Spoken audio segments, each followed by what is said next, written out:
Hello, pals. I'm very late today. I'm so sorry. But I'm not that sorry. I was very productive today, kind of. I just kind of cleaned some, and some people came by and washed Maggie's car. So the day just kind of like, I had too many things to do, so I'm late. But hi, I love yous. Michelle, thank you for the first. How are you doing? I hope you're having a good day. I love you, Daniel. Good luck. I've been lurking, watching y'all prog the Unreal on Eggy's stream because I wanted kind of to know what I would be in for when I start doing it, but I've been utterly confused because I've been lurking with no sound, so I've just been kind of like watching y'all, and it's been a time. Good luck, you've got this. Brinker, I love you. How are you doing? That is so long. 47 fucking months. That's how many years is that? That's too many. Not too many. Not enough. I love you so much. It's so good to see you. How are you doing? Girlie says hi and your face so cute. Aw, thank you. Tell her I said hello. I'm wearing my slutty vegan. I'm not really that slutty or a vegan, but I'm wearing a slutty vegan hat. Also, Sammy, hello. How are you doing? Breaker, how are you doing? How's Girlie? I love you so much. I love you so, so, so, so much. I can't believe it's been that long, honestly. That's fucking wild. We love productivity. We do. I did the dishes because Maggie gets home tonight at like midnight. So I was like, I'm going to be up late anyways. So if I end up streaming later in the day, it's not a big deal because I'm going to be up probably until Maggie gets up anyways. So y'all might just have to put up with me until Maggie gets home so that y'all can distract me. But I was like, it's okay if I stream later. But I had a lot of stuff that I wanted to make sure I got done before she got back. And so we had to like wash the dishes. And then some of our neighbors came by and they were like, hey, we're trying to make some extra money. Do you want your car washed for like $10? And I was like, shit, I'll give you 20. So I did. And they washed Maggie's car. So Maggie's going to come home to a clean car. And that was very kind of them. I love being in a little community where we help each other out, you know? Work was busy. We'll hop in Discord and give all life updates this week. Please do. I'm like literally, we're always in there co-working. We're always in there co-working or rotting. I'm gonna be grinding a lot of Final Fantasy 14 this week because there's so much shit I want to get done before Dawn Trail comes out. So I'm gonna grind, especially yokai, because I need that fucking cat. I need that fucking cat, y'all. I need that fucking cat. I hope y'all are having a good day though. How are you all doing? I'm gonna idle while we start some lunch. Love you all. Love you. Have a good lunch, pal. Have a good lunch. Having some Publix pop. Oh my god, I literally, Sammy, I was craving Publix popcorn chicken today. I shit you not. When we were out, we had to run a couple errands, and I got bubble tea. But then I was like, we were trying to figure out what to eat for lunch, and I was like, I don't know. All I could think of, all I was craving was popcorn chicken from fucking Publix specifically, but Kay wasn't craving that, so we didn't get that. But I did still get popcorn chicken, just not from Publix. But Publix popcorn chicken, I love that. Habanero honey mustard sauce. Ooh, I'm not a big honey mustard fan, but the habanero, I like spicy honey mustard, but I don't like normal honey mustard. It's like too sweet. It's too sweet, and I don't like the sweet stuff. I'm always a barbecue go-toer. I always gravitate towards the barbecues. I don't know why, but barbecue sauce is always like my go-to for popcorn chicken. But I like a spicy honey mustard on like a sandwich. That is really good. But popcorn chicken is unmatched. Publix chicken is unmatched, is what I was trying to say. Our Publix is almost always sold out of chicken. Oh, it's okay. Okay. Is stream okay? Yeah, it is. Okay. OBS just did a thing and it gave me like a little pop-up, and so I thought everything crashed, but I guess it did not. Jimmy. What are you doing? Yeah. Okay, hi puppy. Why do you keep doing this? You're getting tangled in my hair. I'm gonna put you down. What's up, puppy? Are you okay? You look like you saw demons. Did you see demons? She's in a good mood today. She sunbathed for a little while. Wasn't a condiment girly, TBH. Really? Just got into honey mustard and stuff. That's very valid. I was always a condiment girly. I was always a pretty big condiment girly. Like when I was a like little kid, I put ketchup on like everything, and breakfast food, I put syrup on everything. Like I'm always like if I can add a little bit of sauce, I'm gonna do it. I don't know why I almost said sauce like that. If I can add a little bit of sauce, then I'm going to normally, especially like on a burger, on most things. Never on steak though, but I don't like steak. I don't really like steak like that. Like red meat always upsets my stomach. I have to be careful with it. I can't eat stuff like steak. That stuff upsets my tummy, to be honest. I'm really excited to keep playing Endwalker. It's all I've been thinking about is Argus. And I literally was looking on Pinterest last night before bed, and I was looking at Borzois because I was like, I want an IRL. I want an IRL one. Very piggy slash have aversions, so I don't know. Same. I also have a lot of aversions. Don't eat burgers even. You're so valid. Or steak. No, yeah, you're so valid. Maggie doesn't really like either, but it like also upsets her stomach. I don't think it's an aversion for her, but okay, Chimney, just make yourself at home in my sweater. That's fine. I have a lot of aversions though, especially to like meat textures. There's a lot that I either can't eat, or like if I'm eating it and I get any type of like weird fatty part, like even chicken, sometimes if I get like a weird fatty piece of chicken, I will like stop eating, and then I can't eat any more chicken. I can't eat any more of it at all. I think that's very common for a lot of neurodivergent people to have a lot of food aversions to like a lot of different meats and stuff like that, because the textures are just not very friendly sometimes. And like the textures of especially like cooking raw meat, no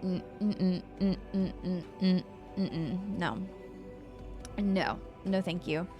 I don't like to do it. I don't like to deal with raw chicken. It's not fun to me. It's gonna sound weird, but I must have it breaded. Yeah, no, I get you. I don't like cooking, looking at it slash without the fry, I guess. No, you're so valid for that though. You're so valid for that. I definitely prefer it to be breaded most of the time. And like when I do cook chicken for myself, I still kind of bread it most of the time, because I don't like, whenever you cook chicken without it being breaded, it's like slimy. And I hate that slimy texture sometimes. I have to be like in the mood for that specific kind of chicken to be able to like want to eat that chicken and not eat it like breaded most of the time. Which sucks because I'm pretty sure breaded is like not as good for you, but it is what it is, you know? Only thing about that breaded is like crab, TBH. See, I wish I could eat crab. I feel like I would like crab. I don't know why, but oh my God. Maybe it's because it like you have to get it out of the little crunchy part. Like you have to get it out of it, maybe. I don't know. I don't know what it is, but I think I would like crab, but I'm allergic to like all seafood. I'm allergic to like all seafood. I haven't gotten tested for it in a long time. So I think there might be some that I could probably eat now, but it's not worth testing without getting like the actual test. Like I don't want to just eat fish and then like have to, I don't care. I don't keep an EpiPen because it's not bad enough that I like need to do that. It just makes me really sick. Or shrimp and like shellfish used to make me break out into hives. But that's the only ones that would make me break out into hives. I could eat like fish, but it would just make me feel really, really, really, really sick. It was like almost like lactose intolerant, like how lactose intolerant, which I'm also lactose intolerant, but you know how like lactose intolerant people react to like dairy?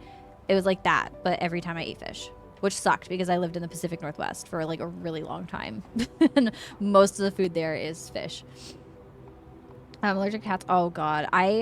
Sometimes I think I might be allergic to cats a little bit, because when I like hold them in my face, or if I love on them in my face, I will get like itchy in my face sometimes. And I have just decided to ignore it. I've just decided to ignore it because I'm not going to accept being allergic to cats. I'm not going to accept that. I love cats too much, and I always want to have at least one cat because I love them. I love them. I love my cats. They're my babies. I love all my pets. I love them all. I just love animals. I'm such an animal person. If I was allergic to animals, like I would just deal with it. I would just suffer because I love animals too much not to have them. I've always had animals in the house, so I'm like, don't know if I would function without one. I don't know if I could function without one. Bacon is okay. I love bacon. It's also crispy crisp. See, I don't really like crispy bacon. Could burn mine and I'd be thankful. See, that's how Kay is, but I'm not like that. I do not like crunchy bacon. I do not like crunchy bacon. I like it to be like a perfect balance of like crunchy and chewy.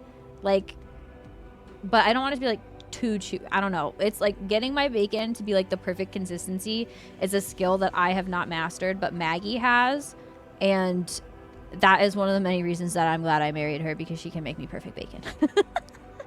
She makes my bacon perfect almost every time. Sometimes she overcooks it a little bit, but most of the time she makes it perfect. Grand's got me a cat as a kid. Post first dog passing away, and it snuggled up to my face and my eyes went poof puff. Oh my gosh, I would have cried. I wouldn't have even told my parents though. Like, I would have hid that information, like, until they noticed it. Like, I would have kept my mouth fucking shut. I would have been like, I'm not saying shit. I am not saying shit. I'm keeping this to myself. My face is not getting puffy. I'm not allergic to cats. I don't know what you're talking about. It's worse for me with Miso. I think because she's younger, it's a little bit worse for me. Because normally, like, when Bao's up in my face, she doesn't really get in my face as often as Miso does. But when Bao is in my face, it's not as bad. It's not as bad. But I just laughed so hard I almost choked on my chicken. Oh no, not that. Hi, Sailor T. Welcome in. Came to follow because I saw you're going live tweet. Oh, thank you. Obviously, I had to follow fellow Stacey. Oh, yay! But I'm already following so high. Oh, thank you. Hello. How are you doing? It's so good to see you. I love meeting other Stay-Teeny. They are like two of my faves. Them, Stray Kids, and ATs and Idol are like my three. The three groups I like stand the most. I love them all so very much. I keep my little mic. Like, I love them so much. I will literally always accept any time to yap about them. We literally spent the first like 2 hours of stream yesterday yapping about them, and then watching the Stray Kids kitten interview because I hadn't watched it yet. Oh my lord. Oh my lord. What are your biases though? Let me know. Spill the tea, pal. Who are your biases? There's pet fur in my mouth. I hate that. Taste 100%. Thank you. I just love good music, and they're all so talented and amazing, and I love them so much. Oh, is your name Zoe? Would you like me to call you Zoe? I'll remember that. If your name is Zoe, I'll remember that. I'll remember that. I'm glad you're doing good. Han. Oh my god, Han. Did you watch the kitten interview? Because he kept singing. He kept singing, and I was like, Han. I love when he sings, though. I love when he sings. That's our ace. That's our ace, baby. I love Han. He's so princess coded. Seonghwa. Seonghwa is also my bias. I love Seonghwa very, very much. And Yuno has been wrecking lately. Yuno wasn't always on my radar, but for some, like, the work era Yuno, he's been wrecking a little bit for me. I'm not gonna lie. I love them all so much, though. My Stray Kids bias is Bangchan, though. It used to be Felix, but the Bangchan effect took over, and I love that, man. Maggie and Kay pointed out that most of the time my bias ends up being the person in the member of the group who has like the biggest nose, and it makes sense because I love a good schnoz. That's always what I tell Maggie, because Maggie has a schnoz, and I always have to tell her how beautiful it is. I love her nose. Hi, Serge. How are you doing? Can I say something outrageous? Sure. Yeah. Go ahead. If it's, like, bad, I'm going to delete it, though. Hi, Mick. How are you doing? I hope you're having a good day. It's so good to see you, pal. I love him so much. He is so talented. I was literally crying watching them play with the cats. It's one of my new comfort videos. It's become one of my new comfort videos. And I also watched before bed last night, I watched the like practice video for AT's Coachella. I watched like all of their stuff. I love yapping about them. I literally made my alt Twitter. I have an alt Twitter that was originally just for me to like vent sometimes and like extra raw about Final Fantasy 14. It's turned into a stan account, so if y'all want to hear me yap about K-pop, follow my alt. It's Malhor. And I just yap about K-pop on there now. It's a problem. You know, worked so hard I had to add him to the official bias list. As you should, honestly. He deserves to be there. He deserves to be there. I have a problem with Seonghwa. I need y'all to know this stack of cards. I bought this stack of fucking photo cards. These are all golden hour photo cards that I bought outside of the album because I didn't pull them, but I wanted them. And they're mostly Seonghwa. Vibin' and survivin'. I'm proud of you, Mick, for vibin' and survivin'. I'm very proud of you. I'm here to experience Endwalker with you and also vibe with you. Thank you. I'm so excited. I'm obsessed with Endwalker already. I cried like 3 times yesterday over Argus. Just existing. Like nothing bad is happening. Nothing serious. I'm just literally sobbing because he's precious. And now I want a Borzoi. Now I want a Borzoi more than anything else in this world. Would you agree with the idea that measurements in cooking are a colonial thing? Honestly, yeah, I would kind of agree with that because if I compare the cooking of my native side of the family to my white side of the family, yeah.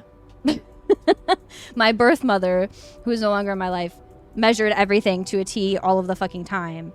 But my native father and stepmother, they don't measure shit. They're just kind of like eyeball everything. When I ask for a recipe from them, I literally am like, I ask for something and my mother hits me with the, I don't know, I just kind of do this much. And she's like, I have to show you. And she just does this much. So yeah, I would kind of agree with that. Hi Mo, thank you for the lurk. I hope you're having a good day. Also sells fried pervy pins. I love a good. I had to draw. I think, yes. Well, you get to just hear me yap. I'm just going to yap a lot. I yap a lot on there. I yap a lot on there. Mm-hmm. Hi, Sue. How are you doing? I hope you're having a good day. What do you seem disturbed? Oh, no, I'm not disturbed. I was just thinking. I'm not disturbed by that question. I was just thinking about it. Speaking of aces, and your hat, I saw a pin on Etsy that was the words platonic slut. Oh my god, that's literally me. No, that's literally me. Like, I want to be a slut, but like hypothetically and platonically, like not actually, you know? Like, I literally was telling Kay today that I was born to be a hoe, but like forced to be ace. Like, because I like the idea. I like things in theory, but like I don't actually want to do it, you know? I love to like be a slut in theory, but not actually. You know? Because once I heard someone say that it's a colonizer's thing, because people who aren't white make great food just by eyeballing it and measurements limits and stuff. I mean, yeah, seeing how my family cooks, yeah, that definitely adds up. Definitely agree with that. But what about baking? I never measure anything out for cooking. Yeah, same. Baking, I feel a bit more precise. Same. Because baking, I feel like baking is different because when you're baking something, most of the time you like have to do it specific. Otherwise, it's not going to like rise properly depending on what it is, you know? But like, I don't know. I know like most of the time, like when I've asked for like the, like I remember when I asked my aunt Lori for like the fry bread recipe and for her chili recipe, she hit me with the like, I don't know, you just kind of like do a scoop of this, like 2 scoops of this, and then you like mix, and I was like, what? That's native cooking. We don't use measuring cups and stuff. We use eyesight. Exactly. Freaking exactly. I do am a slut in a theoretical sense. The asexual urge to be a slut in a theoretical sense. And then the aromantic urge to be a slut in a platonic sense. Literally. Happy Pride. I never measure, but baking, I mostly use measurements. Yeah. Some things I just guess, like chocolate chips. Oh, yeah. Most things I guess unless it's baking. But I honestly, I don't bake that much. I don't bake that much. I don't really cook that much either. I'm gonna be honest, I'm terrible at cooking. I'm terrible at cooking regularly for myself because my brain is like, I want to start meal prepping really bad, but my brain is so difficult to exist with sometimes because it's either like, I have to have what I'm craving, otherwise I like can't eat anything. And if I'm not craving it, then I literally cannot eat it. And I just don't know why my brain is like that, but it's stressful. Like if you don't add enough baking powder or baking soda, it can lead to a disaster. Exactly. Baking, you kind of like have to be a little bit more a little bit more precise, a little bit more, definitely. I think most cooking, like, I don't know, is like eyeball. The best cooking I've ever had has always been stuff that's just people eyeball. Like, I don't know. I haven't had my birth mother's cooking in like almost 12 or 13 years, but I can guarantee it was never as good as my stepmother's cooking ever. I can guarantee that. The only thing that I think I remember her cooking well is like lasagna, which is like lasagna. I don't know. I don't think I'm Arrow as well. Also me. Yeah, I could romance is only thinking about Catboys and dating sims, which I'm like, haha, that's neat. Then log the fuck off, and then I'm like, that's enough for today. Happy Pride. Happy Pride, definitely, to all our Arrow Ace pals, because we deserve more recognition and hype and appreciation and acceptance. Things like sugar and chocolate can be eyeballed and less precise. Yeah, I think the most precise things for baking you have to think about is like flour has to be kind of precise. Like baking powder, like that stuff has to be a little bit precise. Most of the powders. And then like if you're adding like egg or egg replacement or something like that, 2 hand scoops of flour, a pinch of salt, and a pinch of baking powder. Yep, that's literally that's literally what she told me. And I was like, okay.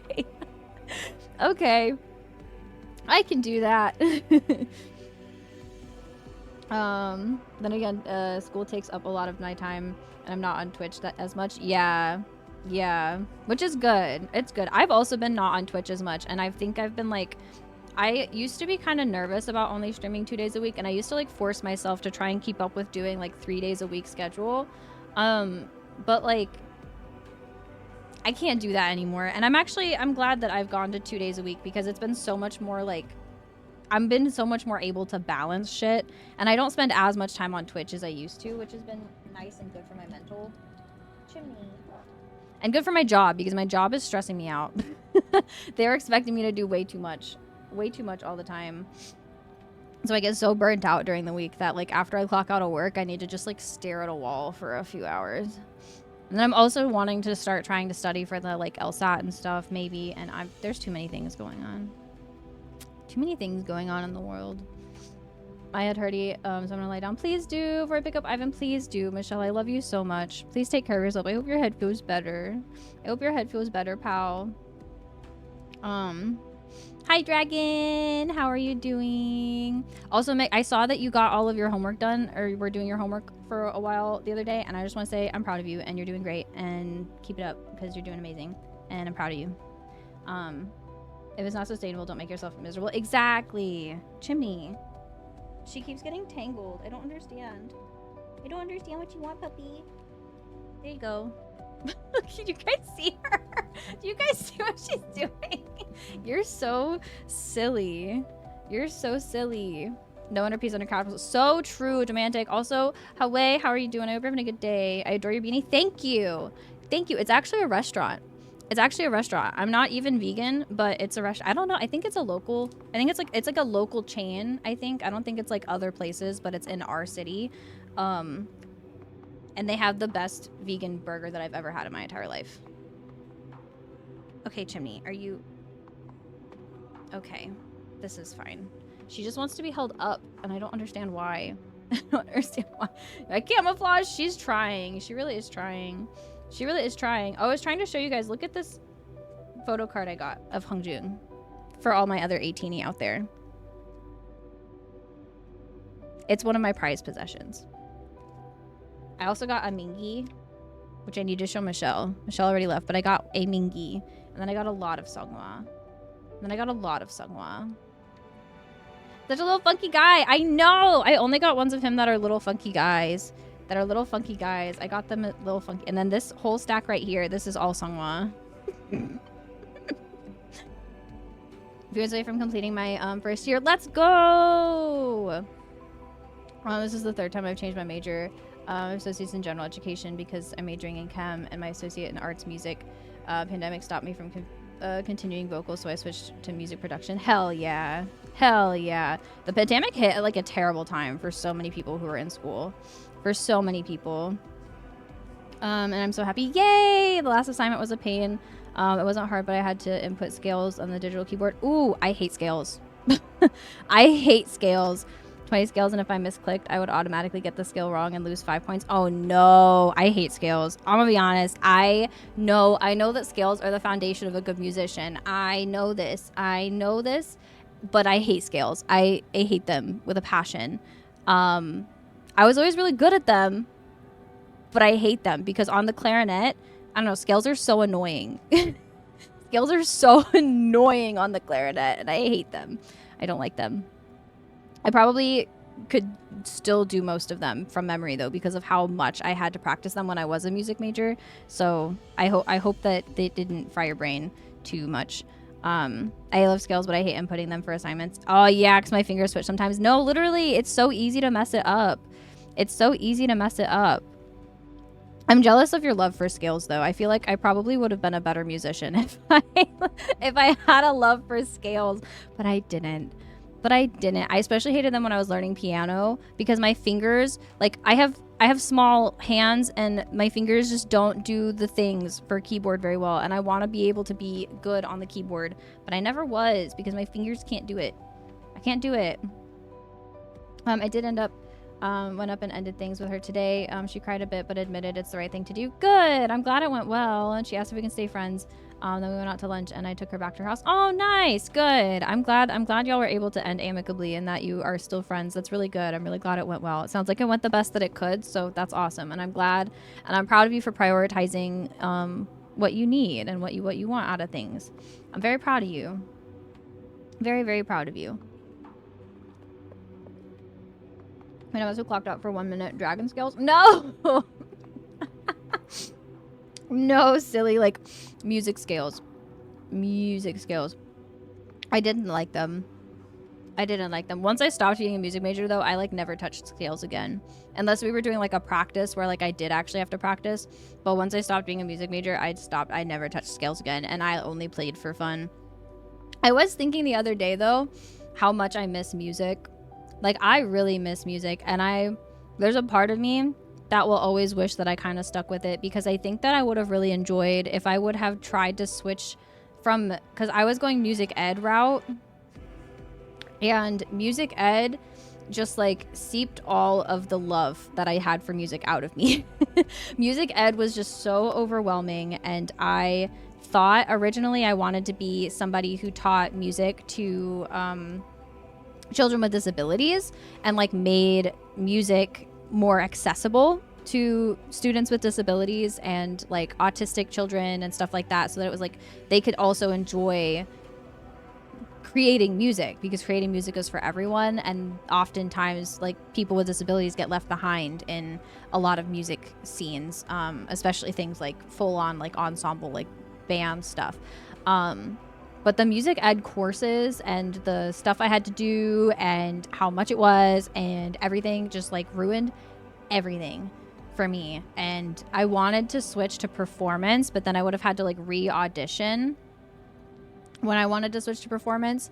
And my clarinet professor was like not encouraging of it. Not because I wasn't good enough to do it, but because the performance I wanted to do wasn't something that he could teach. Because I wanted to do jazz clarinet performance was what I wanted to focus on, because jazz music was like where what I enjoyed playing the most out of anything. And I think jazz clarinet is just so freaking sexy. So I wanted to focus on that, but there wasn't like a specific jazz clarinet option. So then I just switched to something entirely. But I wish that I think that I would have really enjoyed composing and producing a little bit more if I had given that a shot. Like if I had stuck with like the music theory and the stuff like that, because I loved music theory. I thought I was so good at music theory. It was really stressful, don't get me wrong, but I loved music theory. I loved like looking at shit, and I think I would have really liked composing if I would have stuck with music. But c'est la vie. It is what it is. Just thinking about auras. I guess you're so valid. You're gonna learn the scales of justice though. Yeah, I am. Ay. Ay. I mean, you still can. I know. I've been considering it, because I do think that I want to go back to school. And I know technically I could just like go back to school for music if I really wanted to, but I'm torn because I there's like multiple things in my brain. There's multiple things in my brain that I'm like, what do I want to be when I grow up? Yes, I'm in my late 20s, but I think that's never too late to like figure out what you want to do. And it's also never too late to change what you're doing with your life. I feel like too many people think that like you are supposed to find one thing and like that's your thing and you're supposed to just do that forever, but I don't think that that's how like humans are supposed to live. I don't think that's how we're supposed to be. I think that we change and evolve as people as we age, and I think that sometimes our career, our path, our life is going to do that with it. And I think it's like it's good to embrace that. It's good to make change, and I think it's like life is too short to not just like follow your fucking heart and do whatever the fuck you want. Like, I'm sorry, but it is. It's too short not to just be like, I want to do this. I'm going to try and do it. And if you fail, you fail. And if you can't do that, then you can't, but it's worth it to try, you know? So I'm just trying to figure out what I want to try, because there's part of my brain that's like, ooh, I would love to be a tattoo artist.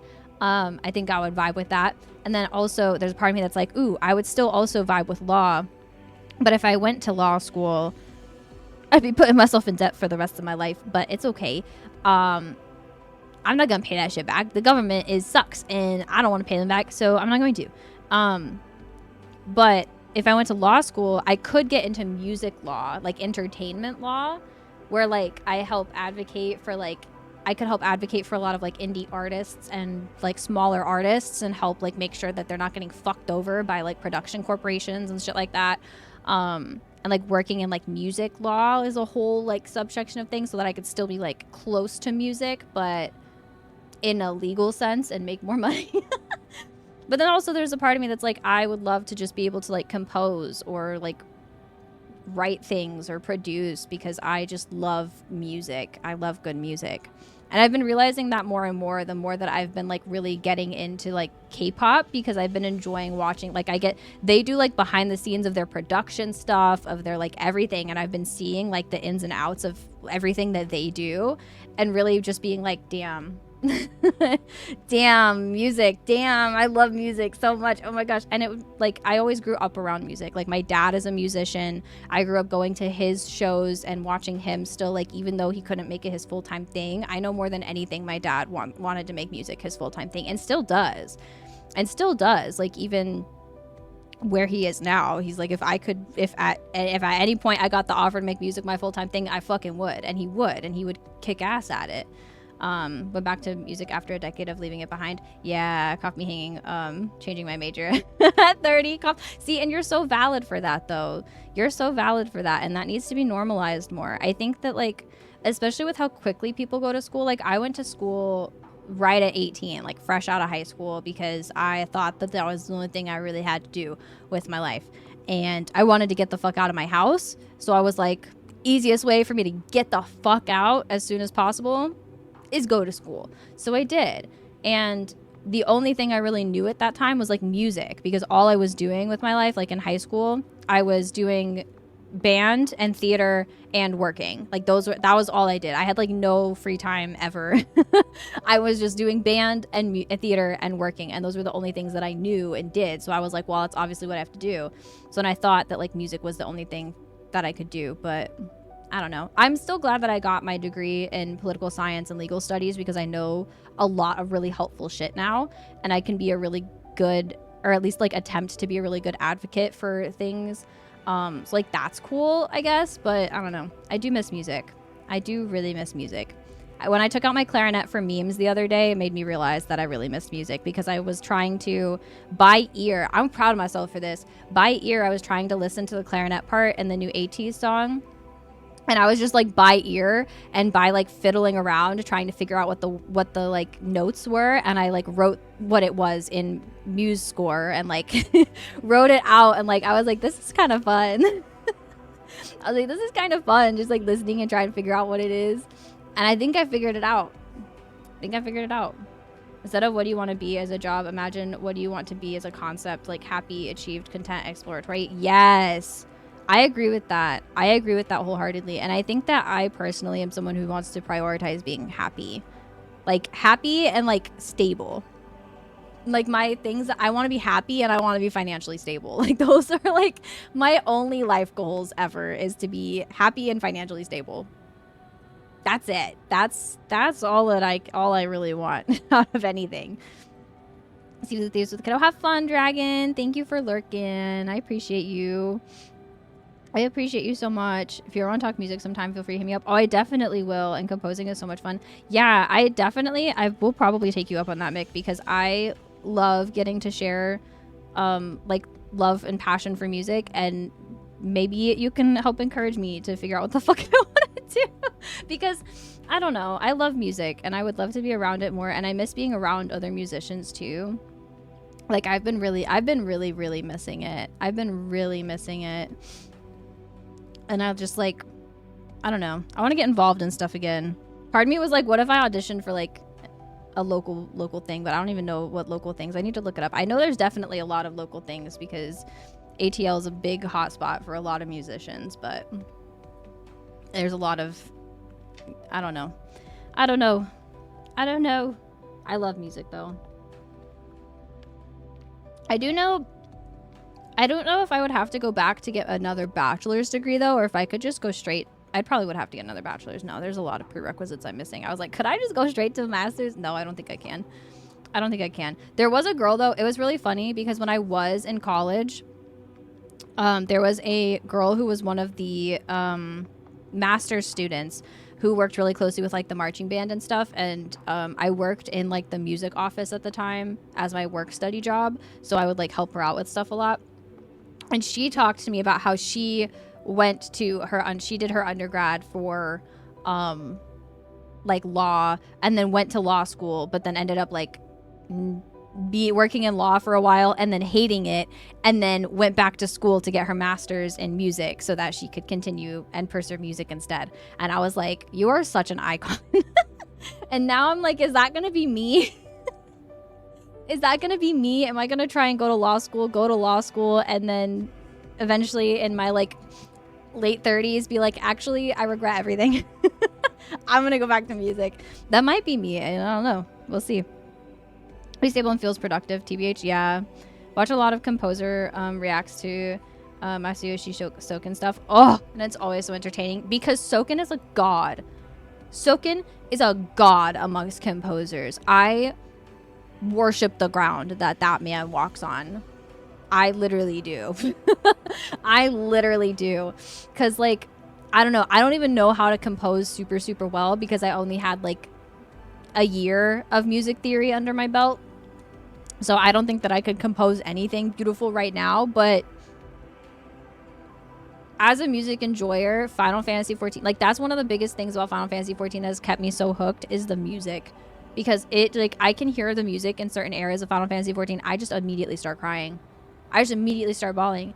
And that's how you know that you have, like, a fucking gift as a composer. Because I cry easily to music because I'm a music enjoyer. If I see a live performance of almost any type of music, it could literally any. Like, I cried when I saw Tool. I cried when I saw the Orlando Philharmonic Orchestra. I cried when I saw the Chicago Philharmonic Orchestra. I cried when I perform music. Like whenever I'm in an ensemble and perform music, I cry. Like music it gets me so emotional.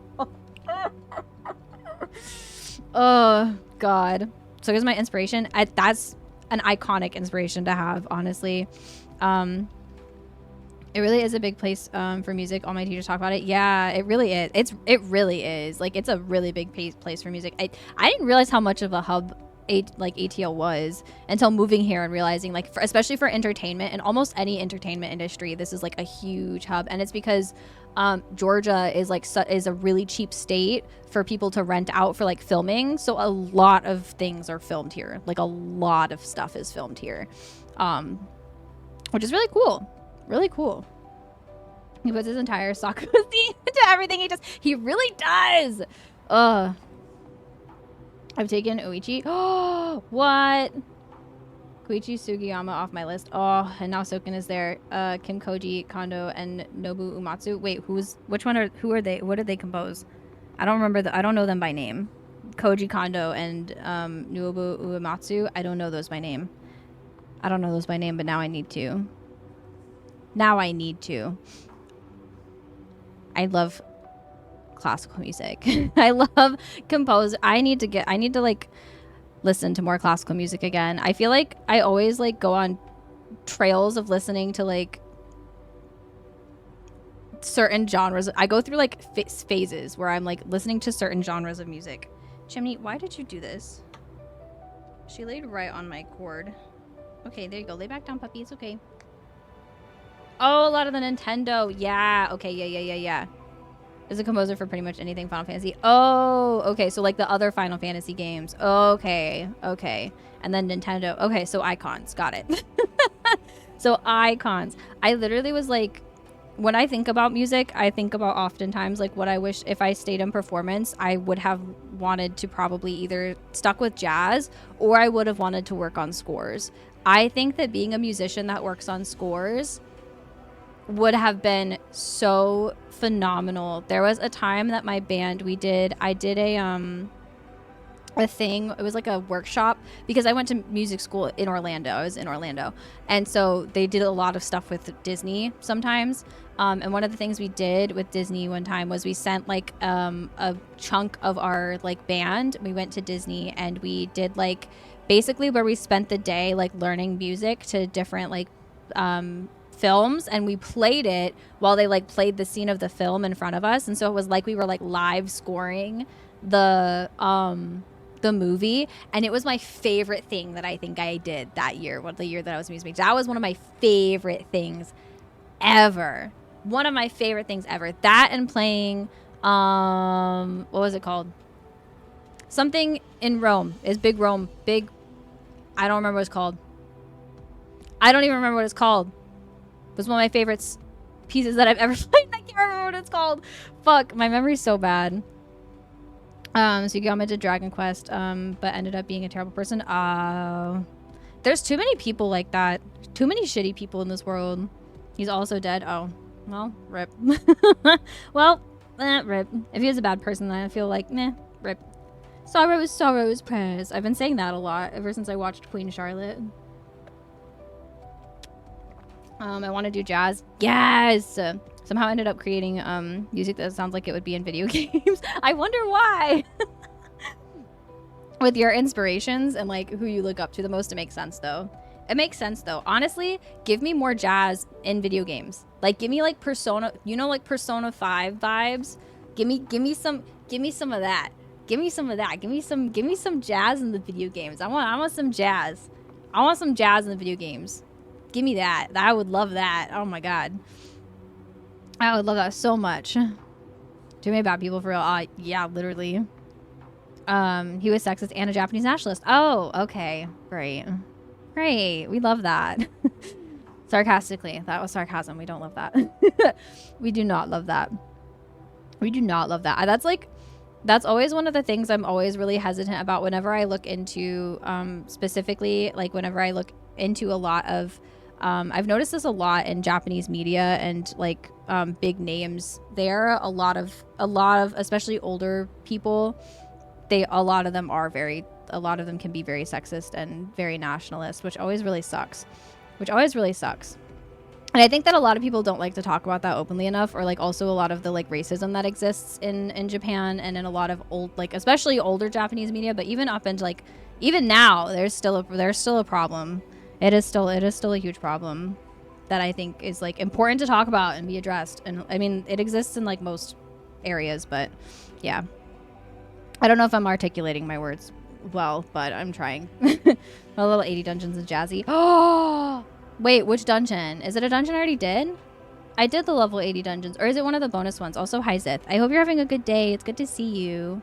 Is it one I already did? If not, I will literally unlock it right now. Gooball Library. Oh my god, Gooball Library is one of my favorites. Is one of my actually absolute favorites. That one is jazzy. Yeah. That one is literally one of my favorite dungeons to run. If I get Gooball Library in roulettes, I turn that background music up to 100 and I'm like clapping my booty cheeks the whole time. I'm having a great time. I love Gooball. One of the few themes in Endwalker is jazzy too. It reminds me of like, ooh, noir. Yes. Oh my god. Is that one of the areas I haven't unlocked yet? Because I'm gonna be so excited when I hear that. Please. With the thumping acoustic bass. Ugh. Thumping bass. There's not many things in music that make me like actually like weak in the knees, but a good thumping bass will do that. A good bass will do that. Oh my god. Oh my god. It's in cutscenes. Oh, okay. You probably heard it already. Oh, okay. I probably have, and I probably just haven't registered what it was. Probably haven't registered what it was. I'm gonna try and figure out what that piece of music I played is, because I can't.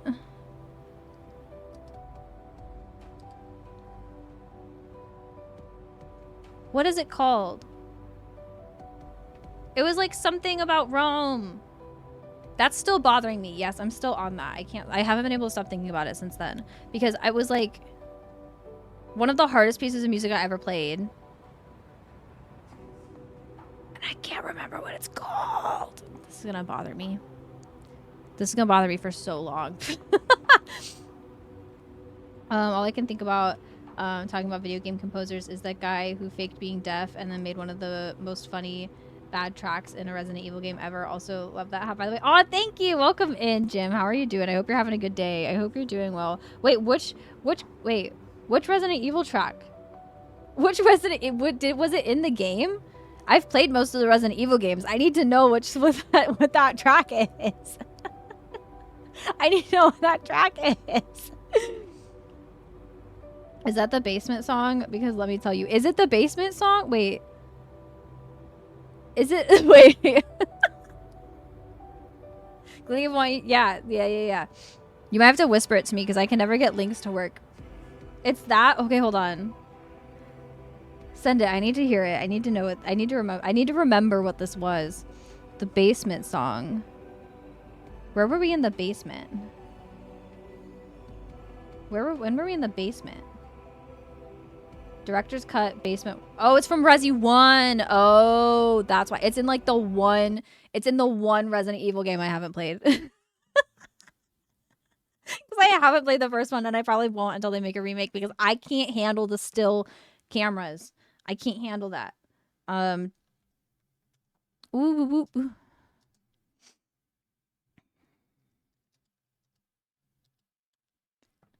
Did it actually make it into the game? Is it this?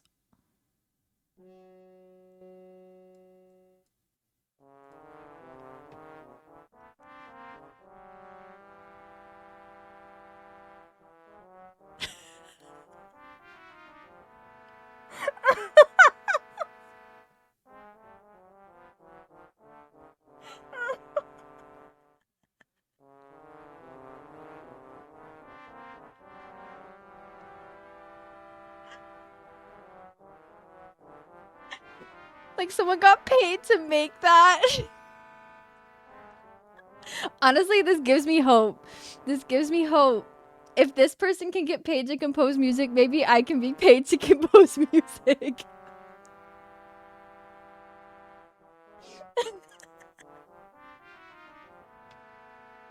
It sounds like a it sounds like a MIDI. Like it sounds like this literally sounds like a middle school band like trying to play something for the first time. Like this sounds like a middle school band trying to play something. Like this is definitely what we sounded like in middle school. Clown farting. I know. I feel like the dissonance that he wrote in it was probably on purpose, but like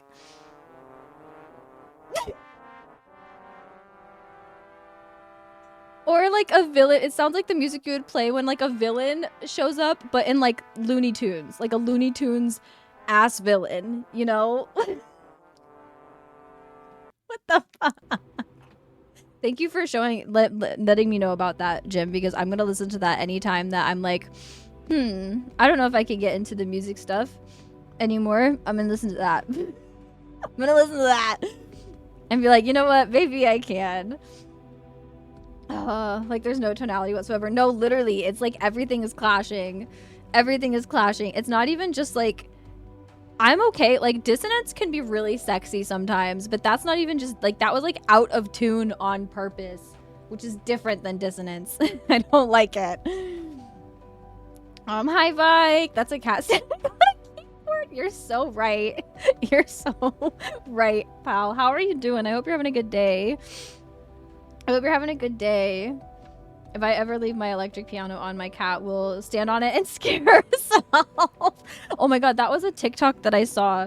I think I favorited it. Hold on, because it's so funny. It's one of my favorite things I've ever seen. And it's just a cat who is just standing on the fucking piano and acting like he didn't know that he was supposed to fucking, like, that it was making the, he was making the noise. And he was like, what the fuck is that? Where's that coming from? Where's the cat? Give it the cat. Did I not favorite it? I swear, if I did not favorite it, I'm gonna be so sad. I hate when that happens. No, all I'm seeing is thirst traps. And by thirst traps, I mean fan cam edits.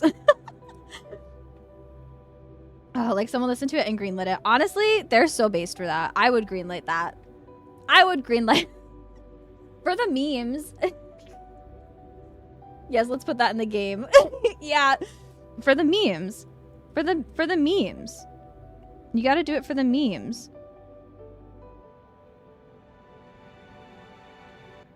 Let's see if I can find the... No. I'm not gonna be able to find it, am I? Nope, the video's gone forever. I hate when that happens. Dang it. It was funny. It was very funny. What are you doing? Look at her. Chimney's going through it right now. Not the thirst traps. It's literally all... It's K-pop. My favorites are K-pop. Because I save edits that I want to go back to and look at whenever I'm sad, you know? Just to feel something. Just to feel something. Do y'all not also like favorite things just to feel something? Gotta bring those heavy meme vibes. Exactly. Exactly. Honestly, it would make me less scared of the game.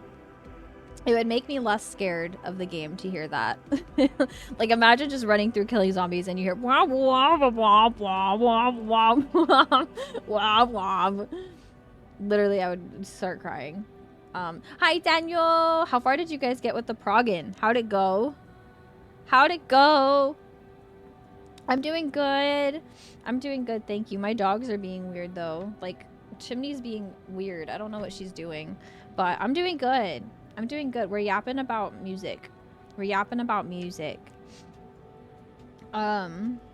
Remaking Zero NCV with Resi 2 Cam. Oh, wait. I don't know if it's confirmed. I hope so. I'm going to hope for that too. I'm going to also hope for that too.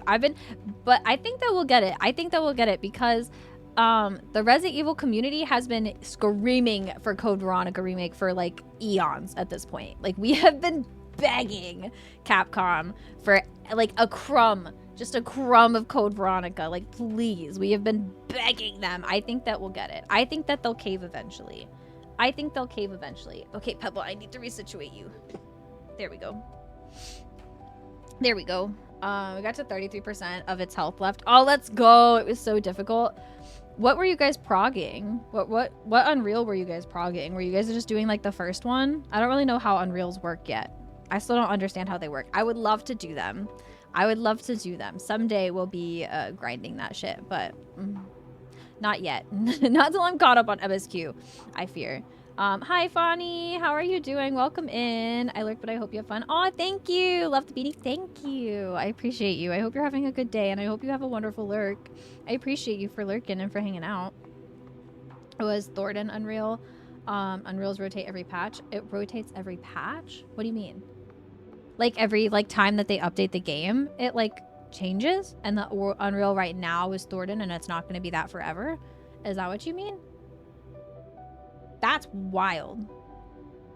That is actually wild. Does it actually like change that frequently? That's confusing. That is, I thought it was going to be like the like extremes, like how you just unlock it and then you do it. Thought it was gonna be like that. I thought it was gonna be like that. Need to finish post Endwalker. How close are you? How close are you to finishing the post Endwalker stuff? Are you trying to get caught up before Dawn Trail comes out this weekend? Because you've got until Wednesday when the servers go down. I'm gonna be so sad when the servers go down.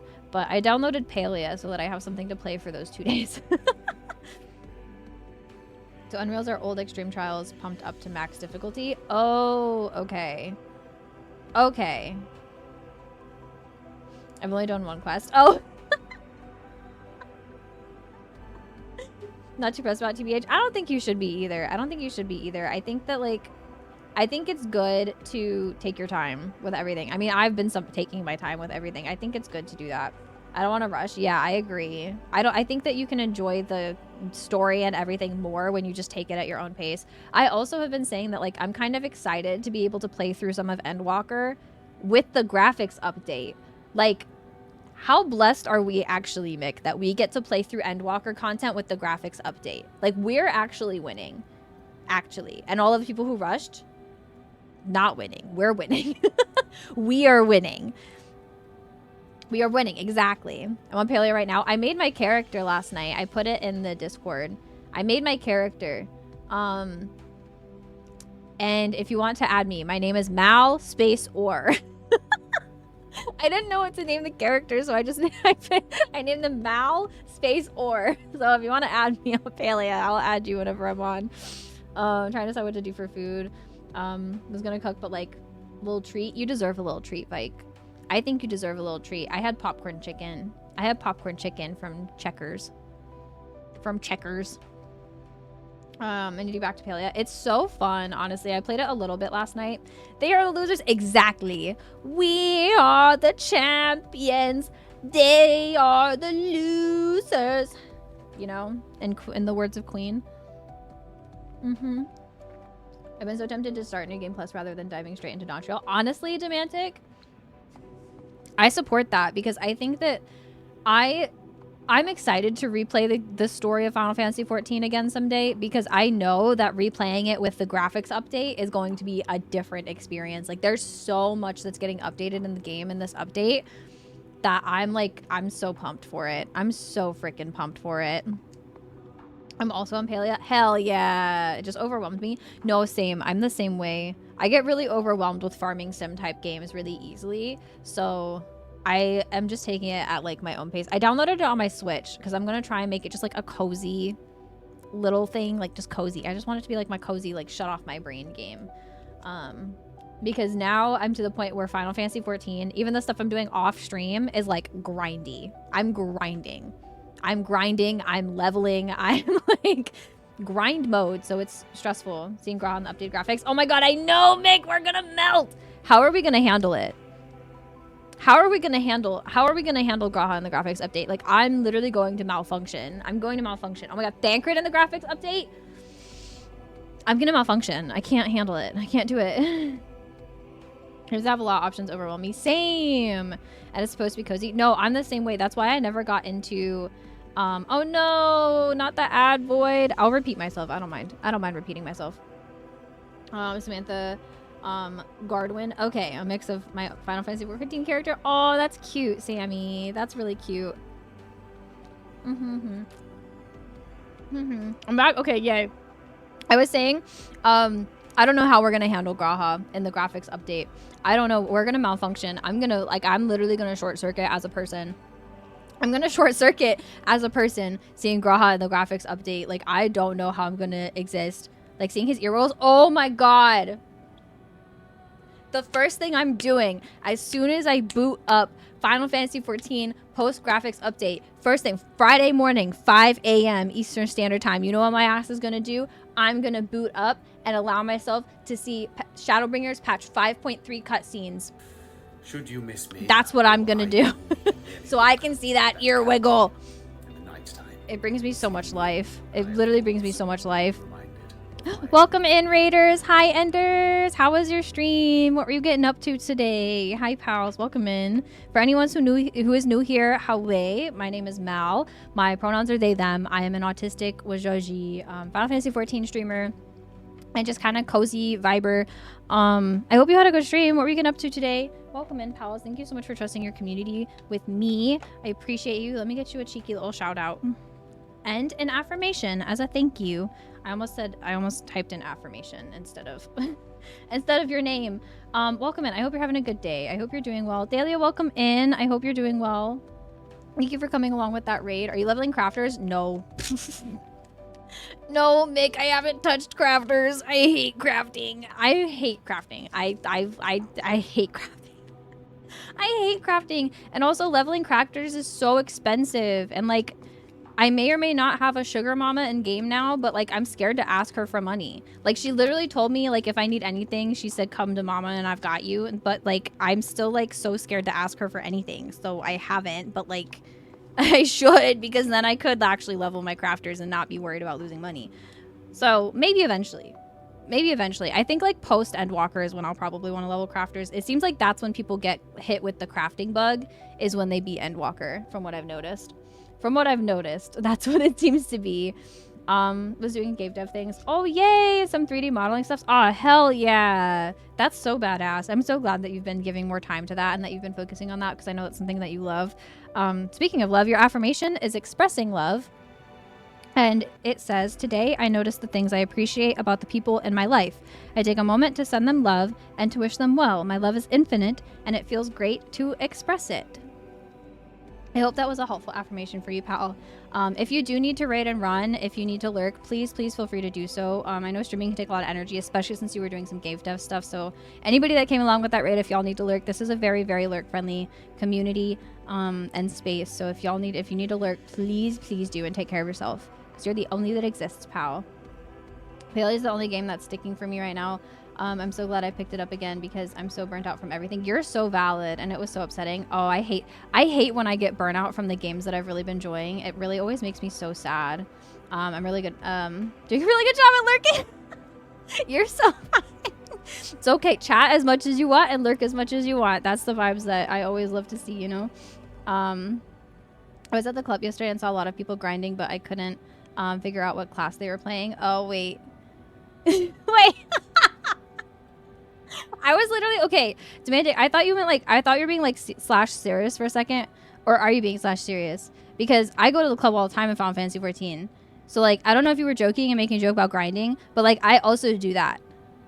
I grind also in the club in Final Fantasy 14. Like, I actually do that. I actually do that. I do both. I do both, actually. I'm a lad with many talents. And one of those, my Warrior of Light has many talents, and one of those talents is to shake ass expeditiously. Sugar mamas are our wallets, guardians, angels. No, literally. Literally. I need it. It's in game though, for Gil, not real life. I don't have that for real life. I do make jokes though that my actual wife is my sugar mama. I call her Sugar Mama Maggie sometimes because she makes more money than me. So I make her pay for things more sometimes. And by make her, I mean like she's willing to, because she makes more money than I do. But I always make jokes, and then I'll be like, if she pays for dinner, I'll be like, dinner on Sugar Mama Maggie. She hates it, but it's so funny to me. I love it. I love it. In true brat fashion.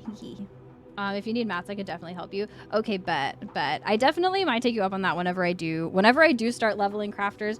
I am so sad though. I'm really nervous because I have so many pals that are on different servers, and whenever the Dawn Trail update comes, we're not going to be able to travel servers like to each other. We're only going to be able to go to Dynamis to see each other or Oceania to see each other, and that makes me so sad. It makes me so sad. I think we can still do cross-world parties with like other pals who are also on Ether, but I don't think we can do like cross data center stuff, and it's so dumb. But I also understand why they're doing it, so it's not actually dumb. It's actually very smart, and it's going to help a lot with the queues, but it still makes me sad. I only leveled my battle class when I needed access to new area. You're so fat.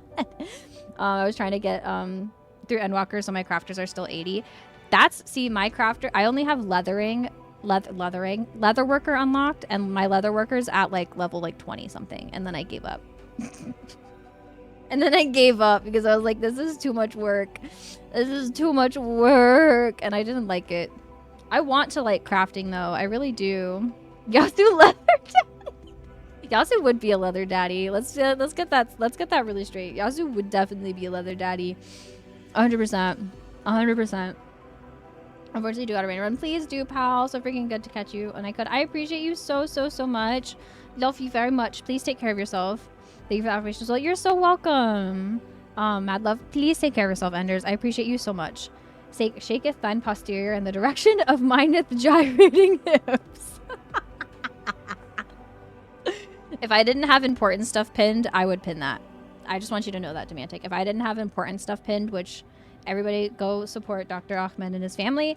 We have not gotten another update since yesterday. So the update is still the same from what we've had, because our last update from him and his family was on May 29th.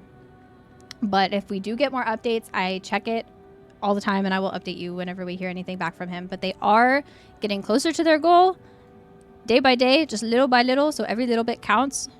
They are now at, oh my God, wait, let's freaking go. They are now actually at $13,000 raised. So they have gone over a third of their goal. So yeah, their goal is to get 30,000 to get all 6 of their family members out of Gaza and into Egypt, because it costs $5,000 for each of them, to each member of their family, to get across safely. And the last update we got from them is that a lot of the children are starting to get really sick from the lack of clean water and access to anything. So yeah, every little bit helps, even just sharing, and all of that. I'm gonna keep bringing that up until they meet their goal, and then we're gonna put another family up there, and we're just gonna keep doing that until they're free. Free Palestine, baby. I'm honored. I love getting unhinged comments from y'all and then pinning it. That's one of my favorite things. I think that still one of my favorite ones to this day was when Jasper said a few streams ago that they wanted Baja Blast injected into their veins. I was like, yeah, mood, relatable content, very much relatable. But yeah, I love Final Fantasy 14. There's a lot of stuff that you can do with it. I've been grinding a little too much at the club and not enough on my leveling, but someday I'll get into crafting. I think crafting is just really overwhelming compared to like other stuff, because there's so much that goes into it, and I feel like when you start leveling one crafter, you almost always have to level like all of them, from what I've heard from people. So it's too much. But Kay has entered their crafting era. So I want to be able to craft cool weapons and shit. I want to be able to do that. Needs to add XP bonuses to that form of grinding. Role player levels matter. They should. Honestly, they should, because the RP community is very catered to. It's very catered to in Final Fantasy 14. There is a lot of catering to the RP community. So honestly, we should get levels for that. There should be classes for the RP. That would get bad so quickly, actually. Never mind. Never mind. I feel like that would go poorly so quickly, because the RP community is kind of a scary place sometimes. The RP community is kind of a scary place sometimes.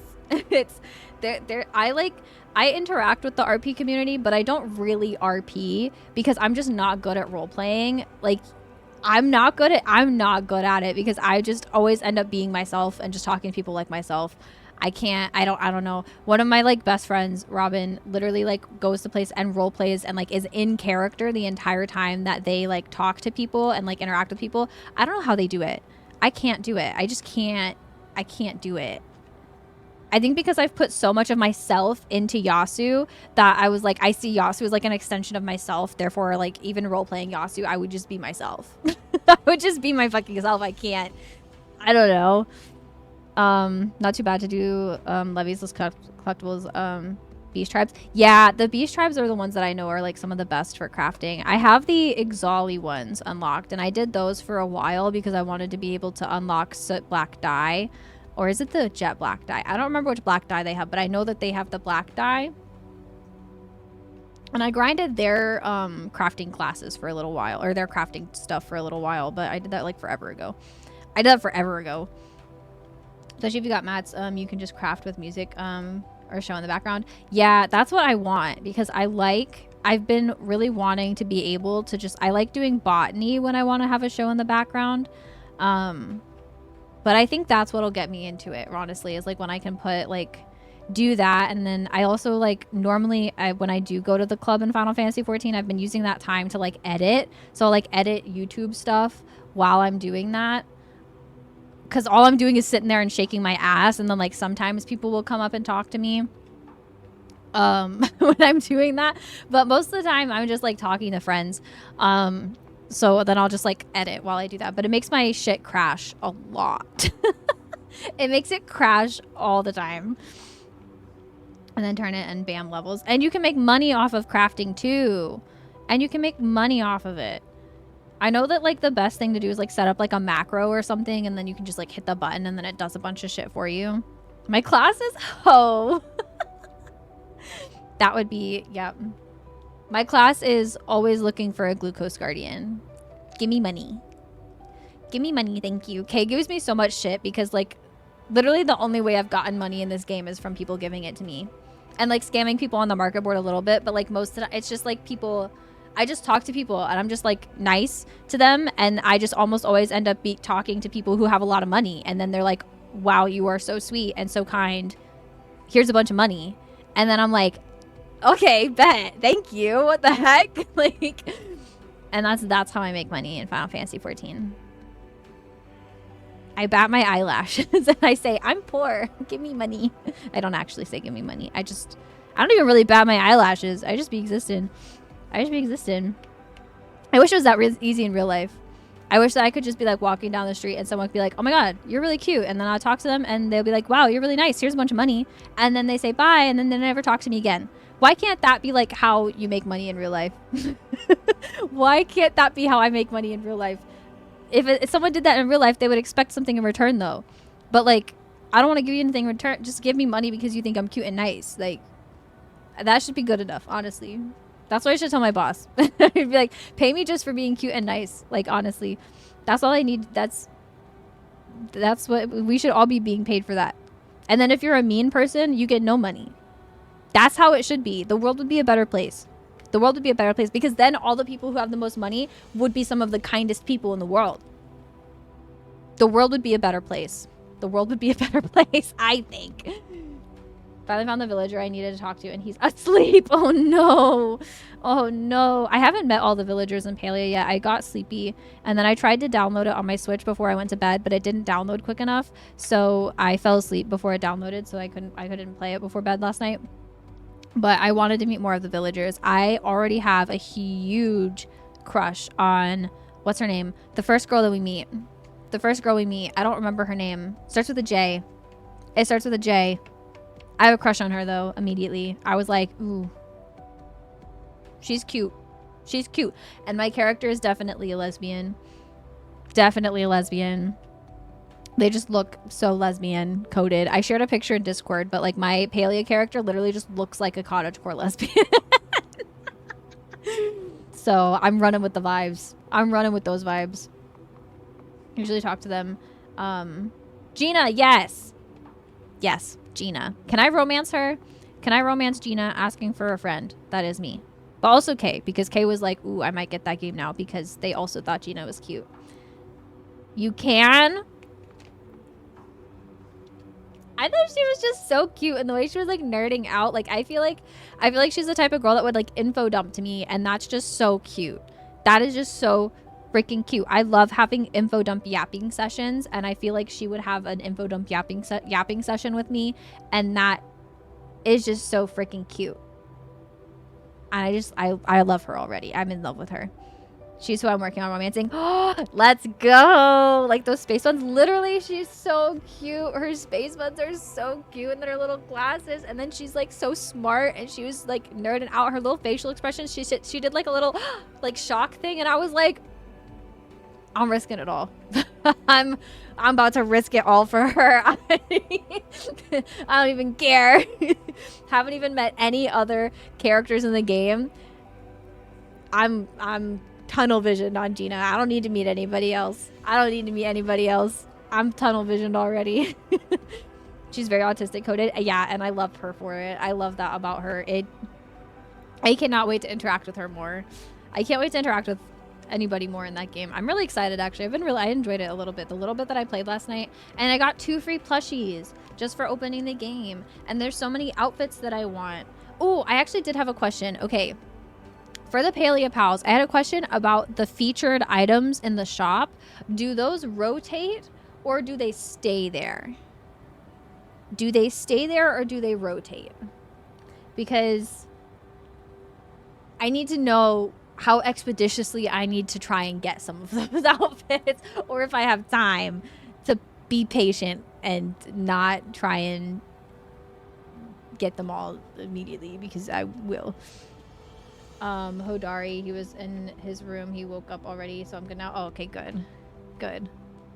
Hodari. Is Hodari the one that is he the guy who helps you, who like gives you the tent in the beginning? Is that him? Because I like that he's a dad. I like that he's a dad, and he also had me a little bit like, because I don't know, I love a DILF.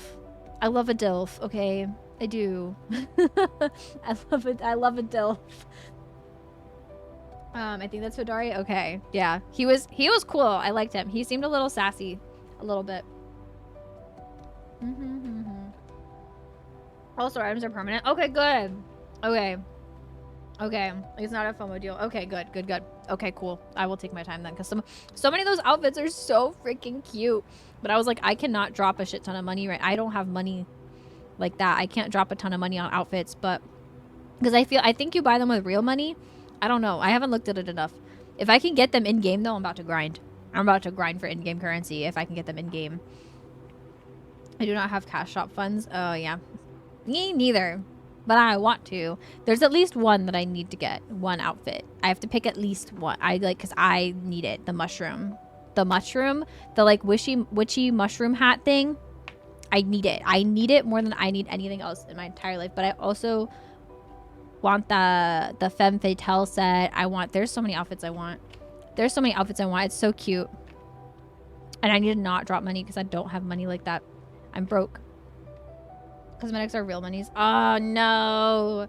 Just fair for a free to play game. Yeah, it is fair since the game is free to play. But I don't agree with some of the pricing system. Yeah, it seemed like they were weird. Like some things were like weirdly expensive, and then other things were like kind of cheap, and it didn't really make any sense to me. But yeah, I don't mind because it's a free to play game, but I wish there was a way for me to still grind for them like in game, you know? Like I wish there was still a way for me to grind for those outfits in game, because I feel like that's one thing I like about like Final Fantasy 14 is that a lot of the like best glams is all like in-game stuff that you can grind for, and there are stuff that you can buy, but they're still normally not as nice as some of the stuff you can grind for, you know? Which I like. Like, I like that I could do both. I like being able to do both. Some of the outfits are lovely. They're very cute. They're very, very cute. You have to purchase the in-game currency. Okay. But the prices don't align with how much currency you can buy. Oh, so you always have to buy extra. Oh, it's like Fortnite. Fortnite is like the same thing. And then a bit extra left with then starting out until you pay for me. Yeah. That's how Fortnite is too. I feel like that's very common. I feel like that's very common in games like that, because that's how that was a different phrase, but I hope it made sense. No, yeah, that definitely made sense. You're so fine, pal. That definitely made sense. I think a lot of free to play games do that, because like that's how they get more money, is by knowing that they're kind of giving you too much. Like Fortnite does that too. Like you're not even allowed to get less than 1,000 V-Bucks now. Like when you get V-Bucks from Fortnite, you like have to buy the like 1,000, and you can't just get like 500 or maybe it's 800. I don't remember, but it's like not, most of the emotes and stuff are like 500 V-Bucks or something like that, and you always end up having to buy like way more than that. So it leaves you in excess. It's because they do that on purpose, because then next time you come back to the shop and you look at the shop, you can look at it and be like, well, I already have this many of the in-game currencies, so all I need to do is buy one more, and then I can get the item I want. And it's how they trick you into thinking, like, into buying more, because your brain will excuse it. I know, because my brain excuses it. That's what my brain fucking does. So it works. It works. They fucking get my ass every time. Let me checking out the shop right now. I just really want the teddy bear outfit that has the little headphones that have the little bear ears, and I want the mushroom outfit, and there was like one other outfit that I was like, I really want that outfit. But it's good to know that it doesn't like rotate, and that I'll be able to get them at any point, because then I can save money for it. And just get it someday, because I don't want to spend a bunch of money on the game if I'm not going to stick with it. Also, like, I don't want to buy shit in game if I'm not going to stick with it. So we'll see. It's like $30 US. What? For one fit from what Sammy was showing me?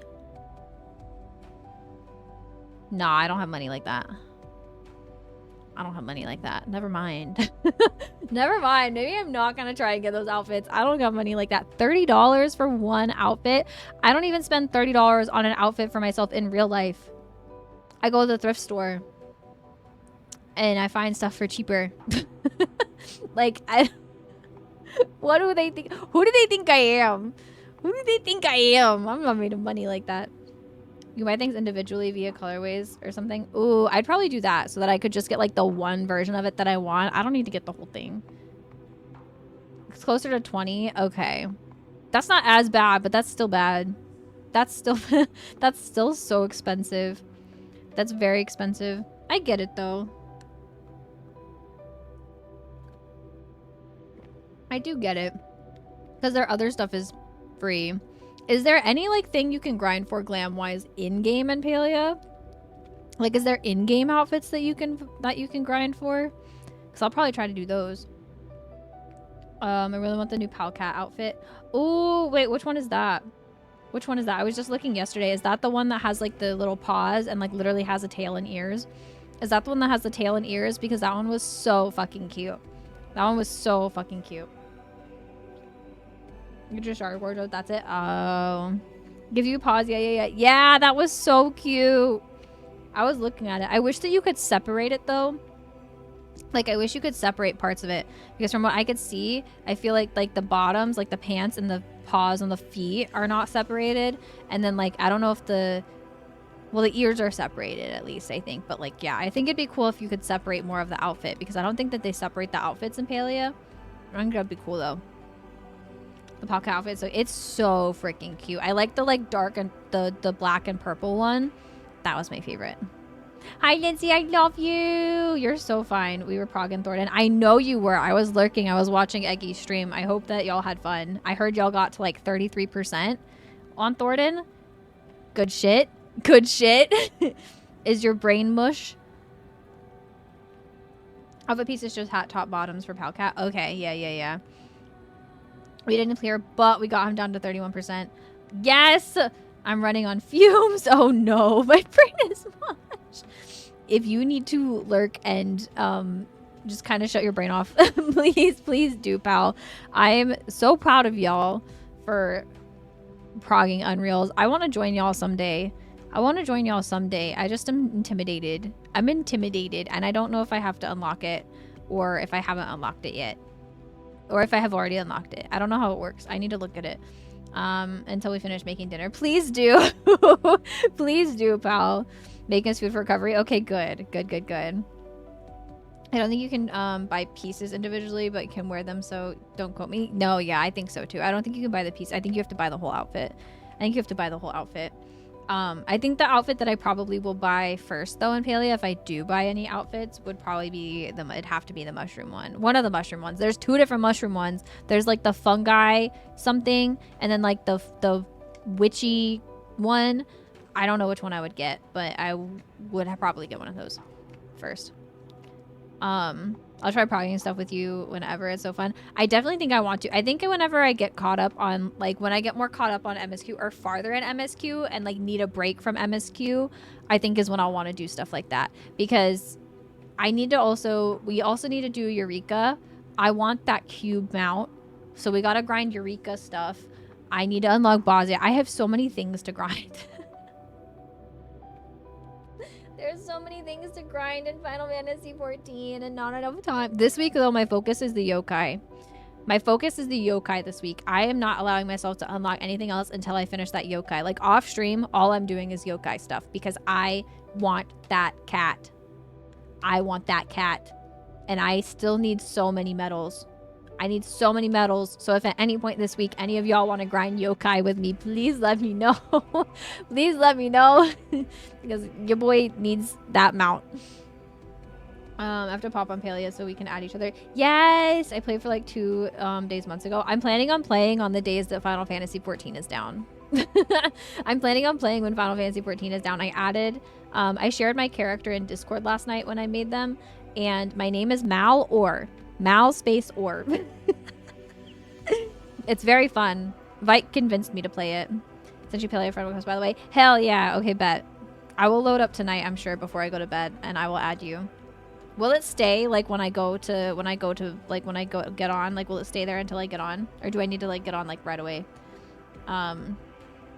You don't know which you would get. Exactly. Weekend Bosnia. Yeah. We need to do those. Mal or exactly, but add an E. Add an E to the end. Is Mal or. That's my character's name. I thought about giving them like a unique like name just for the character. I feel like my actual Peleus character name, like they would go by Willow, which is like one of the many OCs that I use a lot for things. They would probably go by Willow. But so I'm gonna call her Willow, but I made it my actual name so that it was easy for pals to find me. I didn't want to make it something new and have people not be able to find me easily. Hey, Raleigh, come with for yokai grind. Since it's just a head empty time. You're on Ether, yeah? Yeah, I'm on Ether. I'm gonna be grinding like probably during work and after work and stuff for all week until I get it. So I'll probably do that like tomorrow. I like to just like sit over the faith areas that I need to go and just like run around and do them, and then do some work for a little bit, and then run around and do more. So yeah, if you're down to help, like I will be glad to help you do yours as well. I'll be glad to help you do yours as well if you want to do that with me. I'd be very down. I can do a ping in Discord if y'all want, like for whatever. I can ping.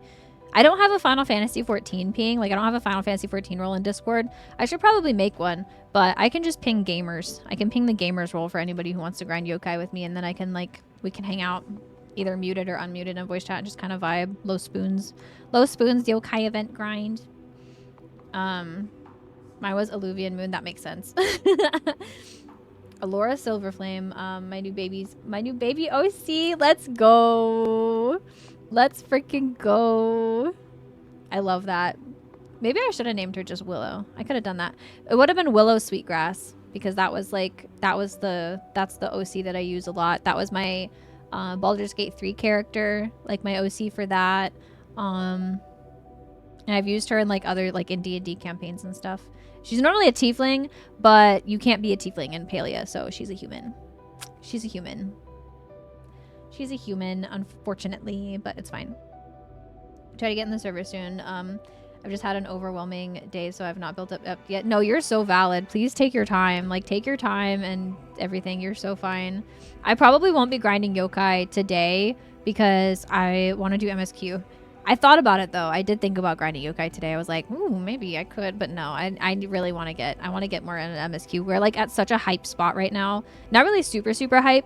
I'm just like stressed. I'm really fucking stressed about what's going on in MSQ right now. Like I was talking to Kay about it because Kay is farther than me. So I was like talking to Kay about it. Sammy's trap scrolling through the cash swap. You're so valid. I haven't done the yokai event yet. Oh my gosh, wait, really? Yeah, if you want help doing any of it, you get a little mount when you get 13 of the minions, and then when you get all of the minions, you can get the weapons. You can grind for the weapons. It's a lot of work though, like grinding for all of it. So let me know how much of stuff you want, because I can help. Like I can just fly us around and help you figure out what you want to do. I'm so tempted. You're so valid. Never want to see another Realm Reborn Fate ever again. I'm still on the Realm Reborn Fates. That's how much I haven't done for them. The event was brutal. It really is. It's such a grind. It is such a grind. It's such a grind. Hi, Lyric. How are you doing? I hope you're having a good day. That's homophobic. That is homophobic. That is homophobic. What is my gay today? Thank you for sitting through ads, by the way, pals. I really appreciate yous. I really appreciate yous. What's my gay? That checks out. That checks out. That checks out. Do you know why my gay is so high today? It's because Idol released their concept photos and I have been frothing at the mouth over them. That is why my gay is so high today. You guys can blame my girlfriends, Idol. You guys can blame them because they're so fine. They're so fine. You end up trying to get some rest, the rest of the weapons for it this time. So I'm just happy to come help and vibe. That's very valid. I have not given up hope yet. I have not given up hope, and I will not give up hope until the servers shut down on Wednesday. Wednesday? Is it Wednesday? What is it? Hold on. I forgot. Yeah. Until the servers shut down. I'm not giving up hope. I might, though. We'll see. I'm doing all right. Good. I'm glad you're doing all right. How are you? I'm good. I'm doing really good. I actually had like... I took my time getting up this morning. I accidentally slept in. I feel bad because I keep sleeping in so late that we can't watch the originals. And we haven't been watching the originals every Sunday for the past couple weeks because I've been sleeping in so much. But I slept in a little bit. I did some dishes. My neighbors came over and asked if I wanted them to wash my car or wash the car for like $10. And I was like, yeah, sure. And I gave them more than $10 because it's hot as dick today. So I like gave them some water and paid them more than $10 because like you just washed my car in fucking 95-degree heat. I'm not gonna just pay you $10. That's like that's underpaying you. You are undervaluing what you are providing to me, pals. So it's been a good day. And then I ran some errands and now I'm here. So we're vibing. We're vibing. Shout out to the paleo hot dog outfit. What a fit. It's such a fit. Oh my god, I want the paleo hot dog outfit so bad. Just to fucking be silly. Just to be silly. I want it. I want it. I want it. I will say, the way that the characters run around in Palia is very goofy. The way they function is very goofy. It's very goofy, but it's fun. I like it. I like it. Okay, let me open the game. The movement is it's so goofy. It's fun though. I think it's fun. They look very silly.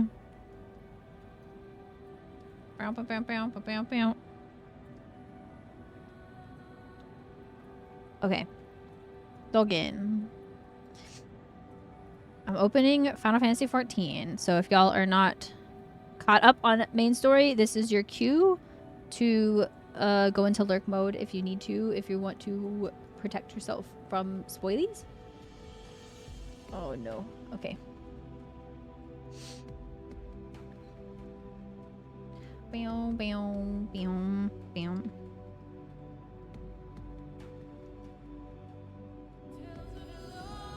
Oh, there's too much happening. Bow. It's my cue to fuck off. I'm sorry, Bike. I'm sorry. I try and yap for as long as I can. I try and yap for as long as I can. Go away. Wait. I think this needs to go away. Hold on.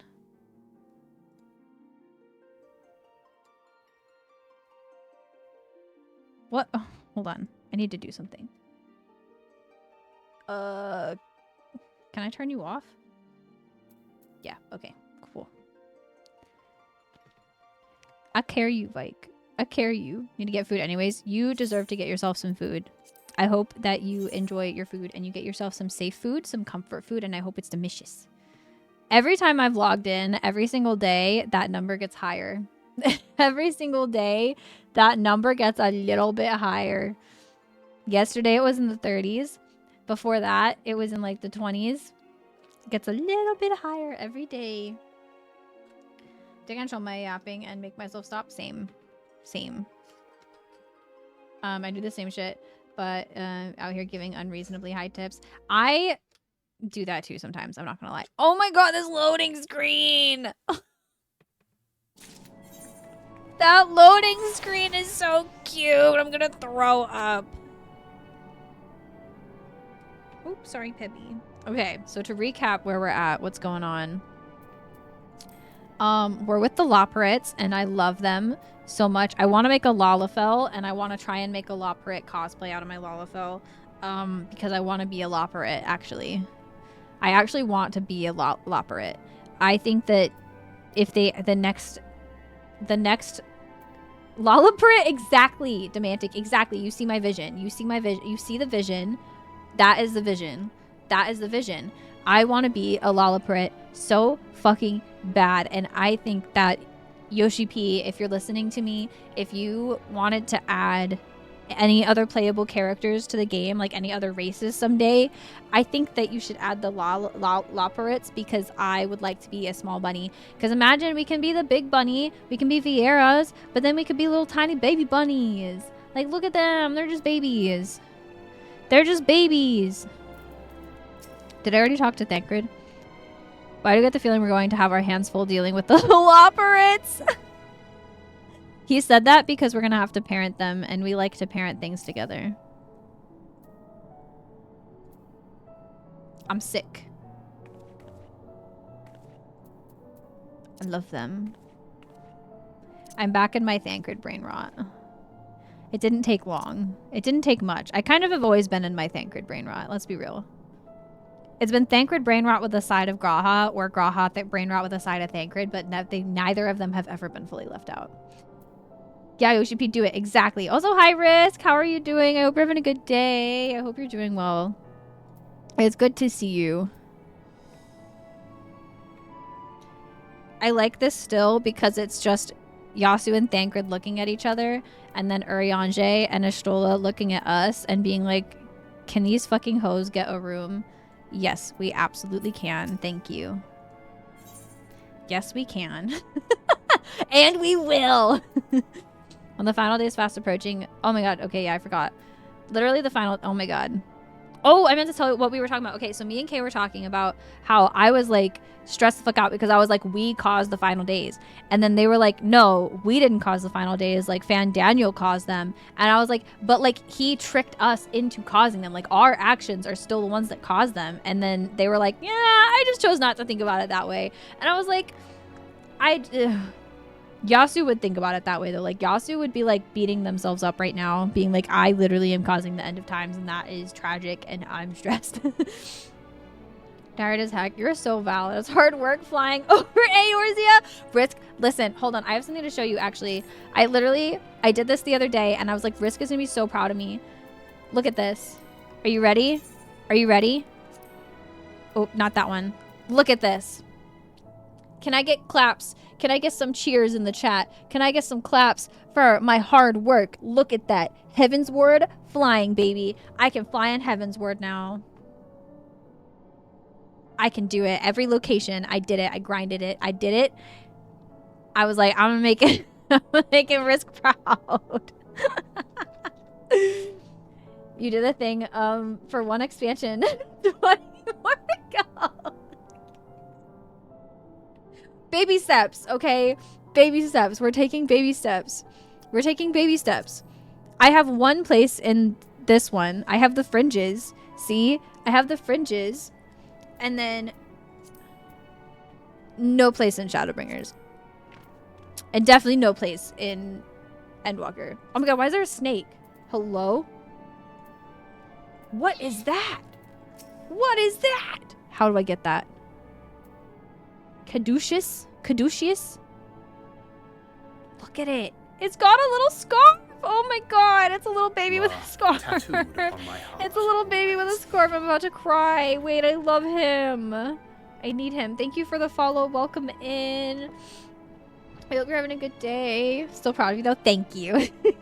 I'll get the rest unlocked. Don't worry. I'll get them unlocked eventually. I'm like grinding them in my free time. If I didn't have to grind for the yokai event right now, then I would probably unlock more this week off stream. But I have to grind for the yokai event off stream. I want that fucking cat mount. I want it so bad. So I'm grinding as much as I can. Hi, Jock. Welcome in. My best friend is watching right now and he's still working on that. I'm calling you out. That's so funny. I'm glad I'm not alone. I'm glad I'm not alone. I get read to filth though. I get bullied for not unlocking flying. That's okay because it did motivate me. It did work. It did work. I want you to know, Risk, literally after you kept bullying me about it, I literally went and unlocked Ether Currents like the next day. Like it was literally the next day. So like keep bullying me about it because then eventually I'll do it. So eventually I'll do it. I hope you're having a good day, pal, though. Welcome in. There's a terrible joke to be made here. I won't do it, but you better not. You stinkers. Okay, so we're trying to prepare for the final days. And so also the planet is called Aetherius. What was the joke that Kay and I made a joke earlier and it was really funny and I don't remember what it was, but it was about Aetherius. Right then. Now that you're here, we need you to teach us all you can about your people and quickly. I can't do their voice right. It's too high pitched. I can't do it. I gotta use the hold on.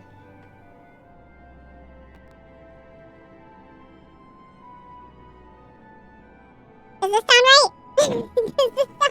Am I giving living way yet? It won't be long before the final days are upon us, in all their terrible grandeur. So it is imperative that we be prepared to receive our passengers to be. If there is anything at all, that may displease them, it must be addressed properly, and address it we shall. Here at Bestway's Burrow, we have assembled everything required to offer our guests the best way forward. We have produced myriad amenities we understand to be essential to day-to-day living, and I wish to hear your opinions on them. I'm sure you've all worked up an appetite, so why don't we start with foodstuffs? Meet me in the Territorium, oh my god, that's so cute, and we'll see about filling your bellies.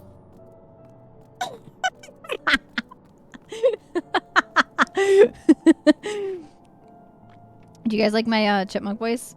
When did Alvin, Simon, and Theodore show up on stream? This is actually the squeakquel. This is actually the squeakquel. Hi, Super Joe. Welcome in. Stop calling. Tattooed upon my heart, always. It's okay, pal. I'm with you. We will just never unlock. We will just be passenger princesses until the day that we die, okay? And it's okay.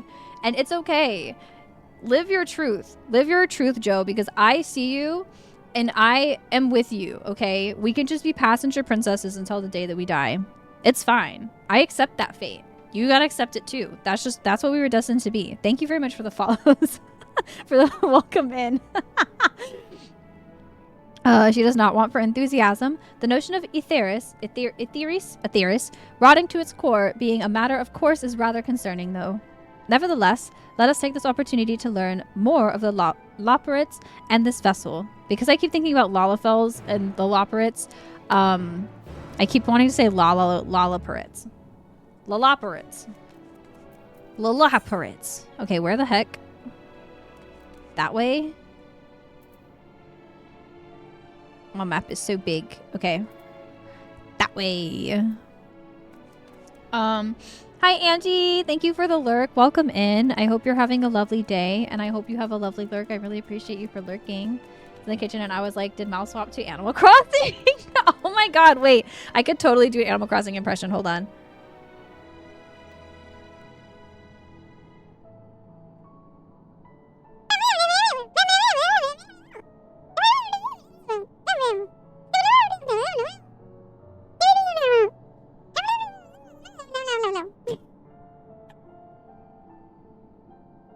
Fuck no. Okay, I only changed it to something else. Did you guys like my Animal Crossing impression? Do you think Nintendo hire me?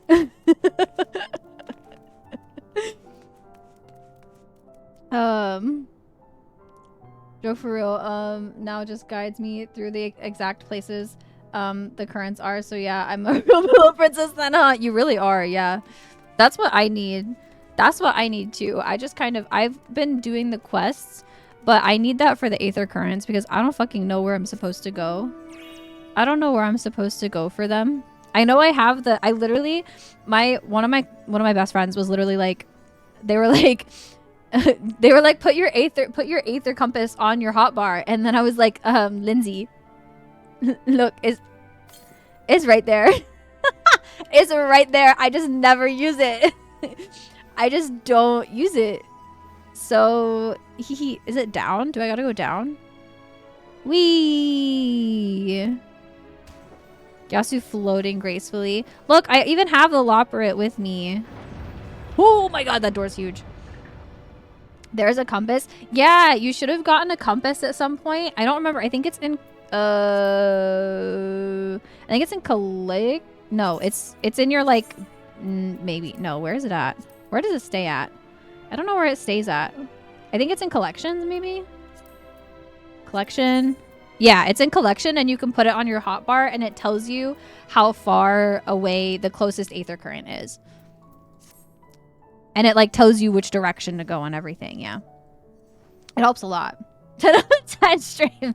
Thanks. That's all I ever hope for. I didn't know you could use that. Wait, you didn't have it either? Wait. Did you guys literally just like run around and like try to find them? Y'all played on hard mode. Oh my god. The clench was real when you jumped off that. I always jump off shit. If there's a quicker way to do something, I'm gonna do it. Oh my god, gay. Oh my god. Happy Pride. Oh my god, guys. Look, how did they know that the gay was arriving? Be who you are for your pride. Look it. Look at the gay. Look at it.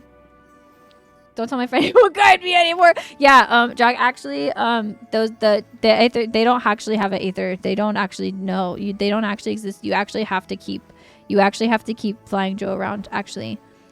Don't listen to me. I don't know what I'm talking about. Tutorial for the introduction of the compass was so fast and not helpful. No, it literally was so fast and really not helpful. It was so not helpful. What is this? Where am I going? Are these cactuses? Oh my god, they're like carrots. Is it a sprinkler? Oh my god, it is carrots. It's a carrot-shaped feeder with a sprinkler that looks like the stem that feeds carrots. And the carrots are different colors. Oh my god, this is literally gay. Gay carrots! Gay carrots. Be who you are for your pride. Tag yourself, I'm the gay carrots. Oh my god, they're literally... Look at them! Look at the rainbow carrots. These are decolonized carrots. Because you know how like decolonized corn is like super colorful and is like not actually just yellow? These are decolonized carrots. That's what these are. The compass does nothing. We found it at the bottom of the Cracker Jack box. Exactly. Yeah, it actually, yeah, it came from the Cracker Jack box. It was my gift. It was like the free gift from the Cracker Jack box. Yeah. Good save. Yeah, I got you, pal. I got you. I gotta look out for my fellow passenger princesses. Because we deserve to keep passenger princessing. Can we get gay carrots as a sound alert? Gay carrots. Yes. Gay carrots. Welcome to the Carrotorium. Here we create prototypes of the various sundries required by our soon-to-be passengers. Allow me to introduce the head of foodstuffs production. Cooking Way! Oh my god, his name is Cooking Way! Pleasure to meet you all. Our work has involved no small amount of the trial and error, but after many, many cycles of painstaking labor, I dare say we have created the finest cuisine our guests could ask for. I've learned all about the essential nutrients for a healthy and balanced diet. Is it just going to be carrots? From the reference material we received. Why, I've practically worn the words from those invaluable pages. Naturally, we've also considered ease of growth and production. We will not want for ingredients. I must insist you try some. We have fresh stock recently prepared on account of, well, because we just woke up and we're all quite famished. Oh, were they in like a slumber this whole time? Hop along the platforms here and you'll find a storage unit full to bursting with delectable delights. Ooh, help yourself to anything you like. Free gay carrots. I love them. They're giving me free gay carrots. I hope I get the gay carrots. I hope I get the gay carrots. Oh my god, this is huge. I think I gotta go up. This is huge. This is so cool. I want to live here. I want to live here. So trying to get that weenie whistle though. The weenie whistle? Wait, what's the weenie whistle? What's the weenie whistle? Which one is that? These eyes don't work like they used to. What's that? It says slutty vegan on it. I'm not actually vegan or very slutty, but it's a restaurant. And their merch was like on sale for like $5 each. So I got 2 hats. I got this hat that says slutty vegan. And then I got one that also says slut, but it's in the Lego. It looks like a Lego, like the Lego logo, but it says slut. And they're my new favorite hats. They're my new favorite hats. It's a hot dog that's a whistle. Wait. Oh, like the Oscar Mayer wiener whistle. I thought you, okay, my dumbass is so Final Fantasy 14 pilled that I thought you meant like a weenie whistle, like that was the name of a whistle that is like a mount whistle, that you get a mount, and I was like, what the fuck kind of mount would you get from a weenie whistle? I was like, what mount do you get from a weenie whistle? And how do I get it? You open the storage unit and find a rainbow colored assortment of carrots. Gay fucking carrots. The Loporrits are gay. Confirmed. Unassuming orange carrot. Peculiar looking blue carrot. Vibrant yellow or ominous crimson carrot. Three-headed worm. I would use that. I would use that mount. Oh, the Loporrits and their little song. Their little song isn't like the background song, or do they do a little song? Do they do a little song? I'm gonna shit myself. I'm gonna get the crimson carrot. The crimson chin. The soft texture and redolent aroma of this crimson creation belay its staggering weight, the excessive length and girth. Why did I say girth like that? No, why did I say girth like that? Stop it. Compound the mystery, leaving you perplexed as to the nature of this carrot. Why? I can't. Do you wish to eat the carrot? Yeah. Let me eat the carrot. Would you still love me if I was a three-headed worm? Yes, I would still love you if you were a three-headed worm. Chat, would you guys love me if I was still a three-headed worm? Would you guys love me if I was still a three-headed worm? Would you guys still, like, want to play games with me if I was a three-headed worm? On second thought, you elect to simply take an obscenely large carrot for now. Due to its bizarre qualities, it would be prudent to ask Cooking Way whether it is safe to eat first. He told me to get it, though. Why would it not be safe to eat? Why would it not be safe to eat if he told me to get it? You're allowed to put emphasis on girth. I mean, it did say it was a long and girthy carrot, which is wild. Why is the carrot long and girthy? I don't like it. Oi! So did any of our selections set your mouth to watering? I don't know about watering, but this'll do. Oh yes, a fine choice. One of my personal favorites, actually. Please dig in. I'm eager to hear what you think. What do I have to do? Oh, I actually have to eat it. Eat the obscenely large carrot. Okay. How would you play games without thumbs? There's ways. People play games without thumbs all the time. I would just have to accommodate for myself. I think I could do it, though. I would just need like a little, like a pad, like a little motion pad or something. That's all I would need. That's all I would need. With great trepidation, you take a bite out of the carrot. The carrot is oddly tender, but as you begin to chew, a rich aroma fills your nostrils. A newfound vigor begins welling within you. The rumbling of your stomach, however, suggests it may simply be indigestion. That made my tummy hurt. Cooking Way. Cooking Way, you made my tummy hurt. I have a sensitive tummy. Okay, we're gonna use this voice for Cooking Way. It's a little bit different than the other one. A little bit less chipmunky, maybe. I don't actually know because I can't hear it, so we'll see. What did you think? Unlike anything you've ever tasted, yes? The iron carrot can be a bit difficult to digest, but the boost to endurance it promises makes it the perfect meal before a day of heavy lifting. We have plenty of other varieties too.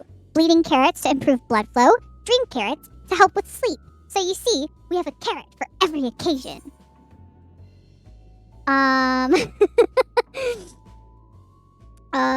Okay. Okay, these carrots are extraordinary. But what if I don't like carrots? Can certainly see the demand for this in Charlian. Yeah! I'm gonna say that. It's like a squirrel and a chipmunk.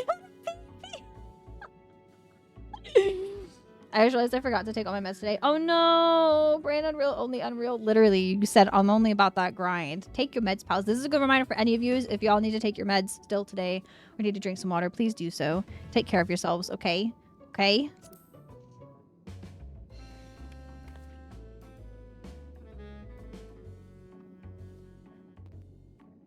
Charlian? What in the blazes is that? Can't turn it. Okay, it wasn't turning off. This is too hard to go off and on. This button is not conducive. This button is not conducive because it changes to other voices. So like I'm clicking through it and it just changes to all of them. I need it to set to 1. Don't be like me. Take your meds. Exactly. I take it you two had a wide assortment of carrots to choose from and not else. Yeah, they like literally just had carrots. I love that they said they studied everything that they need to be able to sustain human beings, and then the only thing that they have is carrots. They said, yeah, we've like studied everything that we need to sustain humans, but it's all carrots. Like, did you guys actually study? If I may ask, what exactly did these collaborators share with you about cuisine on Aetheris? Surely you are aware that we have an abundance of dishes and foods you could emulate.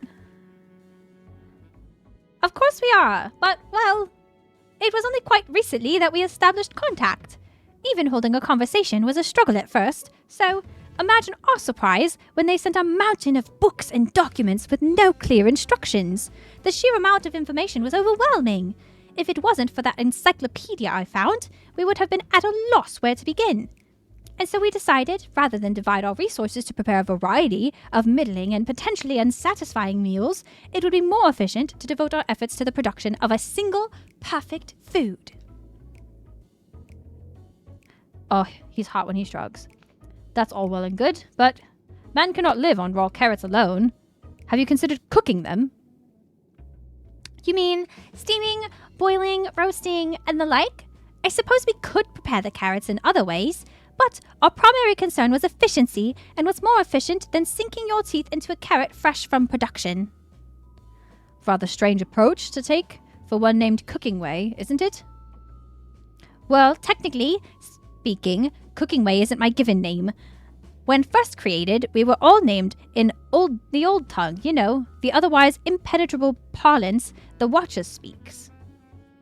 After we received a great tome of words, a dictionary that is, from our collaborators, we learned our language, adverbs, gerunds. What is gerund?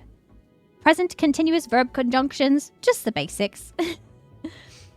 Verb conjunctions. I don't even remember what a conjunction is. Then we found the terms related to our given tasks and used them to form new names. Aren't they helpful? That's so cute. No, not really, but it does explain a great deal. Wherefore didst thy kind deem such a change necessary? When the rest of our people arrive, we want to be certain they understand immediately what each of us does. You'd never be able to pronounce our original names anyways. I want to hear them pronounce it. I want to hear them pronouncing it. I hope our critiques, such as they are, were helpful to you. Though, if you should decide to preserve flora and fauna from Aetheris as well, you would be able to offer the passengers a more balanced diet. Until such a day, one I pray comes sooner than later, it would appear there is naught but carrots on the menu. I guess we're eating carrots. I looked it up and my thyroid meds should stay in my system for a couple days. Okay, good. So I shouldn't feel weird from it. Good, good, good. I'm glad. I'm really glad. I'll take them with my applesauce later. He's hot when he does what now? When he shrugs. When he did the like... I mean, he's hot when he does anything. Let's be like really honest about that. He's hot when he does literally anything. Thancred's just hot. So... Think we've had our fill of carrots for now. Let's move on to other necessities, shall we? Our clothing production is sure to impress. This way. I feel like it's not going to impress. They seem to be more lenient brain meds than SSRIs. Yeah, SSRIs are fucking brutal. SSRIs are fucking brutal. Especially during the summer. This is actually a good time for me to remind y'all. Anybody who is on SSRIs during the summertime, please limit your exposure to like being outside in the heat if you're on SSRIs, because it is so bad for you, and it is so easy for pals on SSRIs to get like really dehydrated and your like blood pressure to go through the roof. So please keep yourselves cool. Make sure you're using like protection like from the sun and drinking lots of water and staying cool if you're like spending any time outside. Are we like getting tired? No worries at all. This is a very lurk friendly stream. Thank you so much for stopping by and for hanging out and for lurking. I appreciate you. It's lovely to meet another pal who avoids aether currents. It was lovely to meet another pal who avoids the aether currents just as much as I do. So thank you for making me feel seen. that Amazonia had to go in for a call. She got home at 10 p.m., had to go back in at 2 a.m., finally got home at 9 a.m. Oh my god, no. Zith, I'm so sorry. I hope she's resting. Like, has she been resting all day? I hope so. I hope she's been resting all day, because she deserves that. It's what awful. It really is. It really, really is. Yeah, I was legit worried about her driving home safely after being awake for nearly 24 hours. Yeah, that's like really stressful. I'm really glad that they're home and that she's okay and that she's resting, because gosh, that's awful. That is like way too much time to be working all together like that. That's way too much. Hi Novak, how are you doing? I hope you're having a good day. I was a lifeguard and I was on SSRIs. Oh no. The time as well, I had a really hot day at the pool and we were fully not shaded at all and had barely any breaks, so I got heat exhaustion. Yeah, I got heat exhaustion one time in marching band because it was band camp time and it was back when I was still on SSRIs and I literally like almost passed out. I almost passed the fuck out. It was really bad. Drew myself home because I didn't realize, and then I almost passed out on my grandma's living room floor. Oh no, needs to say take care of yourself. No, literally, like stay in the shade if you take SSRIs, all of that, because you need to take care of yourself. You need to take care of yourself.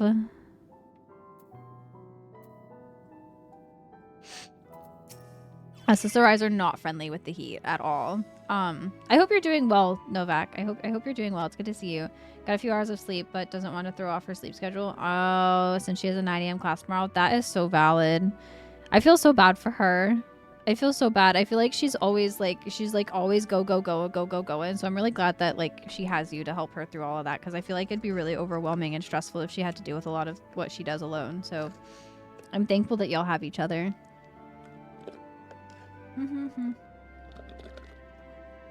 She tanks, I heal. Goals. That's actually literally me and Maggie though. That's actually literally me and Maggie, because we're the same way. We're the same way, except I keep myself busy. I'm the one who keeps myself too busy, and then she's the one who like is a little bit less busy. I got so many little pops in that sip. Here we are, the apparel production station. Are they gonna give me clothes? I've chosen to employ more traditional methods for this task. Creation magics. Heidelin, in her infinite wisdom, blessed us with the self-same affinity for magic her people possessed. We have other amazing talents, of course, and I know you're dying to hear about them, but I will regale you with the details another time. That said, we did run into a spot of trouble at first. Our magic alone was not sufficient to see our work done. In the end, we discovered crystallized ether was a wonderful catalyst that could provide us with the extra vis we needed. My, how resourceful. Ah, the sweet sound of recognition. They're so funny. You will also be impressed to hear we've read all about your habit of changing attire to match your chosen profession for the sake of efficiency, I presume. This has also been taken into account with our designs. But why take my word for it when you can simply try on our clothes? Make yourselves known to the workers, and they will see to the rest. Give me clothes.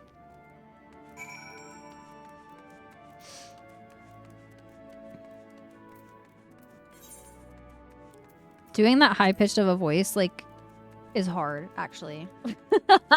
It's actually very hard.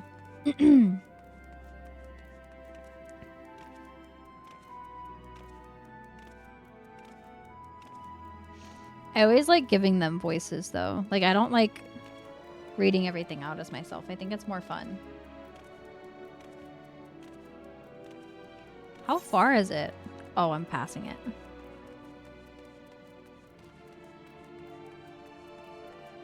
You guys on the other side over here? Where are you guys at?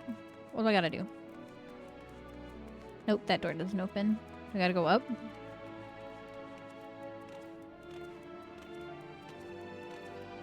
I'm just saying, how do the Loporits get up these? Because they're tiny. Like, they would fall off the cracks. How do they get up these little things? Can they jump, like, obscenely high? They have to be able to jump obscenely high. They fly? Oh, they can fly? Oh, no. Or are you fucking with me because I haven't unlocked flying? I can't tell. Second one, fuck. I was literally about to be so excited. I was like, they fly?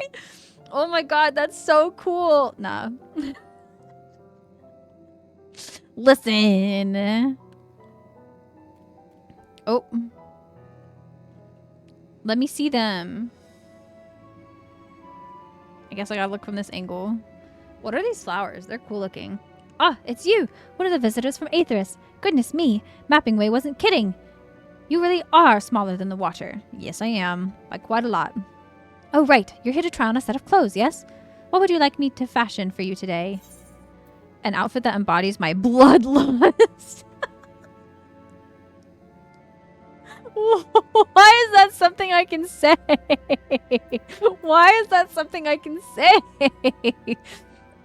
Something simple yet functional, a fashionable and refined ensemble. Fashionable and refined, obviously. Fashionable, right. See, the trouble of having to write, of course they fly. They collected all the answers. Oh, fuck off. I'll get there. I'll do it. I'll do it. I unlocked one yesterday, okay? And I did it on stream too. So, look at me go. I'm doing great, okay? This will only take a moment. Give me it. Choices for everyone. I know which one Xenos would choose. He would choose the one that matches his bloodlust.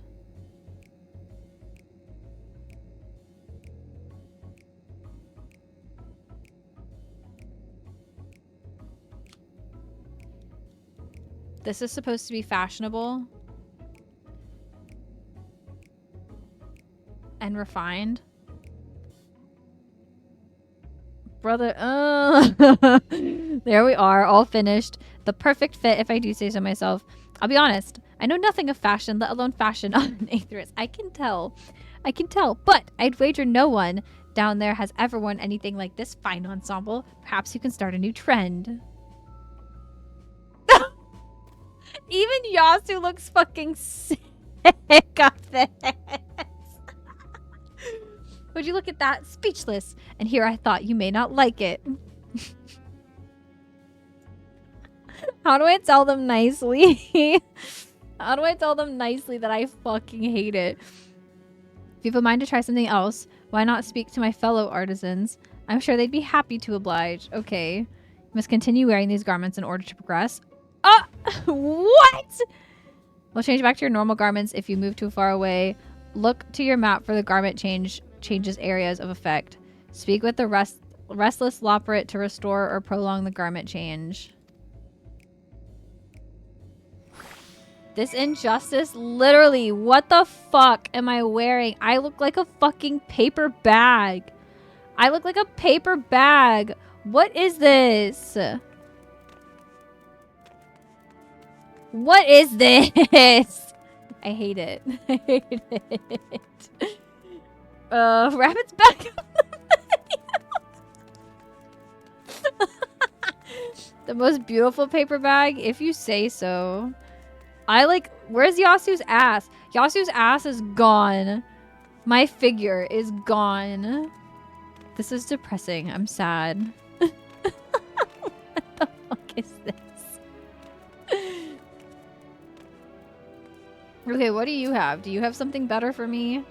Do you have something better for me, please? No one said you'd be coming. How can I help you? You wish to try my clothes? Really? Of course, it would be my honor. Did you have anything in mind? Got anything with a little more flair. I'm looking for clothes with an altogether different design. Altogether different. Look entirely different than this, please. Thank you. I'm gonna ask for more flair. Give me more flair. I want to know what that looks like. I think I can handle that. Let's see. Okay. I want to ask your character where the science fiction section is. Stop. Not that. This should do. Yasu would know where the sci-fi section is, though. Oh. The cheetah print. Some of my best work yet. Okay. Times and tastes truly have changed. It used to be so rare for anyone to request clothing with a focus on form over function. Thankfully, I had a spare concept for robes made using a different fabric. I think it looks rather fetching. It looks better than the other one. I'll give you that. I'll give you that. I was worried how the concept would turn out, but when put to the proof, but it looks stunning on you. Aw, thanks, buddy. Once you go and show Living Way, I'm sure she's eager to see what we've come up with. You must continue wearing these garments in order to progress. Okay, that's fine. That's fine. This is better. This is not great, but... Oh, I didn't see the strip down the front. I didn't see the strip down the front.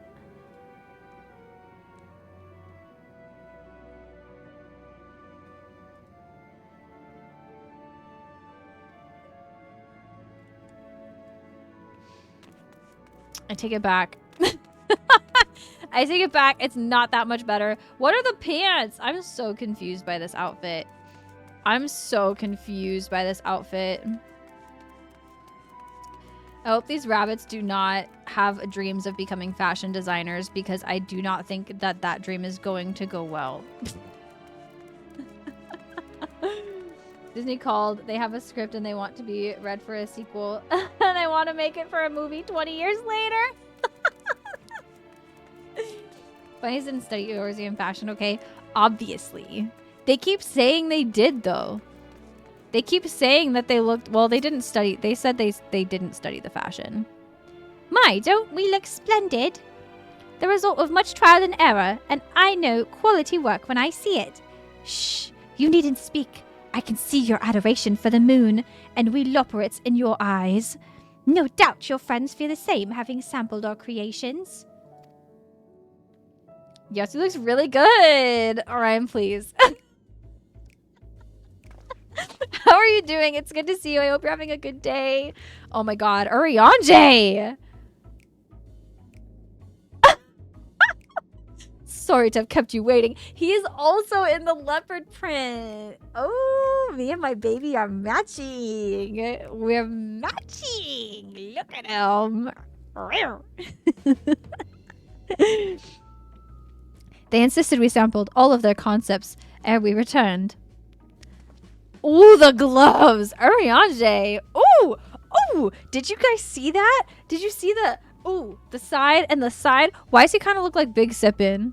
Why does he look like Big Sippin'? Y'all know the Mountain Dew Thancred? He looks like he's trying to match Big Sippin'. Oh my god, this is Big Sippin's boyfriend. Oh, this is Big Sippin's boyfriend. Because Big Sippin' is just green Thancred. This is Big Sippin's boyfriend. Very much slay. You're so right, Angie. Maybe this time when we pick the choice, you can pick, I want to look like I am about to perform a mating ritual after a few shots. That would be better than what we're wearing now, honestly. That would be better. Arrangement got that Big Sippin' green on. Exactly, Orion. That's literally Big Sippin'. Hold on. Let me pull up a Big Sippin'. We gotta have the boyfriends next to each other. Big Sippin'. Where's he at?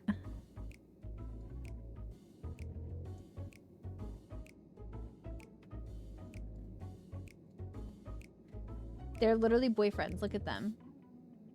Where's it at? Look at them. They're boyfriends.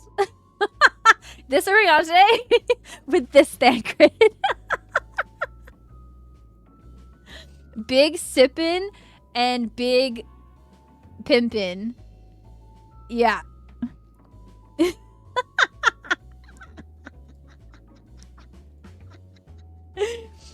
They're gonna ride off into the sunset on the mountain zoom out. What if they base their sense of fashion on Australian Forum high school photos from 100 years ago? Maybe. Which means this is probably how Alphino and Alizé's dad used to dress. Good. Good. Big Drippin'! Oh my god, you're so right. Big Sippin' and Big Drippin'. Big Sippin', come get your man. Big Sippin', come get your man. Come get your man's Big Drippin', because he's... He's feeling himself too. Verily, 'tis an ensemble most becoming. He's feeling himself in the green. He is feeling himself. Those gloves have him feeling spicy. The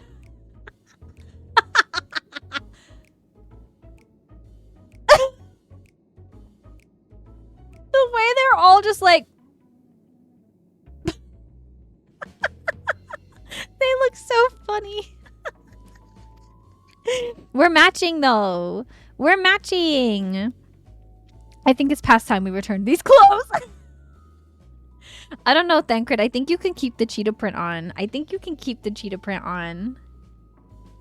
I think you can keep it. Thancred is he's so over it. And Yasu, big thicket. So true. Gyatsu. I was so confident in our garments would meet with your approval. Whatever are we doing wrong?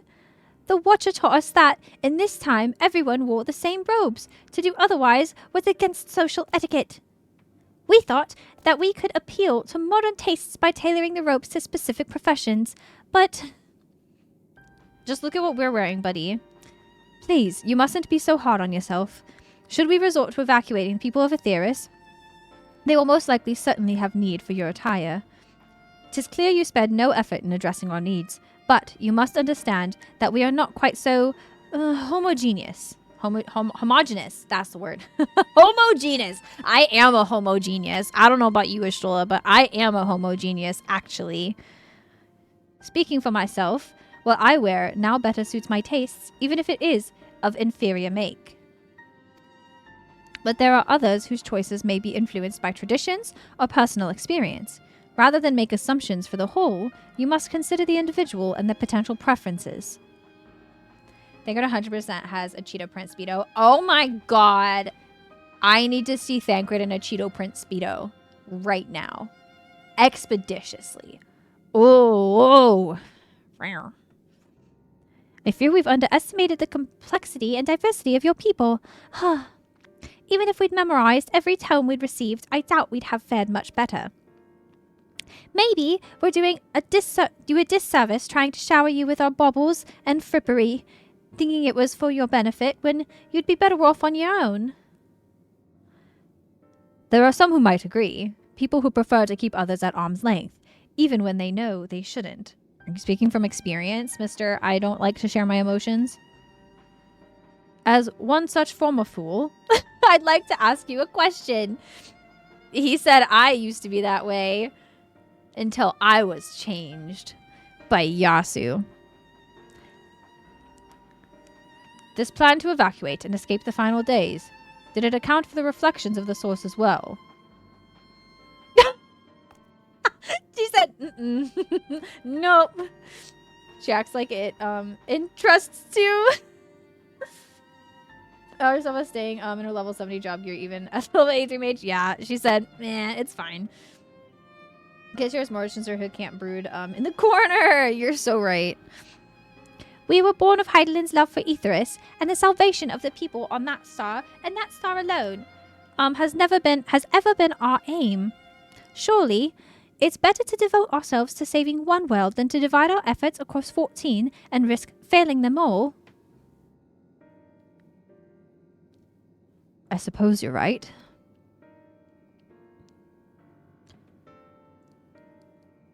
Livingway, might we have leave to explore Bestway's burrow unattended? You have given us much to think about. Why, certainly. Until later, then. Okay. Thancred out here worrying about his daughter off to lesbian college in the first. Nah, literally. I miss our daughter. I miss her so much, actually. If I may, I should like to accompany thee a while longer. Really? I mean, you're more than welcome to. There was actually something I wished to speak with you about. Let's be off then, shall we? Orange said, can I adopt you and keep you in my pocket? Please and thank you.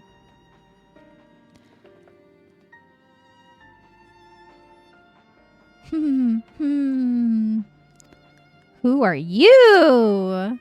I miss her every day. Me frickin' too. Sometimes I go to that area and try and find her just to feel something. Just to feel something. Sometimes I go to the area after the Eden raids just to feel something. I go to the what is it called? What is it called? I don't remember what it's called. Y'all know what I'm talking about. The empty, yeah. Sometimes I go to the empty just to feel something. Just to feel something.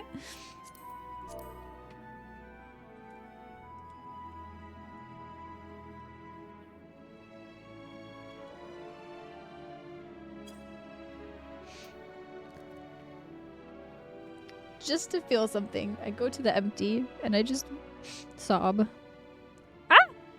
My apologies. I wasn't trying to spy or anything. Everyone's been talking about the visitors come from Aetheris, and I wanted to see what all the fuss was about. I was excited at first, but now I'm worried. What if the people of Aetheris refuse to come? What if we can't save them? It's clear we've made a mess of things. But wait, you still haven't visited the domiciles. Once you see them, you'll understand how wonderful the moon truly is. I'm sure of it. I'll be waiting for you by the teleporter near the entrance. Oh, and the name's Growing Way, by the way. See you soon. Aw, Growing Way. What is your job, Growing Way? Because obviously you're not growing anymore. You're very small. You're very small. One thing I did before I started role-playing is just walking around all the various cities and listening to ambient dialogue and non-quest NPC dialogues. Yeah, I love doing that. I love, especially when I work, because I work from home, I'll open the game and just like work, but I'll have like myself in a just random city area. Like sometimes I'll sit in Limsa, but sometimes I'll go to random areas. Like I'll go to like Charlian, or I'll go to like wherever just to like listen to the ambiance, and like randomly just will like do little side quests and stuff in between like work stuff. I love the ambiance in this game.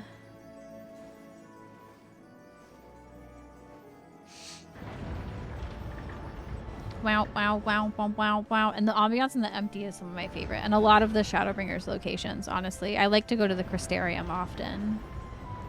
I go to the Crystarium often. I miss Shadowbringers. I never thought that I would get to the point where I missed Shadowbringers as much as I do, but I already miss it. I miss it so much. I would give anything to play through Shadowbringers for the first time again. I think because Shadowbringers just gave me the perfect balance of Graha content and Thancred content. Like, they were both so important, and it just made me so happy.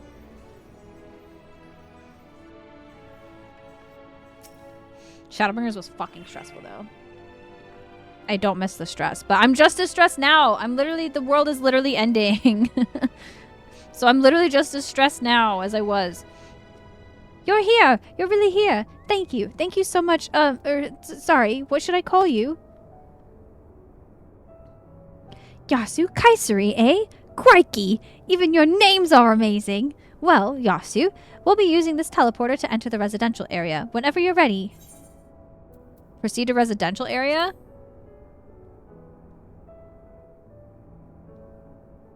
Yoshi P, are you gonna give me a are you gonna... the teleporter. Oh, wait, is this the one that's voiced by...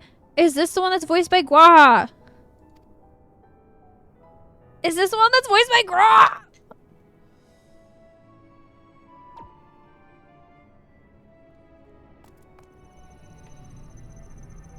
I'm gonna cry!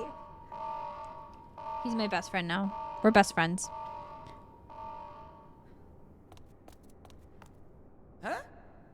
Access to living quarters restricted due to reconstruction. Then where is it? Oh no! Where did you send me? Where did you just send me?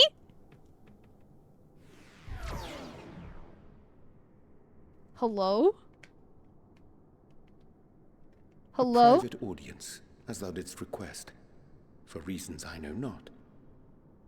Ooh, I'm about to overhear some tea. Oh, thanks, Growing Way, bestie. You got me to hear some tea. You have the friendship to help you win. So true. And this, Star Trek fans, is why you take the shuttle to the incinerator. I would have cried. I would have cried. Am I about to get some tea? Give me the tea. Just a precaution. I'd rather I didn't have to ask the question at all, but I take my responsibilities very, very seriously. Why is it always Urianger that's going off and doing secret ass shit? Mans is literally such a his pants are on fire. Thank you for the follow. Welcome in. I hope you're having a good day. I hope you're doing well. Do you and your friends, by any chance, find our accommodation wanting? Be honest, brutally even. He's the Gojo of 14. Not that. It would be ungracious of me to belittle the efforts of the Undyne. I'm gonna let it go. So I don't have to click it. Because I don't want to click it. I want to sip my boba. Lovely sentiment, really. But the I don't want my mic disappointment to is pick it up. plain on your comrades' faces. It's all the more frustrating since no one will come out and say what they find wanting. Aw. I'm sorry. I don't really know what to tell you. If there are faults in our work, we need to know. We will do better. But time is not on our side. The final days will wait for no one. If your people are to be saved, we must take quick and decisive action. I don't think they're going to be able to get it like perfect with the amount of time that we have. This vessel must serve as a home for as many passengers as possible, for far longer than we may like. Which brings me to my request. Our collaborators on Atheris are doing what they can to prepare for the voyage. Would you be willing to go and lend them a hand? Who are their collaborators? Don't answer that. Having seen I the wanna know. moon for yourself, you could speak to its many splendors, learn what else they might require, and assuage whatever concerns they have. We're not going to be able to get it Wherefore perfect. wouldst thou Bob. entrust me with such a task? The hope is that we won't even need to escape. I don't want to have to escape. How to put it? I want to fix it. I want to stop it. You're How the do I stop only it? one who appears not to be wholly unsatisfied with our work. Oh, quite good at pretending that's the case, at least. Calm, collected, tactful to a fault. Very particular with your words, too. He's being hired in the lobbies right now. No, You literally, that's what I understand was that just piecing In together. the face of great danger, one cannot pursue perfection at the expense of practicality. The difficult choices must often be made for the greater good. I'm trying to hire to those lobbyists. They literally are. And so fate doth conspire to set my feet upon this path once more. Come again? He's so funny. Ah, idle musings. 'Tis no trifle thou dost ask. Yet full well do I understand the urgency and necessity. She's a good caution said he is the original. I... True. So true. Oh, dear me! Dear me! I was terribly sorry for the mix-up. Oh, the way he's running! I love him. It's a bit of a malfunction. I hadn't realized the residential quarters were inaccessible, you see. I love him. But Can you're I still in adopt one him? piece. So, all's well that ends well, yes? Won't happen again. You're promise. coming home with me. I'm gonna put you in my pocket. Hi, Layla. Welcome in. Orange wants to ask for his green outfit back. He does, actually. He wants to match Big Sippin'. He wants to match Big Sippin', and then he's gonna fly away with Big Sippin' on the Mountain Zoo. That's what's gonna happen. That's, like, actually canon. I'm pretty sure. I hope you're having a good day. Welcome in. I think he did like that. He was feeling himself. Gosh, that was embarrassing. I promise to be more careful from now on. Since the residential quarters are closed for now, I've rerouted the teleporter to allow travel between floors instead. Hopefully, it proves useful in the meantime. A shame you couldn't see it, though. You really would have liked it. Is the residential district closed because eventually we're going to get a housing district there? Maybe? Can now travel between upper and lower floors in the best ways borough. Yay! Or at least close to canon. Yeah, it's canon to me. It's canon to me. Can't take them seriously without them trying to break into Mr. McGregor's garden. Not that. It may seem like it, but we've been planning for this far longer than I'd care to admit. Each time we woke up, we'd have long discussions about how to save as many of you as we can. But like everyone had an opinion on this or that. But the one thing we all agreed upon was that the people of Aetheris wouldn't take action to save themselves until it was far too late. That's why we're striving to make the moon a vibrant, magical place they'd hop at the chance to visit, rather than waiting for the flames of oblivion to get them off their tails and force them to accept our invitation. The residential quarters may not be up to the necessary standards just yet, but there are plenty of other places worth seeing. You've already had a look around the Caratorium, but wait until you see what's waiting for you at the east end of the borough. Follow me. Let's go. It's closed because you have to fly there. Fuck off. No, I don't. No, I don't. Don't fuck with me. Is it down? Yeah, I can teleport. Let's go. That's convenient. Normally I just jump down.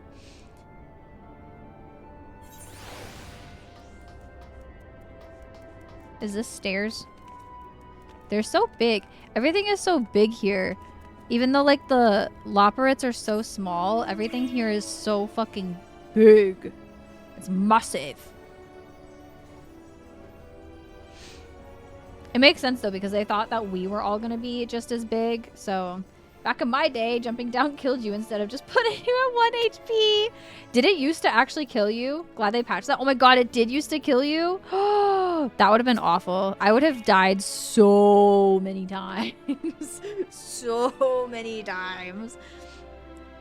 Good, you're here. Through this door. Its greatest Ends Veil was named as such because it's the veil to end all veils. The most beautiful forest you'll ever see. It's a forest? Ooh. We understand the people of Aetheris enjoy taking leisurely walks through natural spaces and the like, so I'm sure you will enjoy it. How about we start with a nice stroll to the fountain? This way. Oh my god, it's gonna be natural. It's gonna be pretty, isn't it? It's gonna be fucking pretty, isn't it?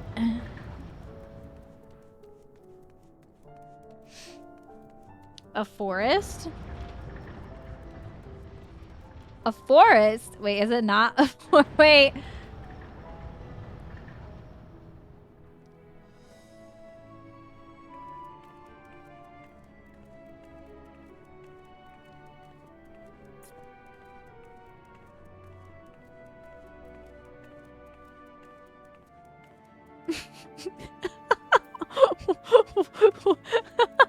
Their idea of a forest is just green ether crystals.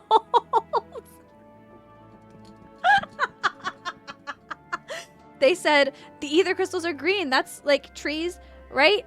That's what... Oh my god. Hey, at least it's got a giant gate crystal. There is... This is gate crystals, honestly. So they at least knew that there's so many gate crystals. They're so cute and silly.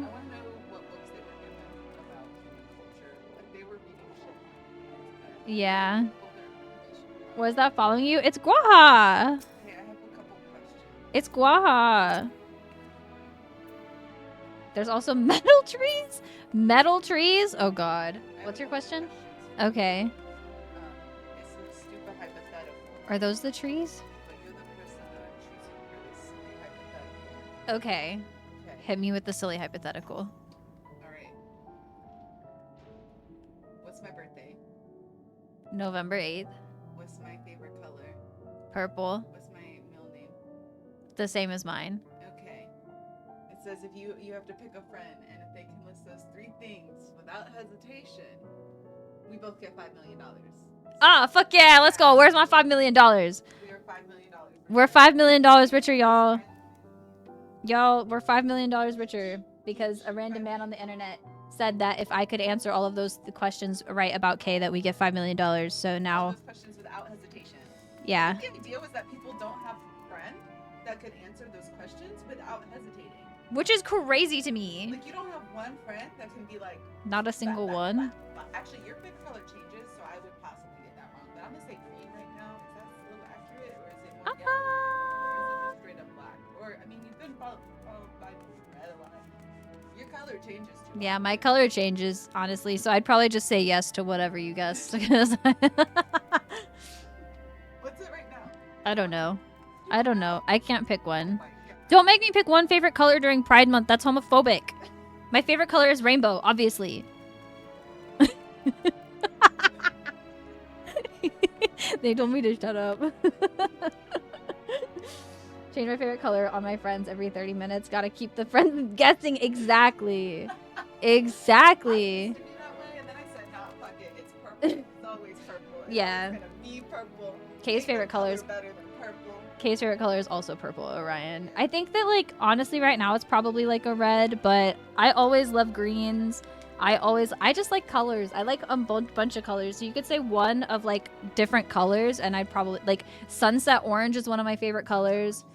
Like a sage green is one of my favorites, but also like a forest, like deep forest green. Ooh, that shit's so sexy. Terracotta orange is also one of my favorite colors.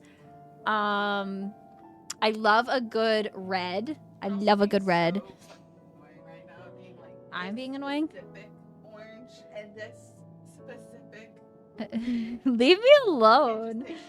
No, because if I just say green, then someone's gonna give me the shade of green that I don't like. They're gonna give me like a fucking bright ass green or something, and that's not my favorite You're green. not wrong. I mean, there's a couple of purples that aren't necessarily my favorite, but Exactly.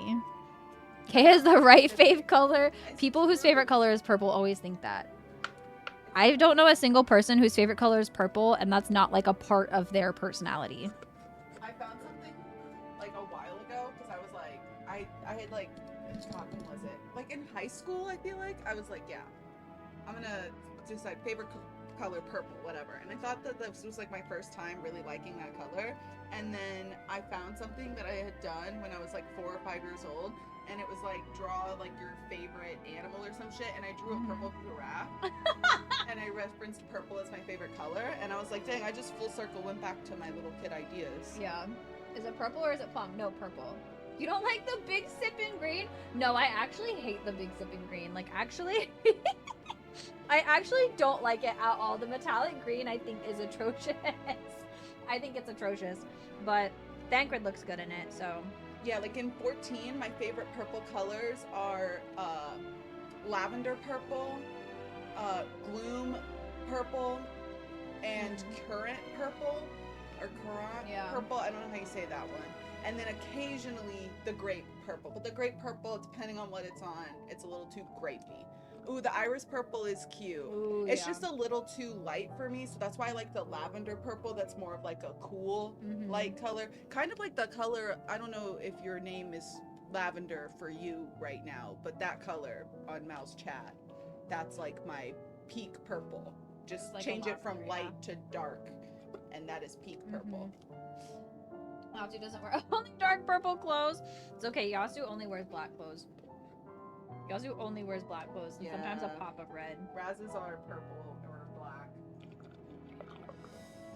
Unless I get My a mom's good favorite color is purple? unless Hell I get yeah. a good one from the quests. My favorite color used to be yellow for a while, but Yellow's a good color. it is a good color, but bright it's just not my yellow, favorite the color. ribbon cotton, It's just not my favorite color anymore. and Nyanya cat with yellow. Come on. Banana. The Nyanya cat will He's real dusty. I need to wash him. He's a little dusty. Are these supposed to be the trees? You took a nap? Yeah. Hell yeah. Took a nap for like an hour. I was tired. I was like falling asleep at my chair, so I was like, oh, let's take a nap. Oh my god, it looks like they tried to make truffula trees, but just out of metal circles. Welcome to the forest! Goodbye. You'll get to the forest area. Oh my god, no, those are the trees. Yeah. Oh. Everything's gay. The fact that you run with your mount out I forgot. is crazy. I like that there's planet lights. Can I have those lights in my house? I actually want one of the gay aethers in my house. Can I have one of those in my house? Actually, Oh, thank you, Orion, for the random Yasu fact. Let's see. We've been asking Warrior of Light questions of the day. I'm trying to think of which one I can use as a fun fact. One of Yasu's favorite foods is like jerky. Like Yasu likes anything in a jerky form and would have grown up turning like the buffaloes on the steppe into jerky. So jerky, like they almost always have jerky on them of some kind and like share it with the scions all the time. Jerky and fry bread. Yep. That's my fun fact. Ooh. Ooh. Oh my god, I can splash. I need the splash emote. How do I splash? Splash. Splash. Ooh. Can I go down the waterfall? Oh, there you are. Wee, wee. What if I... Oh no! Growing way! Growing way! Help! Growing way, help! I've fallen and I can't get up. I'm drowning. Growing way! Growing way, I'm drowning! He didn't come save me. What a bitch. What a fake friend. What a snake. Tiny Grohog getting drowned. Nah, it's okay. He can breathe underwater. He's built different. He's built different. They said we're versatile with our fake trees. They are. There are like 5 different kinds of metal trees. They really tried. Imagine they're traveling in a desert, and Yasu just keeps pulling out jerky, and the scions are like, no, that's literally what happened. Like, literally in Shadowbringers, anytime we were going around places, we were exploring the empty with, every time we went on the car ride in the empty in the Eden raids, Yasu would literally be like, y'all want some jerky? Y'all want some jerky? I definitely didn't make that inspired off of growing up with my grandpa's deer jerky. I definitely didn't base it off of that. Because I miss my grandpa's deer jerky. I miss my grandpa's deer jerky every single day. Every single day. So what did you think of the forest? Isn't it positively pleasant? Simply sublime? I couldn't see the forest or the trees. I didn't see any. Wait. You mean those crystals out there? Or... Tis as transcendent as burying your face in a chocobo's plumage and taking a good long whiff. That's such a long-winded way of saying that this is basically chocobo shit. Oh my god. I like how you asked the 1'3" thing to save you from deep water. He's got to try harder than that. I'm going to say the second one. The third one feels like way too, it feels too aggressive. It feels a little bit too, like, mean. I don't want to be mean. They're trying their best. Mute the cats! Hi, Chris. How are you doing? Hope you have a great day. I am. Thank you. How are you doing? I hope you're having a good day. I hope you're doing well, pal. It's good to see you. Right you are. Our forest is made of crystals and constructs, dotting the landscape as far as the eye can see. Building this place was a challenge, let me tell you. Since we were born here, we've never even seen trees in person before, let alone a forest. The information sent by our collaborators was quite enlightening, but after much deliberation we decided to use crystalline constructs in place of living trees. And thanks to our atmospheric circulation system, this place produces air as clean as that you'd find in a forest on Aetheris. Oh, okay, good. The fountain here behind us, powered by the rather large crystal adorning it, its top, plays a vital role in supplying us with fresh water. Much time and effort was spent making it the most spherical of spheres, and I dare say the unparalleled roundness speaks for itself. Oh my god, it is round. Epcot ball. Epcot ball. That looks like, oh my god, y'all know those balls in like the malls, the ones that like are giant brass balls and then they have like water that goes around them and then like the ball like rotates with the water all over it? That's what that looks like. Epcot ball. What do you think plumage is? Is that not like their asshole? Is plumage not like their fucking asshole? Like their plumage, they're like... Oh. Oh.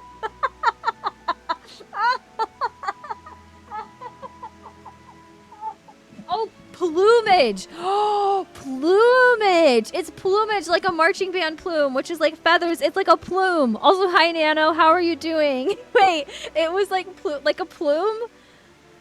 I knew something was up. Wait. No, I thought it was saying plumage, and I thought it was saying that this... I thought it was saying that this, this tree... This forest was like taking a big long whiff of a chocobo's asshole. I thought that's what that was saying. I thought that's what it was saying. I didn't know. I thought it was plumage, not plumage.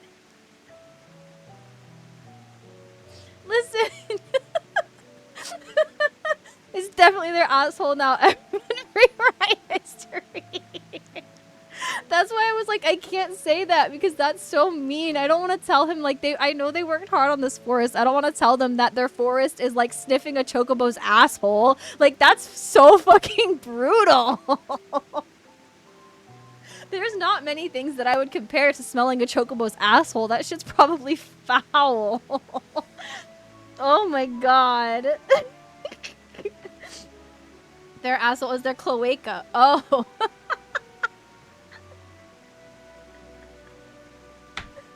If you clean it first, nah. I remember plumes. Me too, Mick. I don't miss them. I'm really thankful that my college marching band did not have plumes. We wore baseball caps during the games instead of plumes, and I was very thankful for that. I was very thankful for that. And when I was drum major, I didn't have to wear anything on my head, except for sometimes I still had to wear my hat. But normally my uniform when I was a drum major was like a knight's like outfit, and so I had to like get a whole getup. And I had to sword fight on the field. It was very fun. It was very fun. But in high school, I used plumes. And I hated plumes. I hated them. I do not miss plumes. I do not miss them.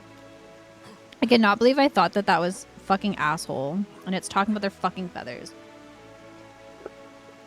I cannot with myself. I enjoy nothing more than a nice long stretch and a spot of relaxation whenever I come up here. You look like you could do it with a stretch yourself. Okay. I'm so glad I asked. Me too, because I would have just blissfully gone on. I would have just blissfully gone on and like kept... I would have kept fucking doing whatever I would have just kept on going. I would have just moved on and never would have touched on that ever again. Big stretch. That's the spirit. I feel more relaxed simply watching you. A sight worth the many years spent building this place. If it's not too much to ask, it's always been a dream of mine to take a walk through the forest with someone from Aetheris. Could we maybe? Oh. Oh. I'm gonna... Oh, is he gonna accompany me? Stop. I have my little Graha and my Loporit. Oh my god, I literally have Jonathan Bailey with me. Jonathan Bailey, are you in the room with us? Look at that bird right there with beautiful plumage. Val looks at their asshole. Uh-huh. Literally. I literally been like, uh-huh. Yeah, okay, weirdo. Why are you complimenting that bird's asshole? What's wrong with you? You will? Oh, be still, my quivering whiskers. Rangway's now accompanying you. Okay. Okay, you can leave him behind. I don't need to leave him behind. I will never leave him behind.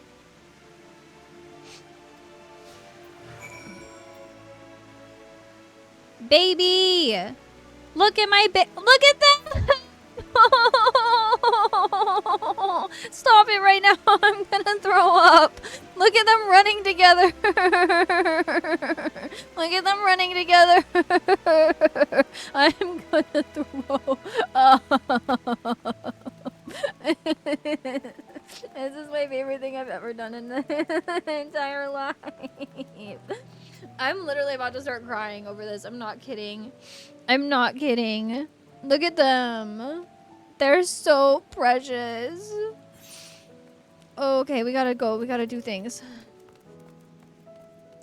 Oh, there's a spot over here. Okay. This way. Look at them, babies. Kind of wish we would have kept you in the dark about plumage till someone told you that at times you have you have to trim plumage. Oh my god. Nah, I definitely would just think that you needed to like trim the fucking feathers by its asshole. That's what I would think that was meaning. That's what I would think that was meaning. Oh, it's like in the fate. Oh, okay. That's what I was thinking it would mean. Which, like, I mean, is like accurate when you own animals. Sometimes you gotta do shit like that. Why does it say that little frame? What is that little thing? Can I not do the quest until the fate isn't on it? Because, like, isn't that part of the quest? Or is it not? Oh, I got him on level 84. Wait, I gotta update. I'm on level 84? When did I get to 84? Oh, Lord. Okay. Love babysitting Lopperts. Me too. Me too. Asshole shaving. Yeah. Yeah. Quests are usually red. Oh. Okay. So those aren't part of the quests? What are those?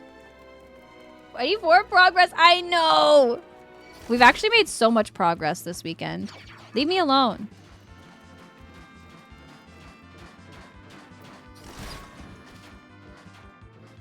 Oh my god, this bee is an absolute nasty one. Now I'm fighting this guy just because the bee is absolutely fucking nasty.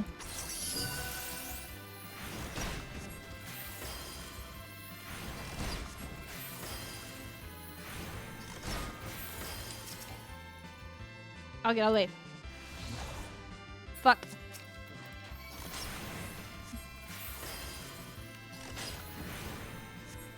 I gotta heal myself.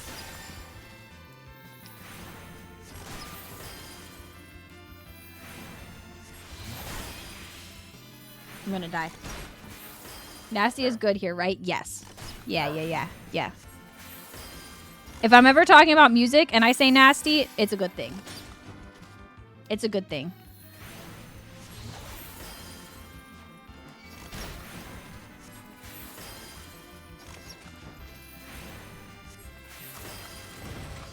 Yeah.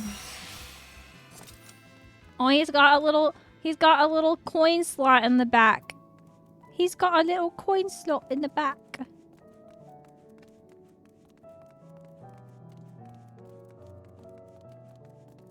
Growing pains didn't help at all. Growing pains can't help. He's just a baby. Ask if you can taste the rainbow crystal. Yes! Yes! What? No, I'm not sure what it is you do with crystals on Aetheris, but we don't eat them. And certainly not this one. It's possessed of all 6 elements: wind, lightning, fire, earth, ice, and water.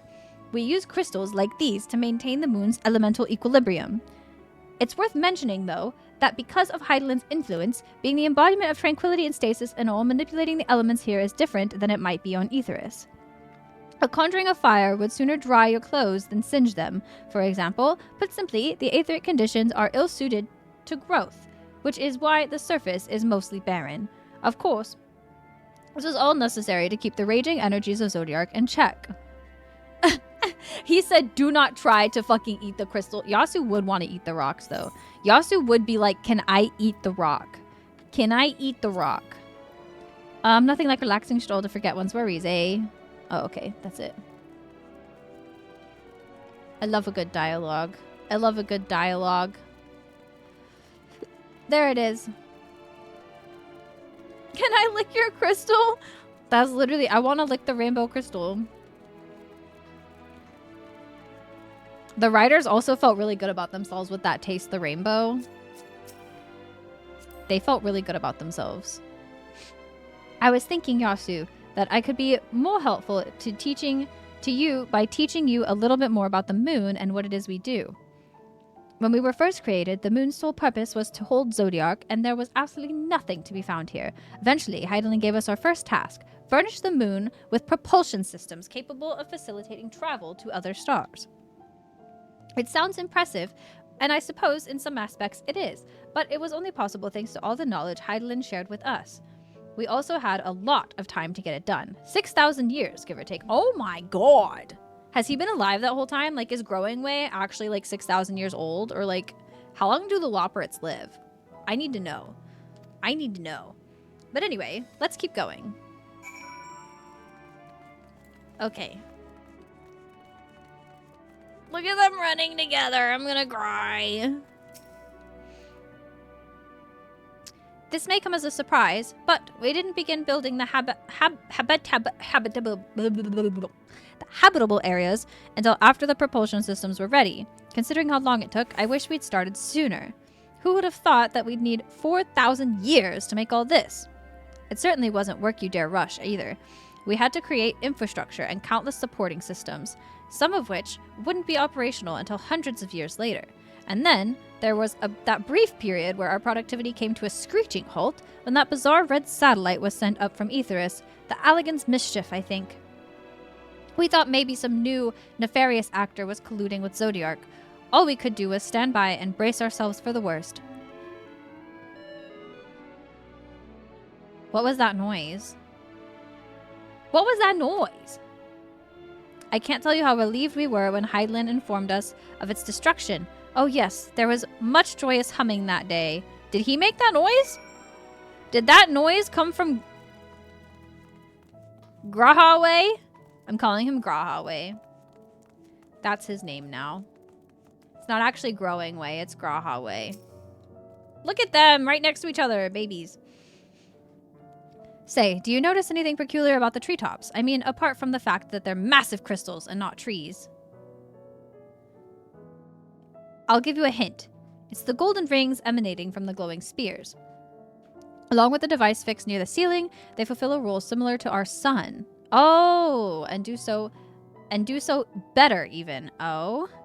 Grahaway, I love it, right? If Graha was a Loporrit, which he is because that's Jonathan Bailey. The sun and similar celestial objects in the great expanse radiate energy that is harmful to your bodies. These rings shield you from that energy while allowing you to bathe in the perfect amount of sunlight, or rather, a close approximation of it. Pretty impressive, wouldn't you say? Oh, and if you look closely, you'll see different types of trees have ever so slightly different curvature. Yes, indeed, this forest truly is the greatest. So those are suns, like solar panels, basically. Solar energy. There's something else I wanted to tell you about. Oh right. The propulsion systems and the habitat facilities were completed around 2,000 years ago, and with that, the most important features were fit for purpose. Which was well and good, except we still knew absolutely nothing about the present-day people of Aetheris. Why not go and visit Aetheris yourself, you might ask? Strictly forbidden. Were our technology or knowledge of the moon's true purpose exploited for evil ends, the results would be disastrous. Then there were a few more rejoinings, and it became increasingly difficult to converse with Heidelin. Fearful we might lose the ability to communicate with her altogether, we besieged her to find people on Aetheris we could trust to help. We were quite fortunate everything worked out as it did. Are we? Because we're literally nearing the final days. Since you have seen the Loporrits, can we share Selkway? Oh my god, yes. What is Selkway? What is that? What is that?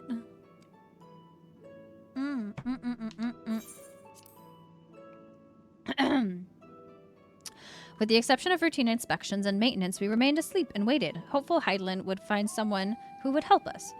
Eventually she did, and though her power was waning, we were able to speak to them directly for a short while.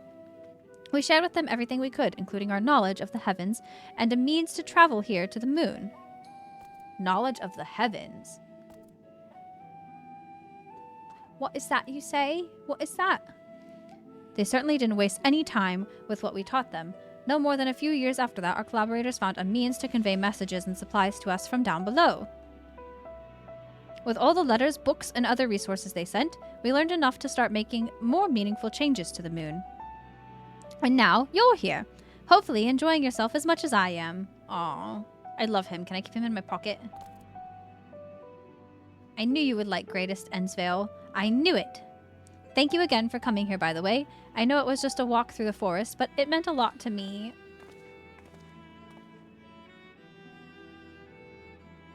I'm learning the song on the trumpet. Oh my god, Mick, I need to hear that when you do. Please share with me when you do, because that's so exciting. This would sound good on trumpet. Which makes sense because it sounds like violin, which I'm pretty sure is in the same like tonal range as trumpet, so it would make sense if it would sound good on trumpet. A bit of Emmett Silk skateboarding on Graha made me sad. Oh my god, Mick, I've seen that so many times. I've seen that so many times. Somebody made an illegal mount thing. If you catch my drift, that is that. That's the Graha. And you can do that. And I was like... I was like, I'm gonna fight. I'm gonna fight. Don't you dare touch my crystal man. That's my crystal man. You leave him alone. He's resting, okay? It was awful. It pissed me off. It was very funny though. It was funny. I did giggle a little bit, but I also felt so bad. I was like, why? Put it in gen chats. Okay, hold on. Let me... Wow, wow, wow. Oh god. Okay, hold on. I'm gonna put this on the... Look at... Oh my god. What is this? What is this? Hold on. Oh, my YouTube signed me out. That's weird. Look at... What the fuck is this? What is this? Let us see you watch it. Okay, yeah, I got you. Look at me. I have lived 1,000 of your lives.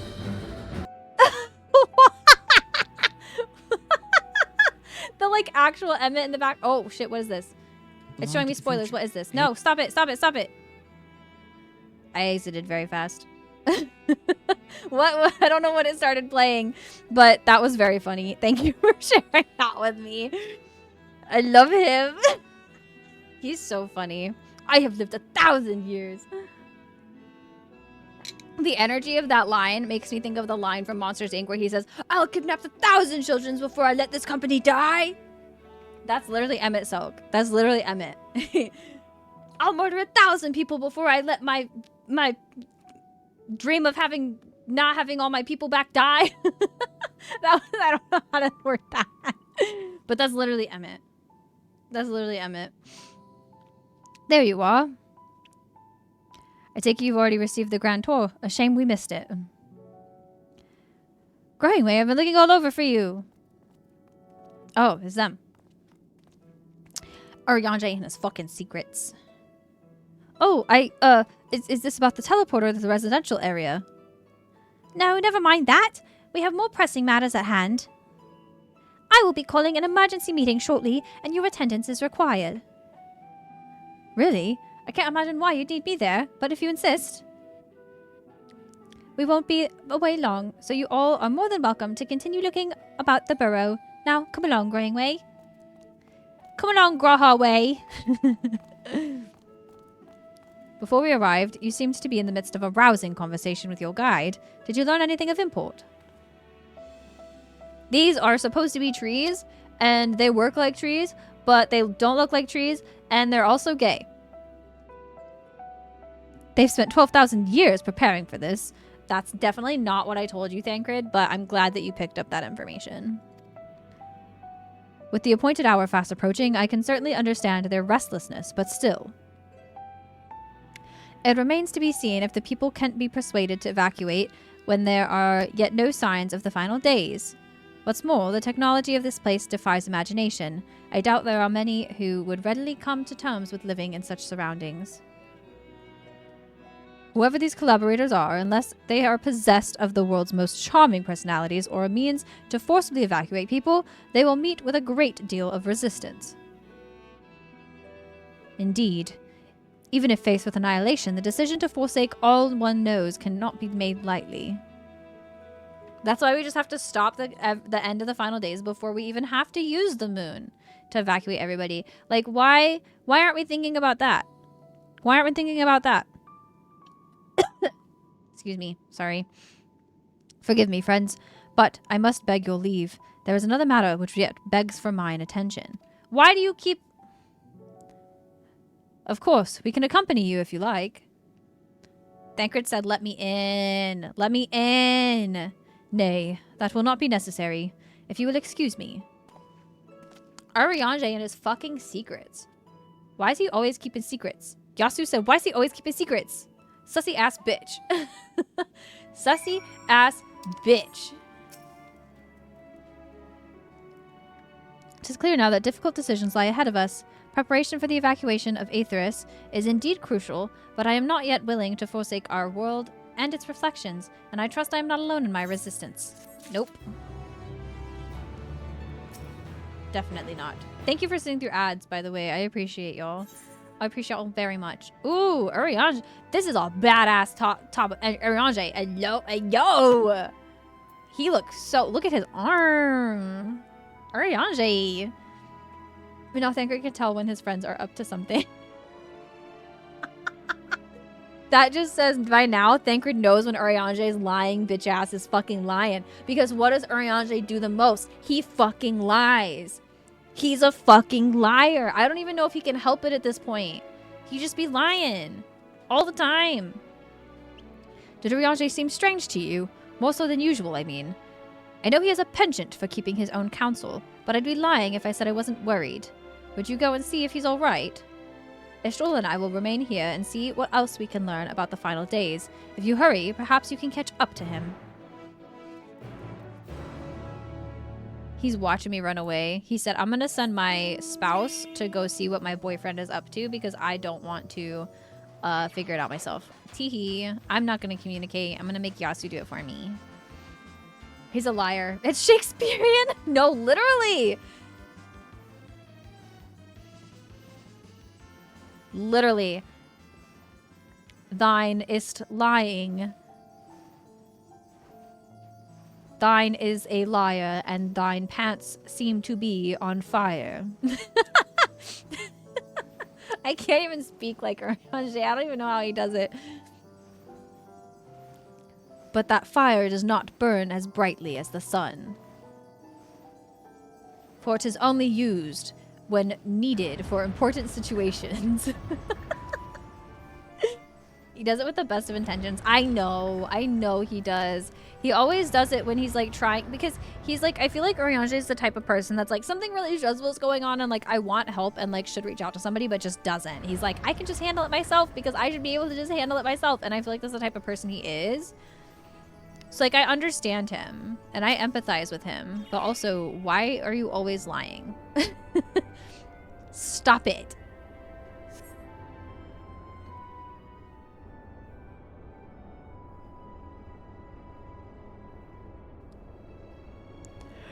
Oh, fuck, big yawn. There he goes. Where's he going? What's he doing? Ranger appears to be heading towards the entrance of Beastway's bureau. Gotta go. Burrow, not bureau. This is not a bureau. Whee! I think it's fitting that whenever I always have a little piece of Jonathan Bailey with me if I use this mount, because I have Graha running around as my minion, and then whenever I switch to this mount, I have a little growing way. And now I know who that is. We're on the moon together, baby. Oh my gosh, I should have teleported. I forgot I could teleport up. I forgot I could teleport. I should have done that. This is, I think, what Aranje would say. Thou art a knave, a bare dissembler, and thine breeches be ablaze. That is exactly how he would say it.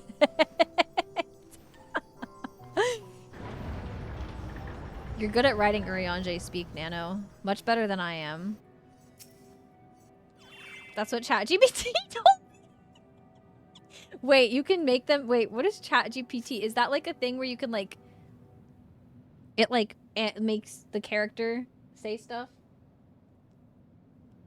Or it says stuff in the form of that character? He's not doing a very good job at like looking out for stuff. I'm literally right behind him. I'm literally right. He went... Yasu literally right behind him, like... Ventures off into Merlimentorium for reasons unknown. You must tread carefully, else he might sense your presence. Aw, fuck, is it gonna be another sneak mission? These are really popular in Endwalker, I'm noticing. They really like the fucking sneak missions. To translate something into Shakespeare. That is exactly how he would speak it. That is exactly how he would say it. Follow Orange from a safe distance. The objective will end in failure if you are noticed. Damn it! This one is so stressful.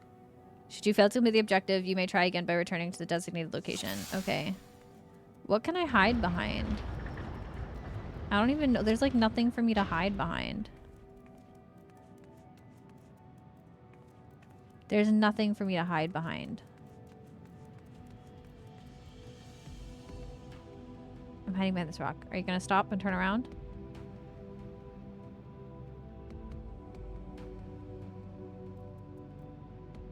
Yep. I think I was supposed to hide behind that rock. You don't see me.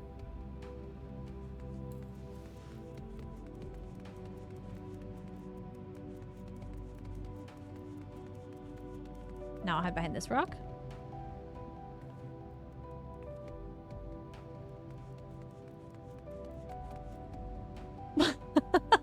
Just running and hiding behind rocks.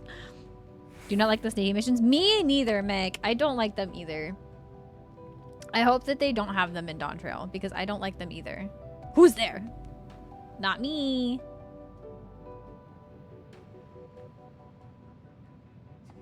I don't like them either. The first one I like failed. Oh, he's running now. Fucking shit, bro.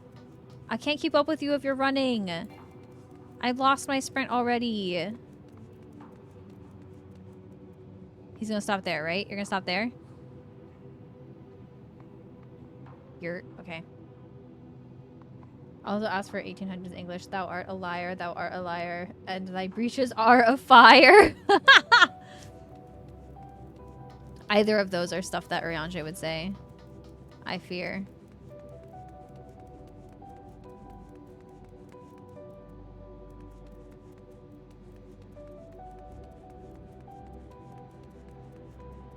Yay! I did it! First try, baby! The last one I failed. The last one I failed my first try, so a win is a win.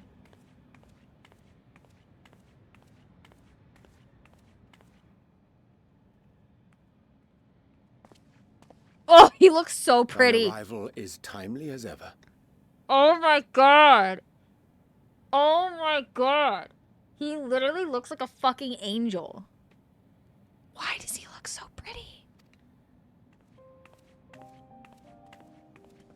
This scene is for the Urianger wall shippers. To overhear my conversation with Living Way, I presume. Yeah. I mean, that really does something to his aura. So true, Daniel. So true. He looks so... oh my god, look at him. It was not mine intent to move in shadow. Nevertheless, I have been asked to do that and more yet again. Is it so plain that these strangers could intuit it at a glance? My capacity for silence and secrecy and duplicity? So he admits that he's a liar. He knows that he's a liar. Okay, okay. He knows. He knows. And Grahatir did contrive to deliver the first at the price of his own life. I was complicit in the scheme. A sacrifice averted for a mercy. Would that I could say the same for Menphilia. One life for one world. And by that bloody bargain brokered by my hand were the scions robbed of a dear comrade and Flamine her beloved daughter. It was not your fault, buddy. Have you been holding on to that since fucking A Realm Reborn? Have you been holding on to that all this time? Since, like, when did that happen? That was, like, post Heaven's Ward, right? I don't remember. He has. He's just been beating himself up about it. A rare scene where the, when the sun is rising on the moon. True. He's such a sweet baby. Two souls, whose selflessness was beyond measure, whose resolve was unshakable. They would not be moved even had I thought to protest. But protest I did not. Far from it. I pushed them forward. Oh, so he feels bad for, like, encouraging them. He's like, man, maybe I shouldn't have just accepted that they were willing to sacrifice everything. Maybe I shouldn't have just accepted that. To seek out alternatives. Ones that would not demand such terrible costs. That resignation weigheth heavy on my mind, as does the memory of another lost to mine inaction. Who? Dearest Moonbringer, Oh. who did face death unflinching, that we might secure a means to bring low the Ascians. Oh. He's still holding on to Moon Prita too. That happened so long ago. Urianger, can I hug him? In her hour of need, I did naught. Dutiful disciple of Louisoix, ever looking to the greater good. Had I shut mine eyes and bid her live instead, mayhap she would be with us today. Oh. Look at the sadness in his face. Like, look at, you can see the tears in his eyeballs. You can literally see him, like, he's about to cry. He's just been holding on to all of that. Selfish wants, born of everlasting regrets. Most days I put them from my mind, but could think of naught else when asked to swallow the same bitter draught. Subterfuge and sacrifice. Mayhap the right moral choice, but one I regard with great trepidation. This has come such a far way. Urianger's come such a far way since, like, A Realm Reborn Urianger. Y'all remember when he was, like, pretending to be with the Ascians and shit? Like, I don't think he thought twice about it back then. He's come such a long way. The calamity of Amarot was a tragedy beyond reckoning. One which must never again come to pass.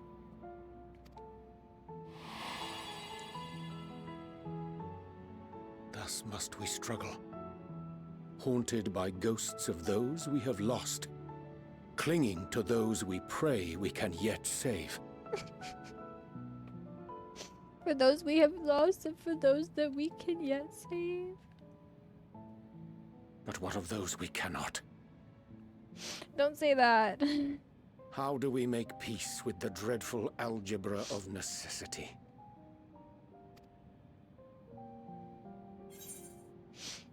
Sometimes there's no right answer. Have faith in yourself and your decisions. Take heart and protect well those you can. Would that we had time to weigh the costs.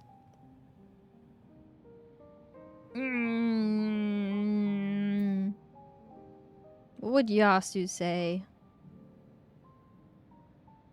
Well, Yasu would say this. Yasu would say that because Yasu's thinking a lot about how we've had to kill a lot of people that we, like, didn't really have the opportunity to think about. 'Tis a comfort to know we are of like mind in that regard. Yeah, because the Garleans, like, we had to kill so many of the people in the Garlean army and stuff, and, like, so many when we were going through Garlemald, and they kept being like, "You're a murderer, you're a killer." Like, I mean, I never thought about it that way. I also thought it was kind of like normal, like, character, like, fictional logic, where, like, if you don't see them fully die, then they're not actually dead, you know. But, like, we didn't have time to fucking think about it. We just had to fucking fight. We just had to fucking go with it. And so that's, like, Yasu's, since Garlemald has been really thinking about that. I've been thinking about that. It does have some hard hitters. It really does. It really does. Lots of heart to Strange. hearts. Scarcely can I remember when last we spoke alone, and so candidly. Me too, because Thancred always wants to just be with both of us. We don't get time I alone. thank thee. For all my supposed skill with words, I find it difficult to express such private thoughts. As for the Loporrit's proposition, I will take time and consider how to respond. 'Twould be to our mutual benefit if we could converse more openly with our aspiring caretakers. A concern I should be glad to address on the Scion's behalf. To dispense with all pretense and bare one's heart to another is a frightening thing indeed. But we cannot move forward ere we take that bold first step. A lesson I have learned many times before. And today. Did he just bare his heart to us? Did he just admit that he's in love with us? Wow, everybody's in love with us. Wow. Everybody's just in love with us. Wow. Slash half joke. I know the Urianger X Wall people, like people who have Urianger ships with their Warrior of Light. This scene was definitely like peak for them. What are they saying? Curse these ears! I've heard bugger all! Song is called Every Drop. It's so pretty. I like it. It made me want to cry. I teared up. I didn't fully cry, We've but I got did our tear up. plans. I did tear up. Okay, so they're asking Urianger to like, what are they exactly? I didn't fully understand exactly what they were asking Urianger to do. What are they asking him to do? I didn't fully understand it, to be completely honest. In truth, my reason for traveling hither was to effect a plan of mine own, a plan which may pave a way forward for us all. May, I say, for there is no guarantee of success. 'Tis the reason I set out alone. That failure, should it come, should be mine to bear alone. Why, though? You'll find out. Okay, okay. Yet thou standest before me with proffered hand and open heart. 'Twould be remiss of me to refuse thy amity, and so I ask, wouldst thou join in my endeavor? Yeah, buddy, I'll help you. I thank thee for accompanying me. 'Tis a simple plan, in truth. We shall not be long away from the Bestways Burrow. Burrow. Never mind. I thought I said it wrong again. Difficult decisions must needs be made in the coming days, but I nevertheless believe we are all of one mind in our desire to save the people of Aetheris. To make clear our resolve to the Loporrits, I would offer them a gift, but its making doth require a most singular ingredient. Well,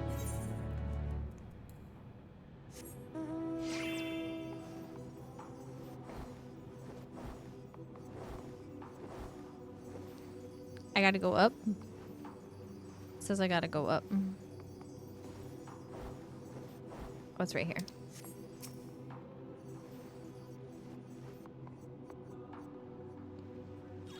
Whew. Ah, an abundance of spungoi. Excellent. I chanced to spy this aggregation when crossing Zodiark's erstwhile prison. Using a spell taught to me by the Numo, I believe these shall suffice for the gift I would fashion. The magic requireth considerable concentration, however. Might I prevail upon thee to stand watch whilst I perform the incantation? Yurt. Stand and watch the designated location. Oh, it's over here. Ah! Where's it at? Oh, right there.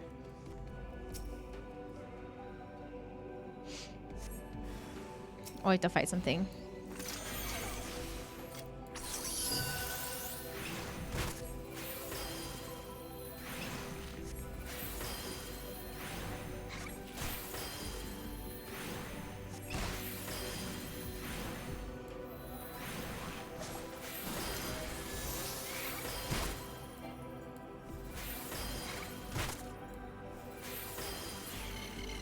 Cool. I did it. Aw, fuck, there's more.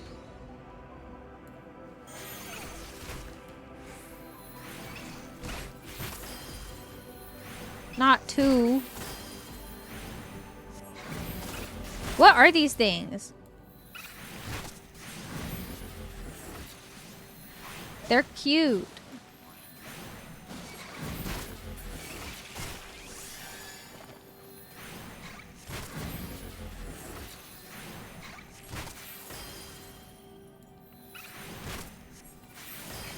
They're really cute. Oh my god, it got tubby. It blew itself up. No, why is there more?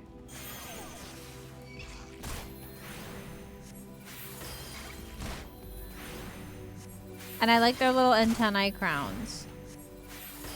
I think their little antennae crowns are really cute. Whee. I need coffee.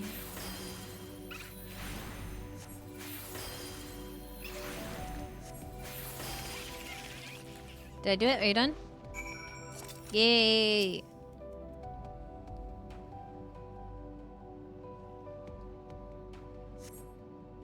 Surveying the nearby area, you see no sign of potential threats. This would be a good opportunity to see how Oriange is faring. Okay.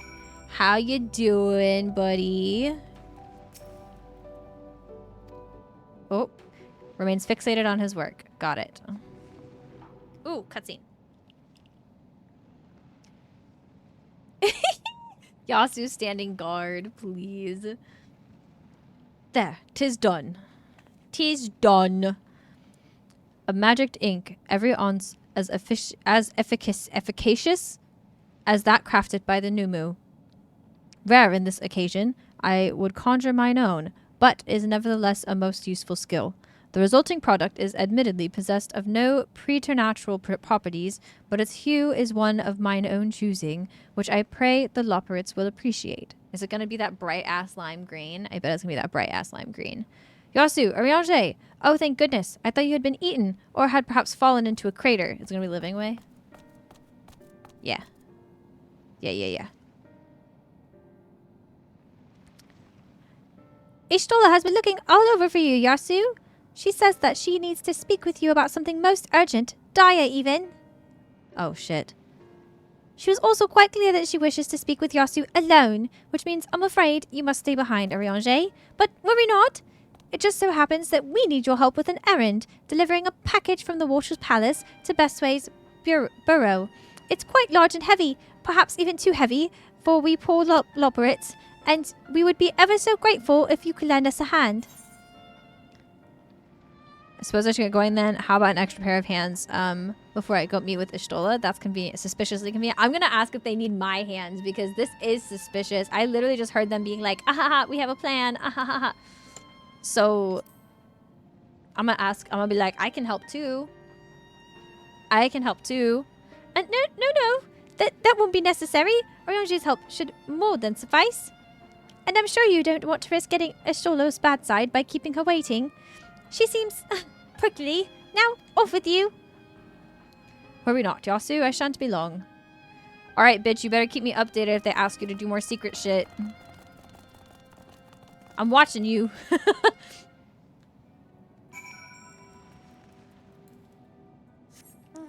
I'm watching you, Oriange. Where do I gotta go? Wait.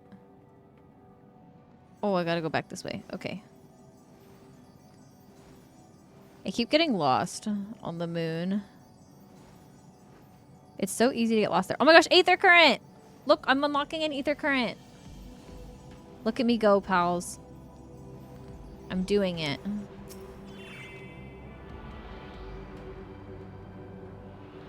Yeah, buddy.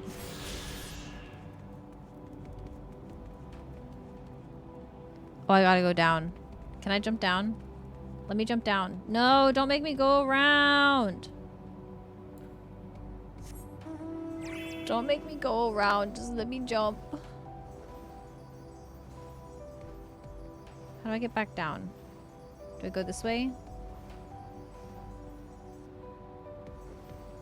Okay, yeah, I go this way. Realize I could have teleported, but...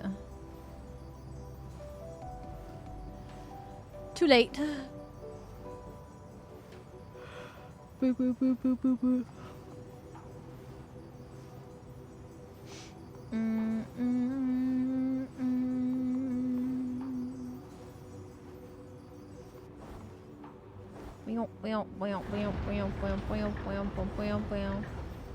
wish that there was little aether currents here, like the little aetherites to travel places. I feel like there should be.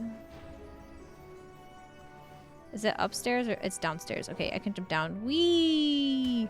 Wee!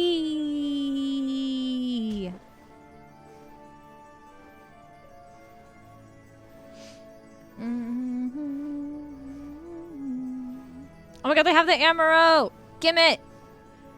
Gimme!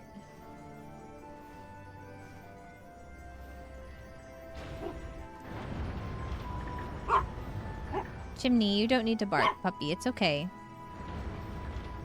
Do you got opinions? Do you have opinions? Yeah, puppy? Okay.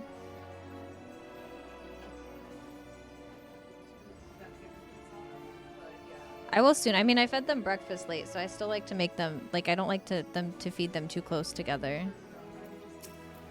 Oh, okay. Ah, yeah. Fair. I normally wait until the cats start getting mad at me. On days when I, like, sleep in. Because I fuck up their feeding schedule when I sleep in. Oh, Yasu, we thought that you'd be away for far longer. Yeah, I know they didn't fucking need me. I knew they didn't fucking need me. A dire emergency? I said no such thing. But as you are here, I could use your assistance with one small matter. Running away... A companion of Growingways apparently has much to tell us of the final days. The problem, however, is that he is determined to live up to his name, refusing to stay still long enough for us to hold a conversation.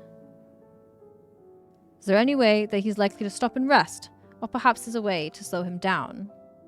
What's the rush? I was thinking we should wait here, maybe enjoy a cold mug of carrot juice and... no? Well, if it's really that important, you can try using these... balls of moose flesh. Not to be confused with the other thing. What other thing? Runningways' other notable features is his incessant chatter, so you'll have no trouble finding him in a crowd. And when you do, try lobbing your balls at him. Oh, okay. We gotta lob our balls at Runningway, okay. Also wanted to know what the other thing was. No, literally same. Like, what is that? What does he mean by that?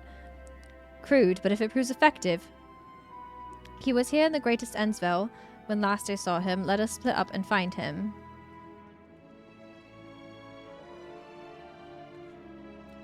Bruh. I don't want to do this. I don't want to find somebody right now. I want to know what the fuck is going on with Urianger. I want to know what the fuck is going on there. Oh, it's farther this way.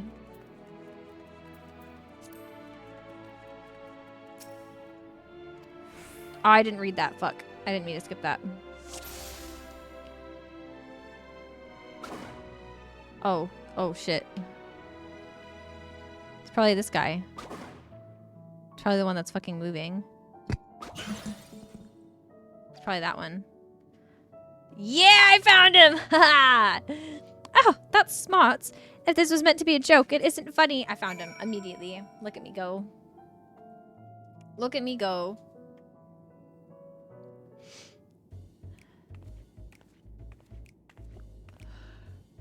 I found you.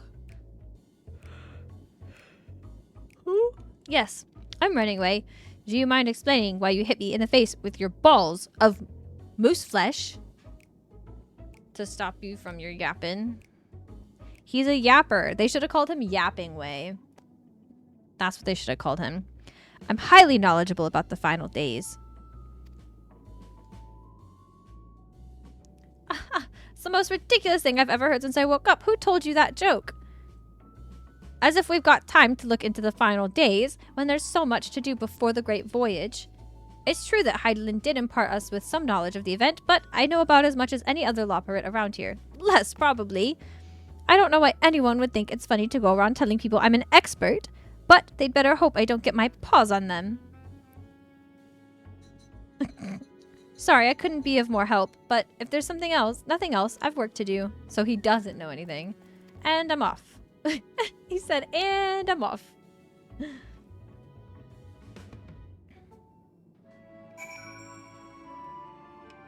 Okay, well, that was, Waitlist? Oh my god, I keep yawning. I'm so sorry that I keep yawning. I'm having a sleepy day.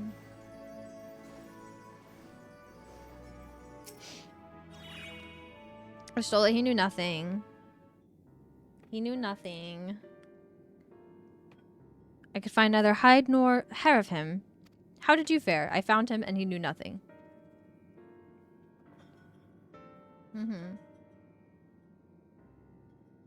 So he knows, no more than the others. Care to explain yourself, Growing Way? Well, you see, I misremember.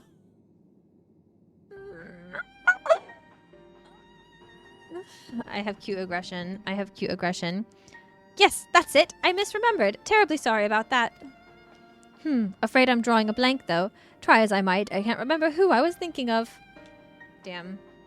On an unrelated note, what of Urianger? I assume you spoke with him earlier. But did he say when he'll be returning?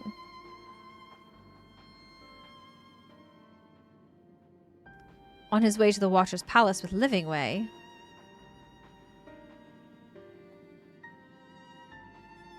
Between Growing Way's sudden lapse of memory and our lack of other leads, maybe our time would be better spent lending Urianger a hand.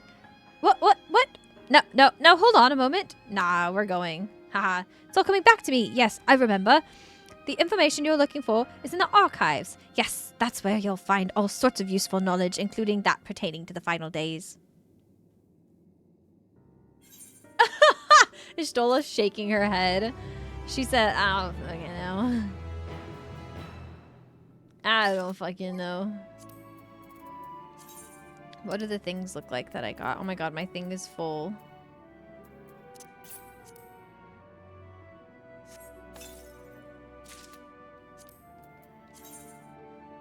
Oh, cute! It's a little skirt.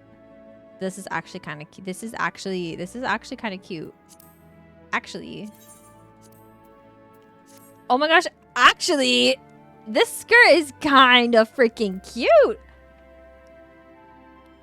This skirt's kind of cute. Okay. Oh, I can't use two things at once. I forgot. That kind of slays, right? What do the shoes look like? The shoes are kind of fun too. Ooh, with the purple line. Yeah, that's kind of cute. I don't think I remember liking this very much though. So I'd probably want a different top, but it's cute.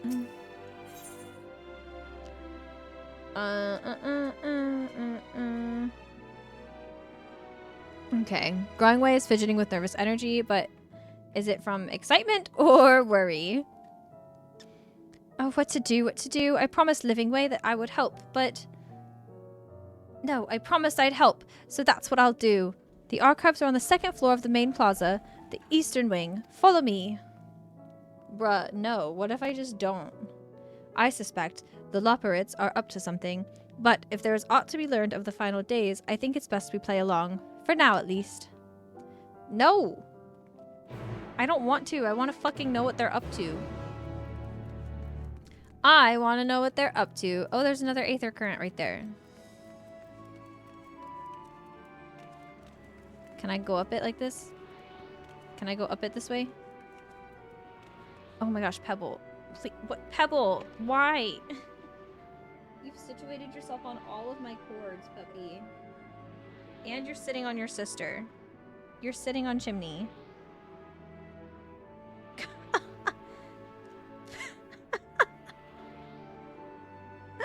Can you guys hear Chimney growling? I don't know if my mic will pick it up, but she's literally growling at at Pebble. Because Pebble literally sat on her fucking head. Not the sitting, literally sitting on her fucking head. Chimney got down. Chimney said, I'm done. Oh, I have to go all the way around? That's rude.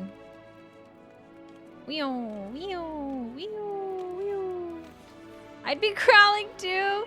Yeah, it's understandable, honestly. It's understandable. Yay! Am I gonna have to go all the way back around? I think I am. Yep. Damn it.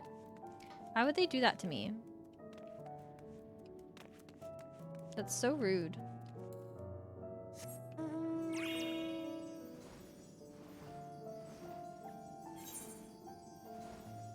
Where's the teleporter? I forgot that I could teleport. I don't know where the teleporters are. That's the problem.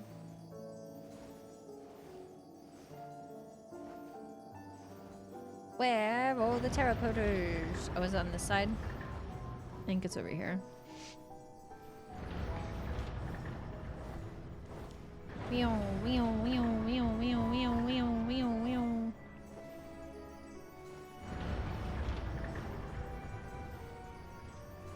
Where is the teleporter? Oh, where is the teleporter? Oh, where? I don't remember where it is.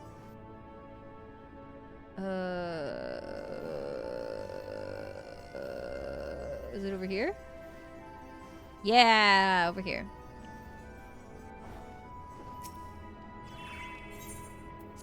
There we go. Peebo, Peebo, Peebo, Peebo, Peebo, Peebo, Peebo, Peebo, Peebo, Peebo.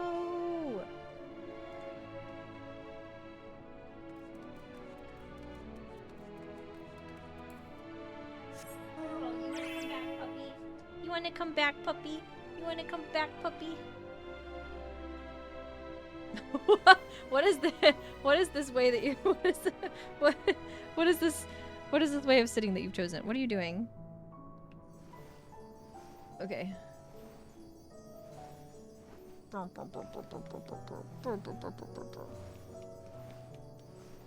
You're very cute. Yes, you are. Yes, you are so precious.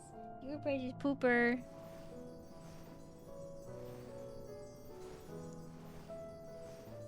Smash. Their free company name is Smash.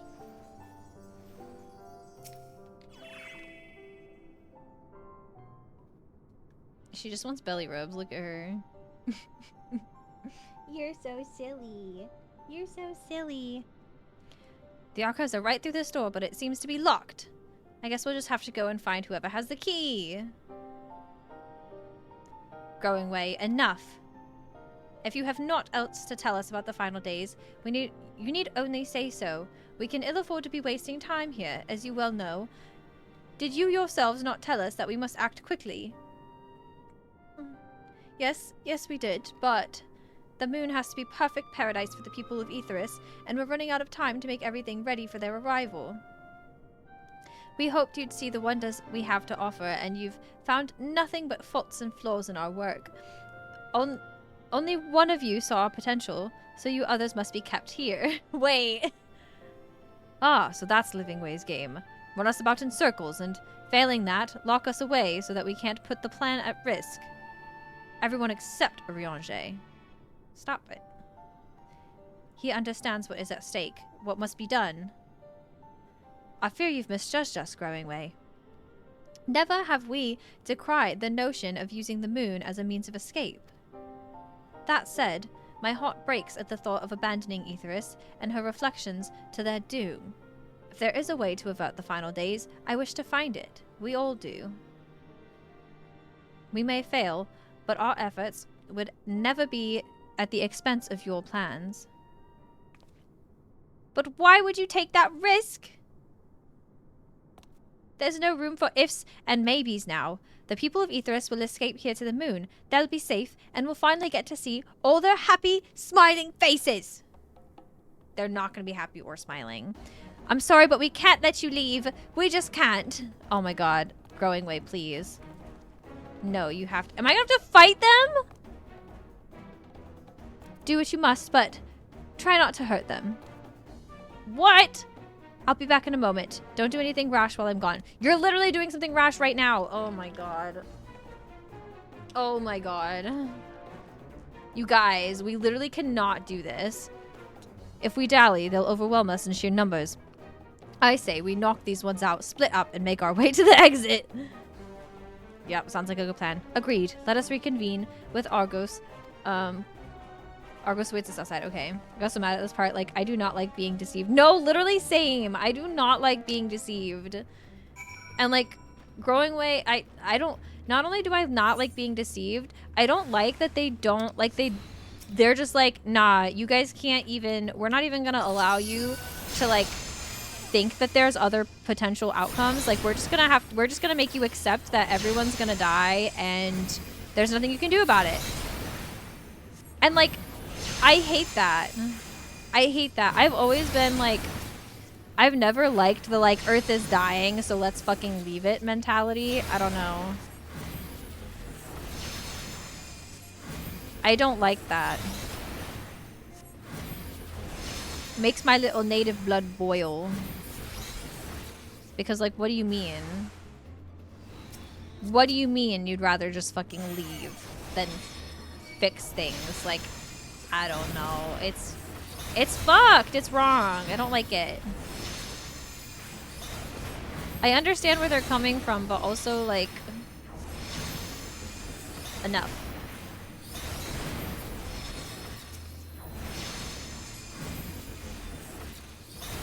Sorry, Growing Way. Sorry, little Lopperit babies.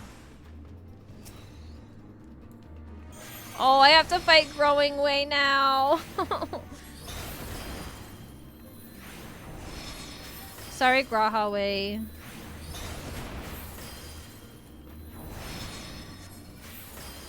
His hits do hit a little bit harder than the other buddies, though. The other buddies weren't even doing any damage to me. It's just us both throwing back and forth this our one attack. It's just going back and forth. Fireball, Malefic.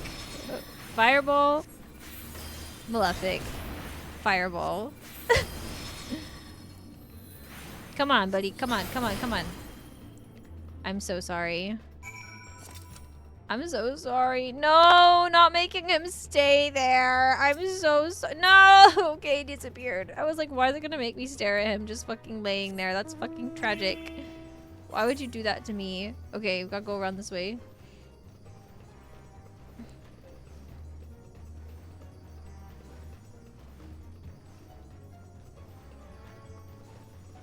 I like the music here, though. The like, little fighting music. I just don't...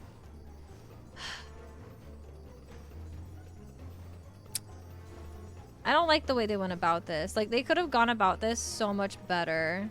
They could have gone about this so much better. Like, they could have just communicated with us. I don't know. Like, I feel like it would have been easy. And, like, also, the reaction to us finding faults and stuff to be just, like, locking us here until... Like, I don't know. What was their plan? They're gonna lock us here until they fucking... make the changes that we want, or like are they just gonna lock us here and make us accept the way that things are right now and just make that like make us just accept the way it is? Like, I don't understand. Good, you're here. We must hurry to the Watcher's Palace and find Oriange. Yeah.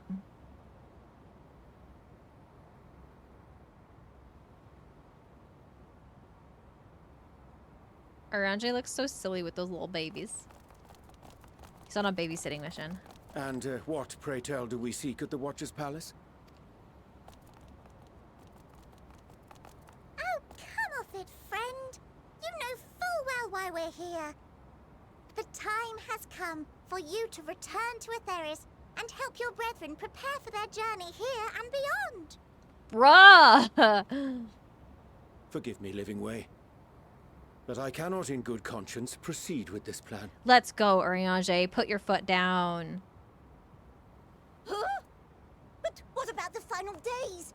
The death and the doom? Oh, we have to hurry before it's too late.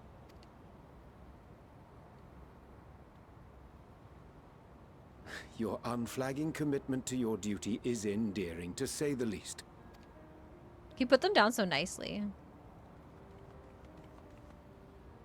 Oh, bugger!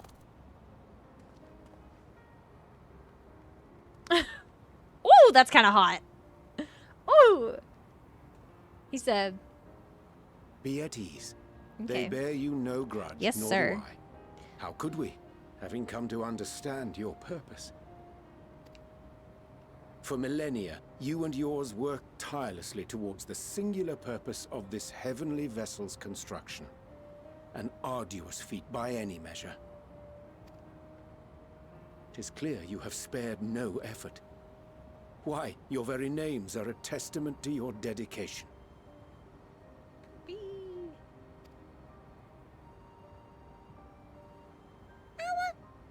Our names?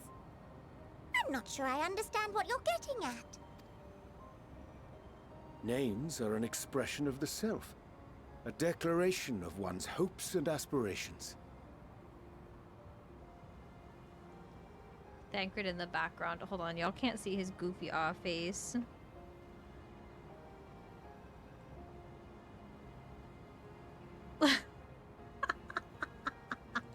Hold on. I'm sharing it into Final My Fantasy so that I can put the link in the fucking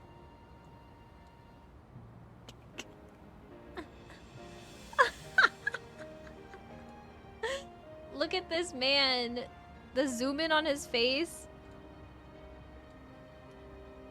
Look at he looks so distraught. I can't zoom in. I can't zoom in, but he looks goofy. You just have to take my word for it. Oh, it's giving us a close-up. Good. Your use of contemporary, uncomplicated nomenclature All I had doth to do was, like, ensure wait. clarity of purpose. There can be no doubt that your love for the people of Atheris is boundless and pure. He's so kind. Like, he's being so nice about this. Like, I would be kind of a dickhead.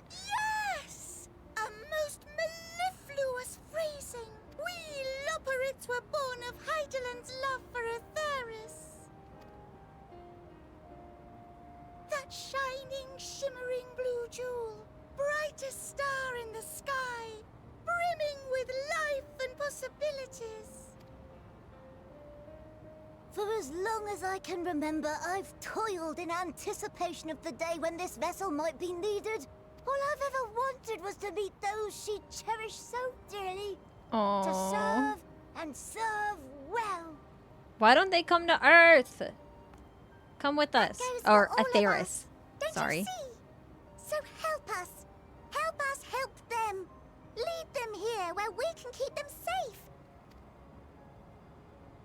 If there's anything wrong with what we've built, we'll fix it. We'll make it right.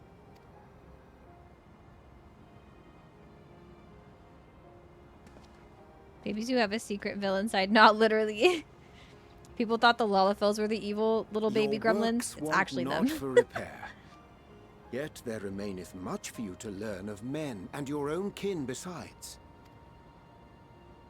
Singing Way, thy name bespeaketh more than the simple marriage of rhythm and rhyme.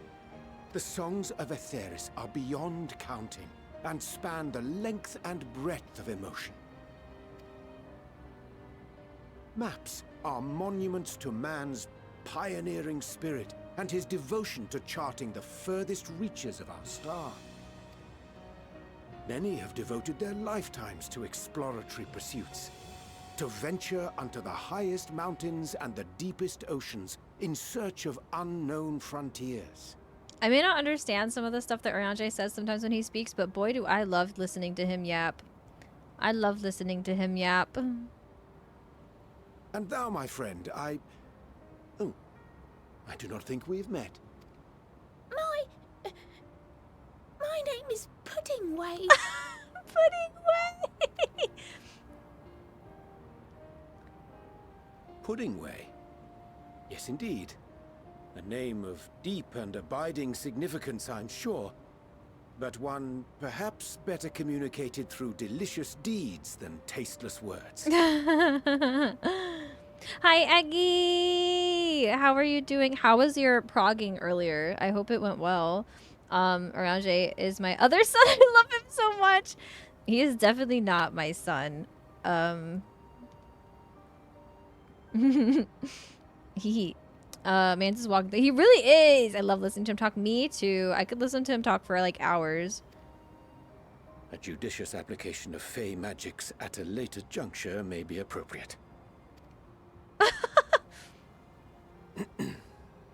And living way. 'Tis no easy feat to convey the significance of thy moniker. When I was a bookish boy, a dear friend of mine was fond of peppering me with questions as I read, to my occasional annoyance. One day, I posed to her a question of mine own. What doth it mean to live? My deep king. After much contemplation, she proffered this answer. The anticipation of a half-read story's conclusion. The hope today's mistake may serve as tomorrow's lesson. Who said that? The wish that a new acquaintance may one day call thee friend. She believed it to be all these moments and more.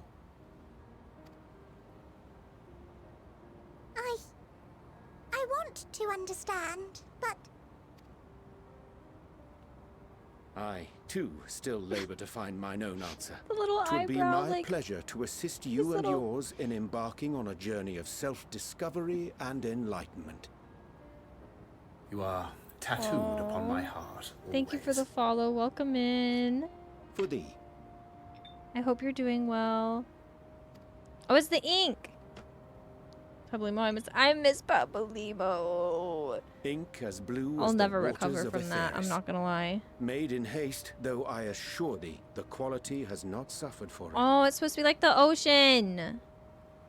The people need not be persuaded by honeyed words. Nay, I have faith they shall do what is right in due course. Until they do, I beg your patience, friends. And with that ink, let us fill the empty pages of Living Way's compendium.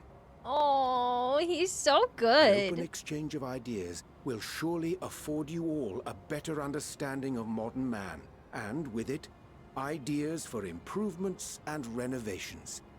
But more importantly, it shall empower us to together find a way forward.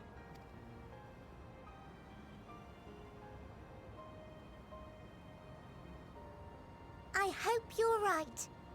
Thank you for this lovely gift. I love him. I love him so much. There you Oh, have it. I shall remain with the Loporits to ensure that all is in order. elder than them, so he's my son. Wait, what? I'm so tired. I saw Orange for a long time. Oh no. Please rest. I hope you're taking care of yourself. He's younger than Dadgrid and Estinian. Wait, how old is Estinian? How old is Estinian? I'm still seeing Orange. Was there a lot of Orange in the trial? Mark's making me mac and cheese. Ooh. Oh my god, mac and cheese actually sounds so good right now. I haven't had mac and cheese in so long. Thought it was a sick joke, but it's oh, we have right now. Mac and cheese sounds so good. He's 29. Damn. He's still older than me though. He's still older than me though. Teehee. Not by a lot, but by a little bit. Feels very wrong to me. Honestly, me too. I feel like he should be in his 30s, just like everybody else. I feel like Zane's 32. Oh, okay, Pog. So he's a little bit younger than Thancred. A little bit younger. Though we must needs prepare for every eventuality, you would all agree that the evacuation of our star is a last resort. You're... To accept failure is to accept the demise not only of our star, but that of Reen's, of all reflections, and the souls that call them home. I'm not gonna let my fucking daughter die. I'm not about to let my daughter die. That's not happening. Which is why They're I playing have the every jams. faith that you shall fight to the last. That such Yeah, drastic Pablo, I'm measures dancing. may prove I'm dancing. unnecessary. You wanna dance? You wanna dance? You wanna dance? You wanna dance? Yeah, probably go to TS. Should the worst come to the worst, and I pray deeply that it won't, I'll take comfort in knowing preparations were made under your watchful eye. Hey! It's playing the music. Aye. Thou mayest be assured that if calamity cometh, not a soul will be left behind. If being the operative term. Something about the moon just makes these Scion men seem a little bit extra sluttier. I don't know what it is. Hi Moogable! All the hate of Orange, are you progging P3 Savage? They were progging Thornton. Unreal. Dangard is so hot. He is so hot. That's what I'm saying. Ooh. My little thingy's glowing. Oh, it's the flower. It's red. How come it into your possession? Cryo. Cryo. Got given it to me. It was given to me. How very like her. Aww. Guided by its light, you may come to know her true intentions. Intentions remained a mystery even to us. Ooh. Okay, so I told them it was from Heidelin, which makes sense because it technically was. What does the red mean? In our time, we called it Elpis. You would do well to remember the name. It's an Elpis flower. So that's what it's called? It's called an Elpis flower?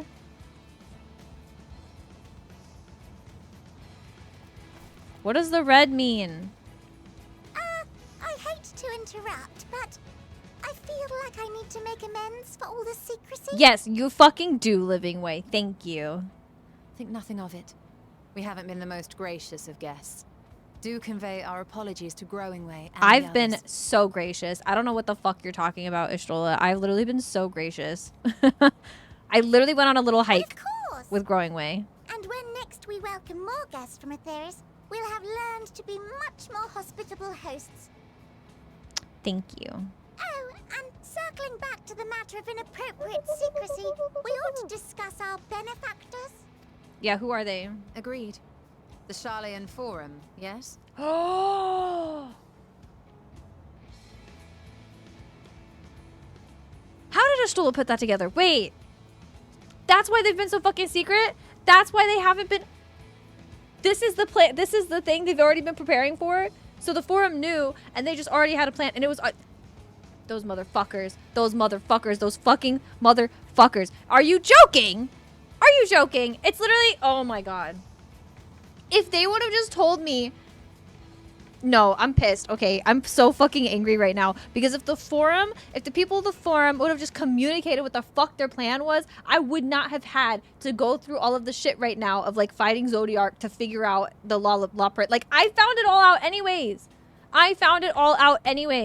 And y'all were all secretive and like, oh, we have such more important things to do than focus on helping you fight these people that are trying to end the world, because we already know that the world's going to end and we're just going to help everybody get off of the planet. We're just going to help everybody, like, escape. And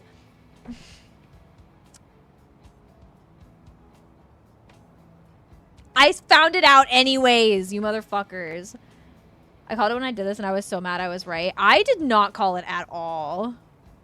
I had no fucking idea. I was like, I don't know who the fuck they're talking about. I just assumed it was like another, like, tribe, like another beast tribe that we hadn't met yet. Like, I was just assuming it was somebody I haven't met yet. Oh my fucking god.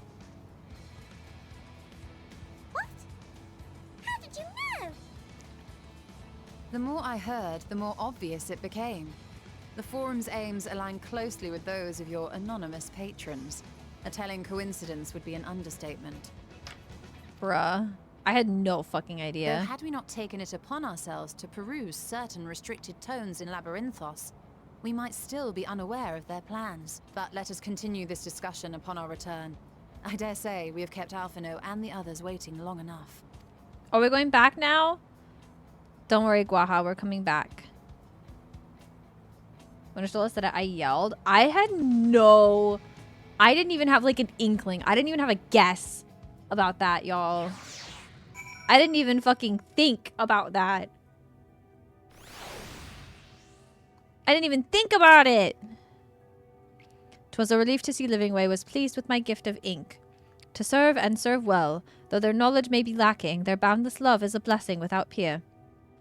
It will be no easy task to prepare them for what must needs be done, but gladly do I embrace this duty, even if it doth necessitate that we part ways for the time. Forgive me my absence, but I have the utmost faith in you, in all our fellow scions. When next I return to Aetheris, I pray I find you all in good health and good spirits. Nah, don't fucking say that. Arianja, you're gonna fucking jinx it. Something bad's gonna happen now. Something bad is gonna happen now, and I fucking know it because Arianja just fucking jinxed it. He just fucking jinxed it. Declaration of hopes and aspirations. I hadn't thought of it that way before. The Loporrits may be in good hands now, but that doesn't change the fact that their plan is a last resort I'd rather not employ. Let's see if it doesn't come to that. Let's see it doesn't come to that for the first and all the other reflections. He said, oh, he literally just had a conversation with Yasu about, can we make sure that our daughter doesn't die? Thanks. The excursion that included Ashtola, is keen on returning to Aetheris. The Loporrits and Arianja's capable hands we needn't worry about affairs here in our absence. Knowing now the face of the earthly collaborators, there is much to discuss with Alphino and the others. Let us return to the Tower of Babel. Our battle for the star will soon begin in earnest, and we must be prepared. I feel like something is going to be stressful. Speak with Thancred at the... what? At the Nather Gate? Why are we at the gate? What is the Nather Gate? Whoa.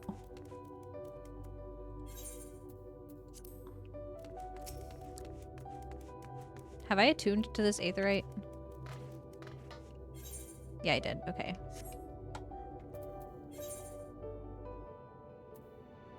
Oh, it says that it's by this. Wait.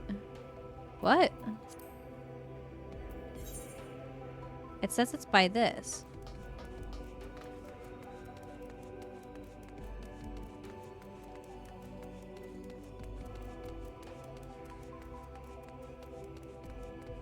I'm confused.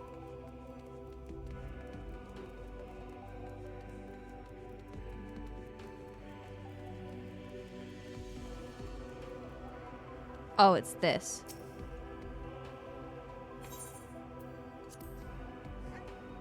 Hi. Mido. Mido. He's just shy of what? Autocorrect? Autocorrect? What are you trying to say, buddy? Mido, Mido, Mido. Mido, Mido, Mido. Gods, I can scarcely believe we went to the moon and back. I love you to the moon and back. Wait, I need him to say that again so I can screenshot it because that's like... Yasu is Thancred's moon, and so he's like, what the fuck? I just spent time with my moon on the moon. What the fuck? We'll have time to reflect on that later. Right now, we need to head back to Camp Broken Glass and deliver a thoroughly detailed report to Lucia. I'd like very much to know how everyone is getting on here as well. They'd only just begun to treat the tempered prisoners when we left. I share your curiosity, but warning our allies of the final days is of greater importance. I speak not only of the contingent, of course. The heads of state of every nation must know what we have learned. Miso, please.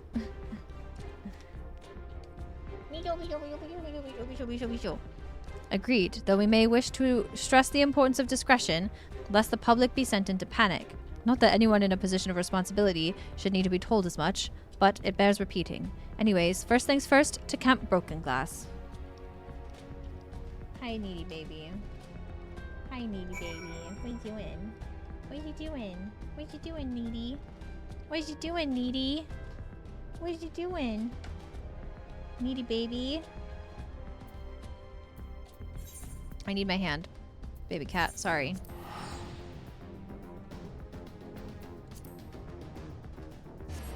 Come here.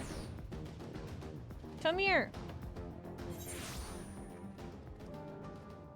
Baby, baby cat. Baby, baby cat. Baby, baby cat. Baby, baby cat. Baby, baby cat. Baby, baby cat. Oi. You comfortable? What are you doing? Are you comfortable? Does that person look like Thancred? Oh my god, Miso, stop it! Bitch. Wait, I wanted to see your face. Do you look like Thancred?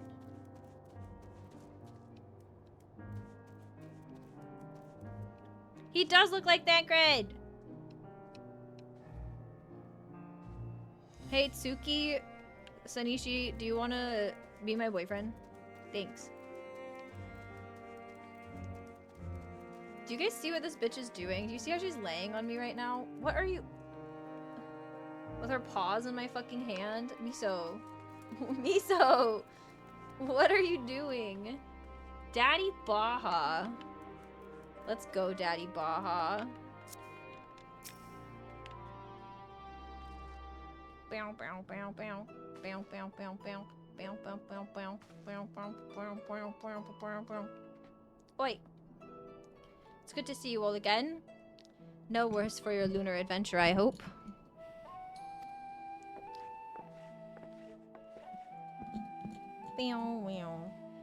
We've done what we can for now, and believe me, we intend to tell you all about it. But before we do, might you tell us what's become of Garlemald in our absence? Meow, meow, meow. Meow, meow, meow. We succeeded in subduing the Tempered inside the Tower of Babel. We took many alive, but combined with those who were already in our custody, the number requiring care has grown exponentially. The inclement conditions here have made it difficult, if not impossible, to treat them all here. And so we have petitioned the aid of the allied nations. Some are understandably hesitant to proffer assistance, particularly those that were but recently subject to imperial occupation. That said, several others have agreed to grant them refuge for treatment. With the assistance of your fellow scions, we endeavor to see them safely transported and subsequently cured of the tempering. Will all the tempered be relocated? No, not all, no. We have sufficient shelter to attend to those whose treatment has begun, and enough healers have volunteered to remain until their patients have recovered.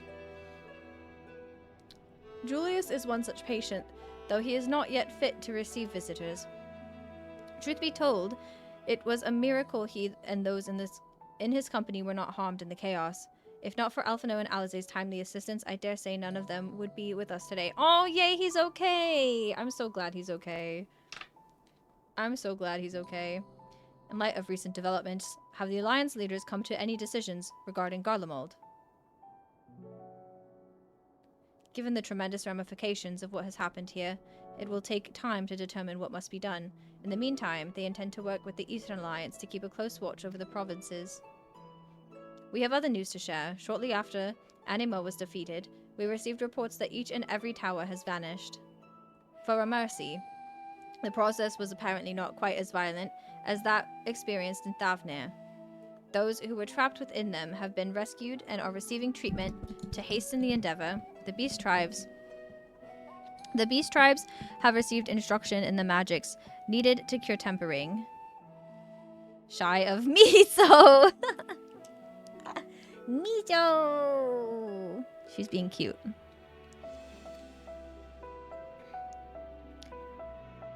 Master Matoya is no doubt thrilled the Mother Porksy affords her so many visitors. Fuck. I can't speak anymore. My reading comprehension skills have gone down today. Yes, we are grateful for her ongoing efforts, as well as those of our comrades near and far. As for the contingent, several of our members have been granted leave to return to their homelands after the transfer of Tempered has been completed. Lucia and I will remain, along with a small force to continue offering aid to those here in Garlemald. The Empire may be no more, but there are yet those who call these lands home. I believe that accounts for recent events. So, what of the moon and the Telophoroi? Soupy baby. She's cleaning herself now. She's having a bath next to me. You're just gonna bathe next to me? You're just gonna bathe yourself right next to me? No shame? The final days. Gods, I prayed your victory would mark the end of the troubles. There is still much we do not know, but the Alliance leaders must be told. Would you be willing to contact them in our stead? Yes, of course. I will send word forthwith. We'll also release your fellow scions from their present duties, that they may return to Charlian. Yay, we're going back to Charlian! Our energies are better spent finding a means to avert the coming apocalypse. Yeah, definitely. Speaking of your fellow scions, you will be happy to hear that Mistress Kryl, though still on the mend, has been moved to the Baldessian Annex and given into Tartaru's care. Why did I say her name like that? Thank you. I look forward to seeing them both upon our return. Let's be on our way then. One last thing, if I may. After your confrontation with Zodiark, you said Xenos took his leave, and in all likelihood he has returned here to Garlemald. I have a mind to dispatch scouts to try and ascertain his whereabouts, but first wish to ask if you believe there is merit in doing so. If they found him, they would not likely live to tell the tale. If you're expecting a trail of destruction to follow, you won't find one. An admirable but futile endeavor. I'm going to say the first one, because he probably would definitely just kill them. He would just kill them. It's not worth it. I suppose you're right. It is literally not worth it to find him right now. Do you know how many, like, more important things are happening? Like, the world is literally ending. I need Xenos to just fucking leave us alone for, like, 5 seconds.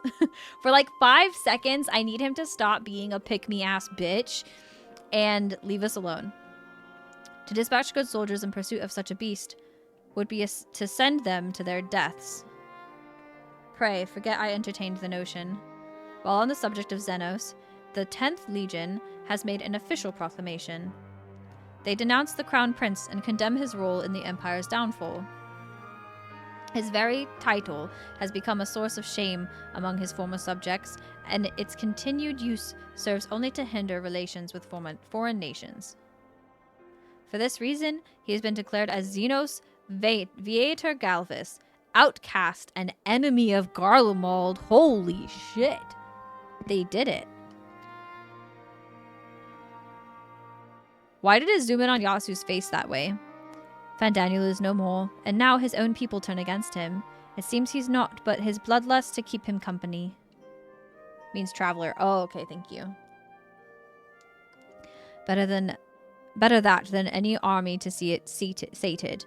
At any rate, I will not keep you longer. I pray you safe passage back to Charlian. Okay. We're going back. I'm coming home, baby. I'm coming home. I'm coming home. Damn, 1,000 gil. That's fine.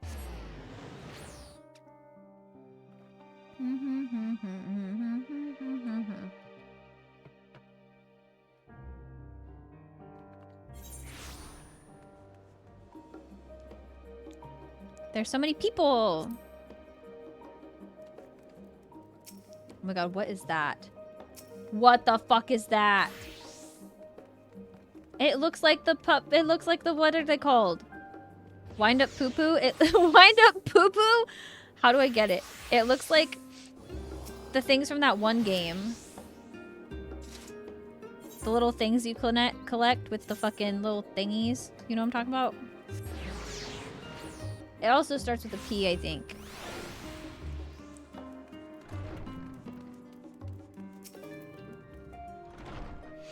Welcome back, Yasu. We were so terribly worried about you. Though it is plain I have caused my own fair share of worry, and for that I apologize. Heidelin called to me that day when you entered the Tower of Babel. Her pleas were faint but desperate, and I knew at once she required a vessel to carry out her will. What came after feels like a dream, barely remembered, my body flowing through the life stream towards Garlemald. When I regained consciousness, I was all aches and frostbite, exhausted of aether. So exhausted, in fact, I could only laugh, and for it was in that moment I understood Raha's wariness from the Tower of Zort. Would that I could laugh at a time like this. Though we prevented Zodiark from being unleashed upon the world, I am curious to know what else took place there on the moon. Bruh, it was crazy. Pikmin, yes! Yeah, that. It looked like a Pikmin. Perhaps we should wait for the others to join us before you give your account. Let us reconvene at the main hall once they've arrived.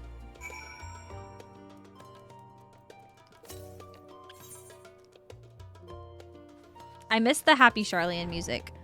Can we stay here?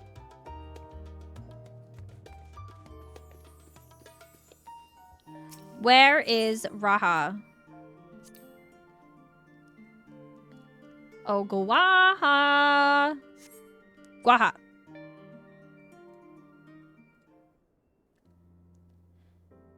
How did you feel when you encountered Zodiac? Oh my god, I was so overwhelmed. I also was like, I was appalled because I was like, why am I fighting this so? No, literally, I was like, why am I fighting this so early? Why am I also, hi Omni, I care you so much. I hope you had a good stream earlier. Congrats on the partnership with Javi. I'm so proud of you. I hope you're having a great day. Is it Javi? I don't know how it's pronounced, but I hope you're having a good day. It's so good to see you. I care you so much. I was feeling the same way though, Mick. I was like, why am I fighting Zodiark so early? Like, it felt like way too early. Like, I thought that if we ever did fight Zodiark in something, it would be like the end of an expansion. Like, the fact that we're fighting the Zodiark. Like, that is like the big guy. That's the big guy. And we fought him at fucking level 83? What? Nah, that felt really wild. I couldn't comprehend that. And I honestly thought it was really sad. I was talking to Kay about Zodiark earlier today, and I think it's so sad, actually. Like, I almost started crying because I was realizing and understanding the fact that, like, Zodiark was literally just an empty husk, and he also is not even a complete empty husk. Like, when we fought him, he had like parts of his body missing, so he was like literally not whole. And then he lost his heart because Elidibus detached himself from that, so he literally was just like a heartless, just like shell. And that is so fucking sad, because if fucking Fan Daniel had never taken control of him, he would have just like stayed there. He would have just stayed. He just would have stayed there as like an empty husk, which is like still also kind of sad, but nothing bad would have happened unless somebody did what Fan Daniel did. And then also the fact that we just had to like kill, I don't know, it just made me sad. It made me a little sad to think about. You said it right. Yay! I carry you to lots of coffee and Stardew and Stray Kids talk. Oh my god, I love that. I love that. I was lurking, but I didn't have sound, so I'm sad I missed the Stray Kids talk. But I hope you had a wonderful time. I carry you so much. Like, when it did be the end of Endwalker. Same! I was shook. Literally same. I still can't comprehend the fact that we already did that. I still can't fully comprehend that, I'm gonna be honest. Like, the fact that it was so early is wild to me. Absolutely wild. Sorry to have kept you all waiting. Not at all. We understand you've been quite busy. I was like, huh? Literally! Literally! And then Xenos is just, like, around. Xenos literally is constantly around, just, like, being like, fight me, pick me, choose me, love me! Like, constantly. That's all he's doing. Mostly asking if I potentially had a bias. Yeah. Ooh. Have you come to terms? Have you picked one? Have you picked one? I'm intrigued. I'm intrigued. It's difficult, honestly, because they're all wonderful. I love them all. Again, with the Grey's Anatomy. I'm going to quote that every time I see Xenos now, because he wants us so bad. Like, he's literally Meredith Grey. He is literally Meredith Grey, and I am literally McSteamy. Except we're not going to get together, and we're not going to have a kid together. Like, we're not going to get married and have a kid together. That's, like, the only difference.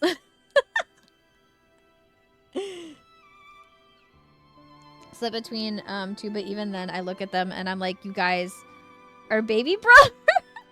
Wait, who is it? If it's, like, Han is baby brother. Han is very baby brother. The only two that do not feel like baby brother to me are, like, Bangchan and Hyunjin, but even them, it's Han. I was like, I bet it's fucking Han. No, that makes sense. Han is like baby girl as fuck though. He is baby girl as fuck. Han is one of my, like, he wrecks sometimes, and Hyunjin is like always my wrecker. He's so fine. He is so fine. Oh my god, there's like miso hair in my face now. Sorry, I'm like itchy.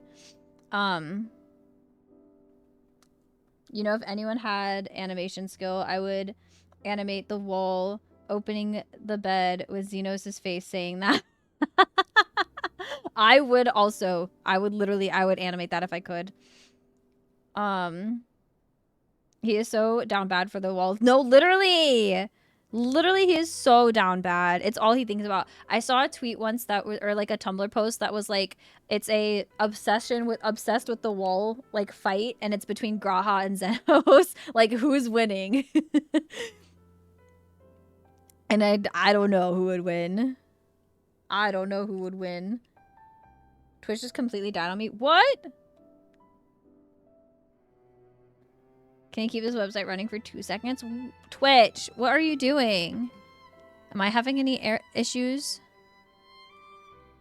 Am I having any issues? I don't think so. I think I'm okay. I'm gonna close some windows. I had a bunch of windows open from pal streams. I'll make it if you send me the picture of your character's face. Okay, bet. DM me wherever you want me to send it, and I will literally send it to you after stream. I'm not kidding. It has nothing to do with that and everything to do with the fact that they're the same age as my baby cousin. Oh, that's fair. That's fair. Wait, how old are they? I thought they were all like around my age. I thought they were all around like, they're like mid-20s, right? Because Bangchan is like a year older than me. Bangchan is like 27. I think. I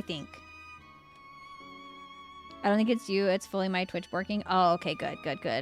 I thought it was my internet, but it's only Twitch. That's so weird. Why has everything been like working for you lately? I don't understand.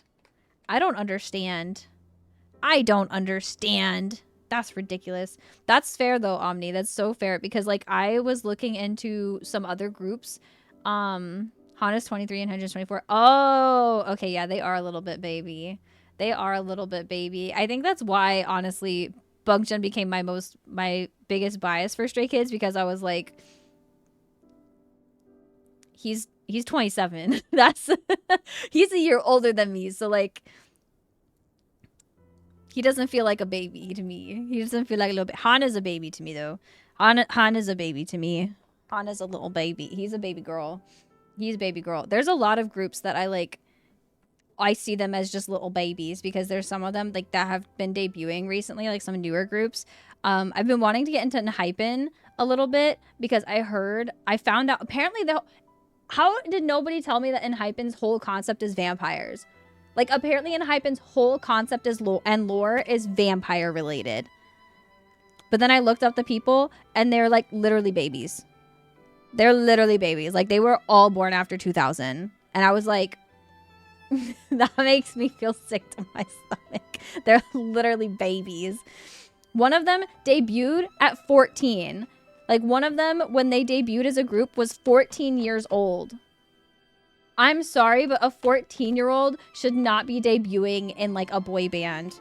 I think that's my opinion. I think that a lot of people debut way too young, and I don't think that they should be utilizing like children to make a bunch of money. Like I don't think these companies should be utilizing children in their groups to make a bunch of money off of children.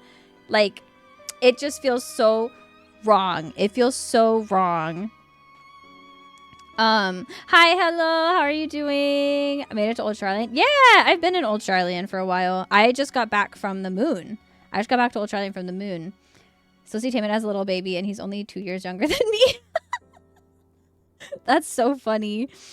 Taman was also 14 when he debuted. That's so wild to me. It was like a huge thing because Gen 2 never debuted that young. Yeah, and now like the newer gens are like debuting really young. Like a lot of them are debuting really young. Like 16 to 18 seems to be the norm for debut age, which I think is wild. I think that is absolutely wild. They're all absolutely babies. They are.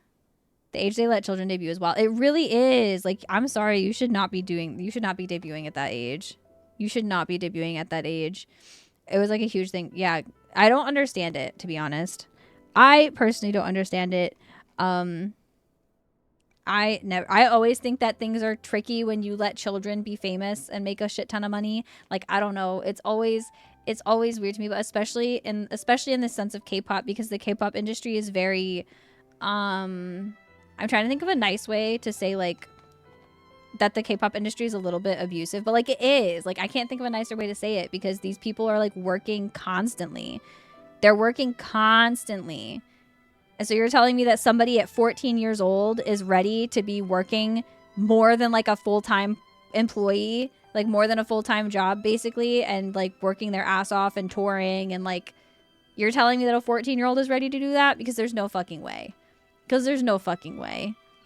It's also super exploitative. Literally, it's so exploitative because most of the companies, like the way that they split how much money that idols actually make is like not great at all. Especially if they're a smaller company or a smaller group that doesn't have as much like say or as much like pull from the company. They're gonna get like negotiations that fuck them over and give them very, very little money. So you're just like paying these children very little money to live in a dorm. Especially, I also always don't like also because it just feels like they're not letting them be children. And I'm always somebody who like, I don't like when people put like adult pressure on children because I'm somebody who grew up way too fast. And I hate seeing that for other people. Like I basically had to help take care of my family from the age of like 13. Because of deep reasons that I'm not going to get into. And that like took a lot of like, I didn't get to enjoy a lot of my teen years because of that, because I just had like so much responsibility. And I don't think children should be given that level of responsibility. And also like they're going to be interacting now with adults, and some of them are also debuting with people who are adults. Like it just is. It's weird to me. It's weird to me. And then I also think, especially, I've noticed this especially with female K-pop groups, that there's been a lot of complaint about female K-pop groups who debut like people who are under 18, like people who are underage, because they will still like, I think Le Sserafim was one that got a little bit of heat for this because they keep allowing them to do like sexy dances and concepts that a child should not be doing. And if there's somebody underage in your group, then you need to be providing like a safe space for those situations not to happen, and those types of concepts and those types of dances to not be happening with your group, because people are going to sexualize that minor, and that is wrong. And that is just fucking wrong and disgusting. And the people who do that are disgusting and deserve to be taken out into the trash. But it's going to happen because people suck, because people are bad, because people fucking suck. And so like it's your job, if you are trying to like actually care for somebody who's like training to become an idol, to properly protect them from that. And a lot of companies don't fucking care. Ton of issues within the industry that TBH there really is. Not letting them be children will fuck them up. Exactly, on top of everything. Literally, yes. Literally, yeah. Hi, Meow Mew. Is it Meow Mew? Welcome in. I hope you're having a good day. Can't think of a single child artist that didn't turn out effed up in some way. No, exactly. Exactly, Meow Mew. Because, like, everybody thinks about, like, if you think about... Oh, I'm sorry that the ads are coming right now while I'm having this conversation. I'm so sorry. If you think about like even just like actors, like a different field of work, like actors, like child actors, most Nickelodeon or like Disney like child actors go on to do not much because they're fucked up. Like they're fucked up. Like they're effed up. They got fucked up by something. Because the industry, like children aren't meant to fucking work like that. Children aren't meant to work like that. Olsen Twins, Spears, Bieber, yeah, Bieber went through so fucking much. If you think about like Amanda Bynes went through a lot of shit with Nickelodeon, and then like fell off the face of the earth. Miley Cyrus went through a lot. Selena Gomez went through a lot. Victoria Justice has talked a lot about like what she's gone through, and like what even Ariana Grande, like what she had to deal with whenever she was in Nickelodeon and stuff like that. Like it's finally starting to get talked about more and normalized, especially since that Nickelodeon documentary dropped. Like I think that's gotten a lot more people talking about how exploitative like child acting and child like everything is, because it's awful. It's fucking awful. Even that kid that played Anakin, the Star Wars prequels, literally, like, because it's not healthy. It's not good for them. And I understand like for certain types of media, of course, like you're gonna want children to do it, but I feel like so many children who end up going down that path, there are definitely ones who do it for the right reasons, and there's ones who like, there's children who like do want to do that, but I think that a lot of the responsibility is failure of the parents. Like a lot of the parents are failing their children by one, not properly protecting them, and two, also once people realize that they can make a profit off of their kid, they start not seeing that kid as their kid, and they see them as something that they can profit off of. And I think that that's really disgusting. And I see that a lot also in like influencer culture, I guess is what it would call it, because there's people who like literally use their children for clout, like use their children as a way to like get internet clout or internet points. And I think that's fucking diabolical. I think that's fucking diabolical. I'm sorry, but I like know if I ever had a kid, I don't want kids. Family influencers, yeah. I don't want children for personal reasons, but I know that if I had a child, I would extremely limit their access to the internet. Like you're not posting shit, you're not fucking doing shit. I'm limiting your access. I don't care if you're mad at me or you spite me for it. Like I was somebody who was limited on my internet access for a long time of my life, and honestly, I think I benefited from it. I honestly think looking back that I benefited from that, because I didn't have like a lot of the negative experiences that I know many of my pals had on the internet when they were younger, because I didn't have access to it. I didn't have access to like Facebook until I was like 16, and I still only had access to it on the family laptop. Like my dad had a laptop that he used mostly for work, and I was able to sometimes open Facebook on there, and that was it. That was like all I was allowed access to for a really long time, until I got my first smartphone, and then I did everything. But I was like 17 when I got my first smartphone, because I saved up for it and paid for it myself. And that was when I got like Instagram and stuff for the first time. But I think that's the way to do it with children, and it's awful. I feel like a lot of those people were always there, and we just didn't know about it until about them until social media. Yeah, social media has made it more apparent, because people do it on a smaller scale. Like people have always been doing that in the sense of like getting their children famous, or getting them to like act, or getting them to sing, or getting them to like think about like children's pageants. Think about like pageant shit, you know, or like fucking like even just look at fucking JoJo Siwa. Like she's fucking cringe as shit. Don't get me wrong. I don't really enjoy JoJo Siwa's stuff that she does, but she's like a clear example about how being famous as a child can like really fuck you up. It can really fuck up your perception of anything. It's awful. It's horrendous. Hi Michi, you're very gay today. Happy Pride. How you doing? I was on the internet when I was 13, and I encountered a lot of misogyny and a lot of things that I had no way to understand. Exactly. And you shouldn't have had to deal with that at 13. Like 13 is not the age to be introduced to the internet. It's just not. It's just not. We didn't know a lot of things on social media. Yeah. Yeah. I wasn't allowed to have so much as an email address until I was like 17. Yeah. I only had an email address, I think, because why did I make an email address? I don't remember. I've had my email address since I was like 15 or 16, I think, but I didn't really use it very often. Been online since I was at least 5. Oh my God. Not me. Nope. Nope. Not me. Pageant shit is another. It really is. It's so bad. It's so fucking bad. But yeah. I get very sad when I see like, I always get stressed when I see like, children being debuted in the K-pop industry. It always really stresses me out. It always stresses me out a little bit, because I'm just like, who's looking out for them? Who is looking out for them? So I'm like always like, I hope they're okay. I hope that someday there isn't a documentary that's like the Nickelodeon one for the K-pop industry, but I feel like there will be. Because the K-pop industry needs to be they need to be outed. They need to be outed for the bullshit. It needs to be talked about.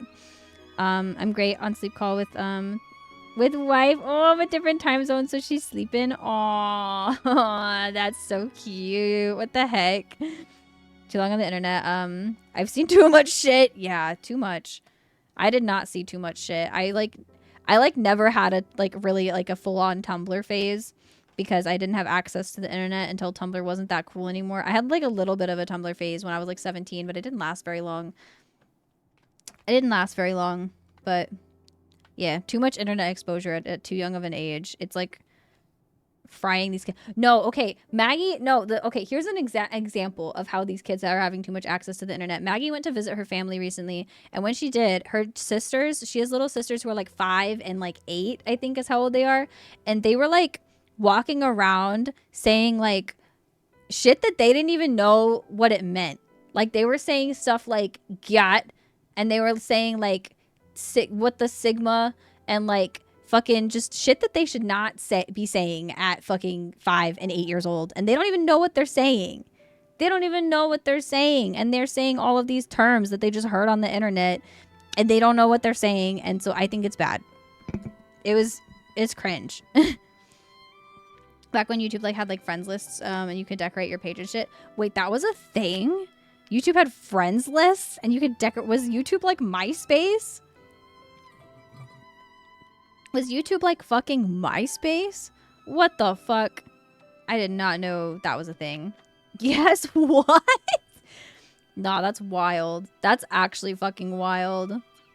That is actually wild. It was pretty much, that's so wild. I did not know that. I didn't have access to YouTube until I had a friend who had computer access. Like they had a family computer that we would be allowed to use. And so we used it to play Sims and also to watch music videos and watch parody videos. I got into YouTube a little bit like whenever parodies were really huge and when Jenna Marble was huge. That was when I started watching YouTube. Was when Jenna Marbles first like started getting big. And when everybody was filming parodies of shit. Like when there was no guidelines on what you posted. There was so much shit on YouTube that would never be on now. That's so wild. Oh my god. I've been on the internet since early 2000s and it made me super awkward in the IRL social settings. I see a lot of my younger awkward self in Zoomers / alphas today. Yeah. Yeah. I used to be an outlier. But being socially awkward is practically the norm now. No, it really is. It really is. Because, like, I've noticed in, like, I don't know. You're so right, though, that it is, like, the norm now because people don't understand how to interact, like, in real spaces. And I think part of the problem also is, like, parents are part of the problem because these kids see that their parents are constantly on their phones and constantly on social media and constantly, like, consuming shit. And, like, I mean, I can speak from experience even. Like, my dad, ever since he's gotten a fucking smartphone, he's almost always fucking scrolling on Facebook and arguing with bigots, which, like, is kind of based of him. He's arguing with bigots because my dad is based. But, like, he's always constantly on Facebook, arguing with people, constantly on his phone. Constantly. Like, it's hard for me to even get my fucking Gen X parents to fucking spend time with us that's like quality time and not them fucking scrolling on their phones.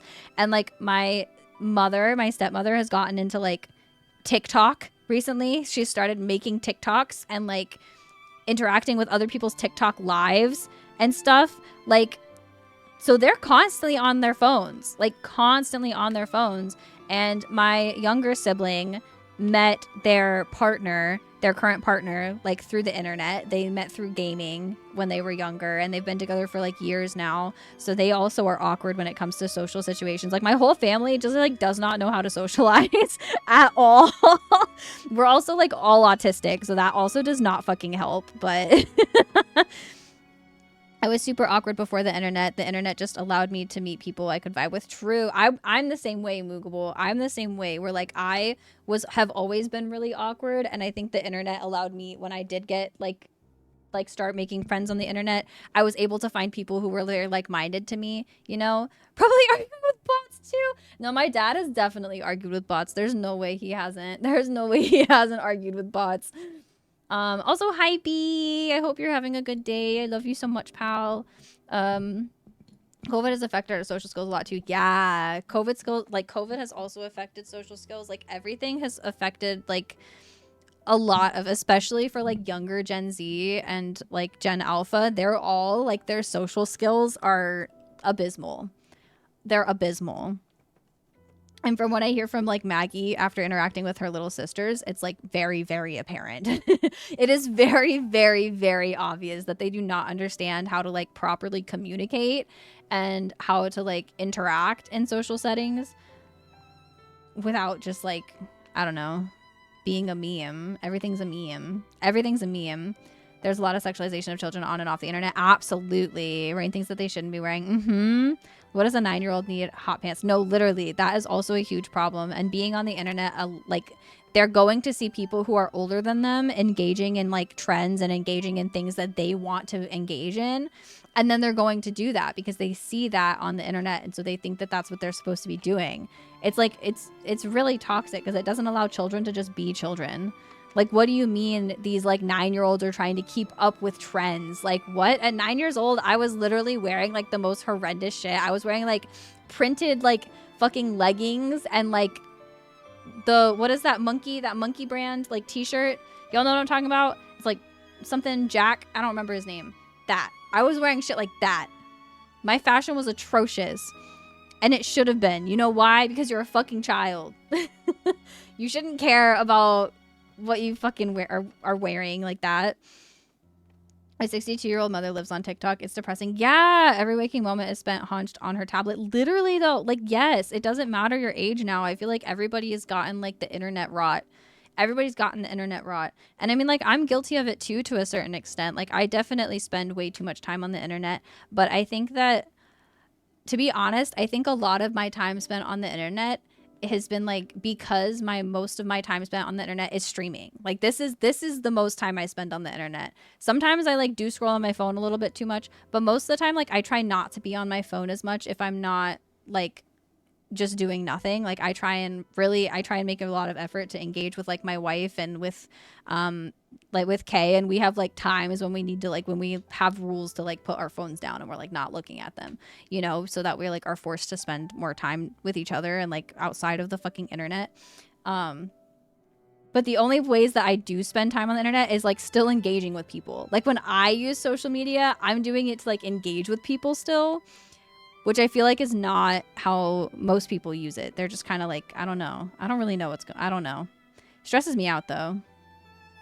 I mean, we're like kids in their development. Yeah. Dodge the bullet by always being awkward. Yeah. Valid. As a teacher, yeah, it's horrible. Yeah. Absolutely. Because you can see how it's fucking like how it's messing with these children. I was reading a thing because Maggie's mom is like a teacher. She works on the school board, so she's not a teacher anymore, but she's always been a teacher like before she worked on the school board. And she was talking about how it's like really sad actually how like most Gen Alphas and like young Gen Z, like younger Gen Z, their like reading levels are like all-time fucking lows. They're all-time fucking lows. Their reading comprehension skills is like zilch. It is like non-existent because the internet is so catered to like witty little like one-liner things, and it's like not really like it's catered for memes and funnies and laughs and like short little snippets of things, like short-lived content that just cycles and just keeps cycling. And it's not good for like, one, it's not good for people's attention spans. Two, it's not good for people's like ability to comprehend things, and it can like fuck with your long-term memory. And then three, they're also not spending their free time like actually doing things that help their brains develop. Like, I'm sorry, but sitting on an iPad for hours a day is not going to help your child develop unless you're like only allowing them to use the development apps and like stuff that helps them learn. Like there's too many parents that are okay with just like, because they want their kid to shut up and leave them alone, so they just give them a fucking like iPad or they give them a phone or something to look at, and then they just leave them alone and just let them go on and do whatever they want and just like stare at a little screen for hours and hours on end. And that is not going to help your kid develop. That is not going to help your kid develop. Like when I was younger, I was like not allowed to, I was very limited on when I was allowed to play games. I had to like read all the time, especially because I had to eye patch because I have a lazy eye. So my mom would always make me have to like, when I eye patched, I had to do something that was engaging, that was not like video games, or I had to like read or do a puzzle or like do something that was like making my eye have to work. And video games doesn't do that well and stuff like that. So I don't know. It's a really big problem right now. Parents don't stop them because they like the attention. Yeah, exactly. They use the technology to avoid being parents too much. Exactly, Chris. That is the big problem. That is the biggest problem. And that's what like Maggie was saying, even with her parents. They just kind of are like, they just want them to shut up and like leave them alone So the kids know that all they need to do is like throw a little tantrum to get their way, and their parent will give them what they want so that they shut up and like go away. Like, too many people are having kids that don't want them and don't need them, and it's a problem. When I went with someone to get their lips filled after here, came to a young girl in her school uniform getting some sort of filler. What? Maybe lips too. I was like, girl, you're 16. You are too young for filler. And America has low comprehension to begin with. No, literally. One-liner. Also, I'm bad at this sort of thing. Yeah. Yeah. I might be anecdotal, but I feel like there are fewer and fewer people creating stuff and putting back into the world. Yeah, and more people just consuming content perpetually. Absolutely. And a lot of the people that are putting stuff out there now, like, I don't know, TikTok is like such a hellish place. I feel like TikTok is one of the worst platforms right now for content.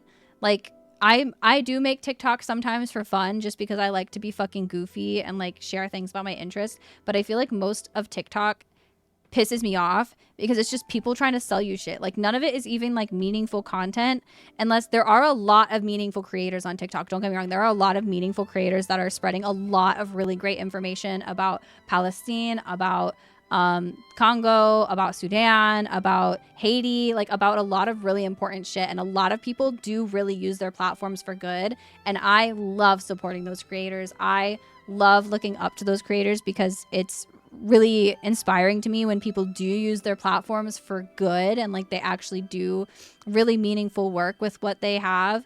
But so much of it is just absolute fucking nonsense. It's actual fucking rot. It's just brain mushy nothingness. And like trying to sell you shit and trying to be like, oh, this is the hit new thing. It's going viral on TikTok. Buy it before it's out. Like, no, leave me alone. I don't want to buy shit. I'm fucking broke. The economy is in sunders. Everybody's broke. Stop trying to sell shit just so that you can make a profit. Like, fucking actually help your fucking fellow people. Like, I'm sorry.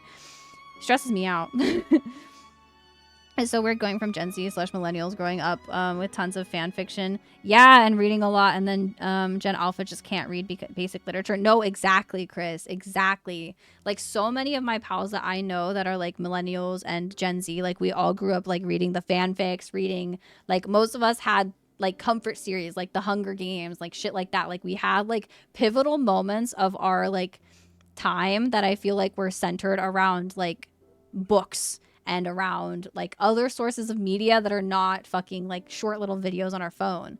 But ever since Vine, honestly, Vine was the start of our downfall. Vine was the start of our downfall because that's when we started getting those witty little one-liners that just became part of our personalities. And now it's gotten to the point where like for like Gen Z and stuff, like, yeah, Vine stuff is still funny and we all still quote it and we all still like say the funny ha ha ha ha, like, road work ahead. Yeah, I sure hope it does, you know, but it's gotten to the point now where, especially for Gen Alpha, that's like all they know. All they communicate in is that. Like, Maggie was literally saying the only way that her little sisters like would communicate is like with those types of fucking comments and jokes. Like, that's the only way they communicate. That's the only way they communicate. And how are we not seeing that that's a fucking problem? Like, that's a fucking problem. That's a problem. If that's the only way that you're communicating is with shit like that, like that's a problem. That's a problem that needs to be addressed. Can apparently train the algo to show useful and interesting things. Yeah, you can. You can. I know mine shows me a lot of useful and interesting stuff, but that's because I engage in those spaces, you know?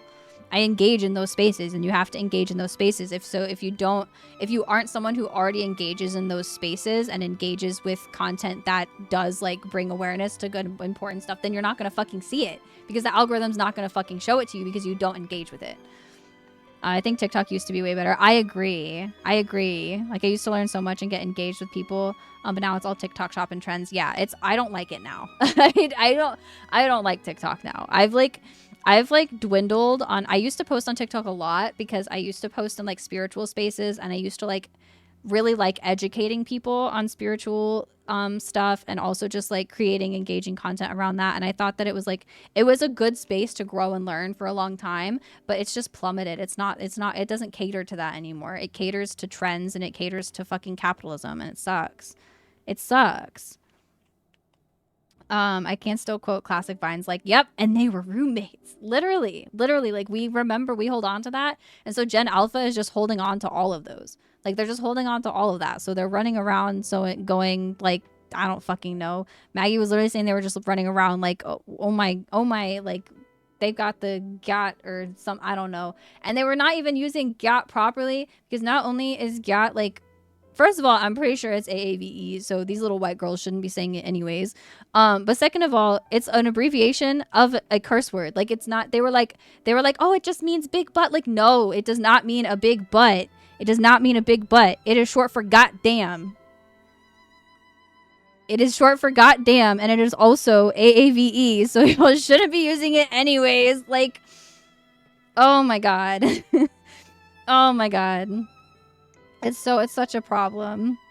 People misappropriating AVE always makes me so mad. As it should. It's goddamn. Yeah, literally. It's literally goddamn.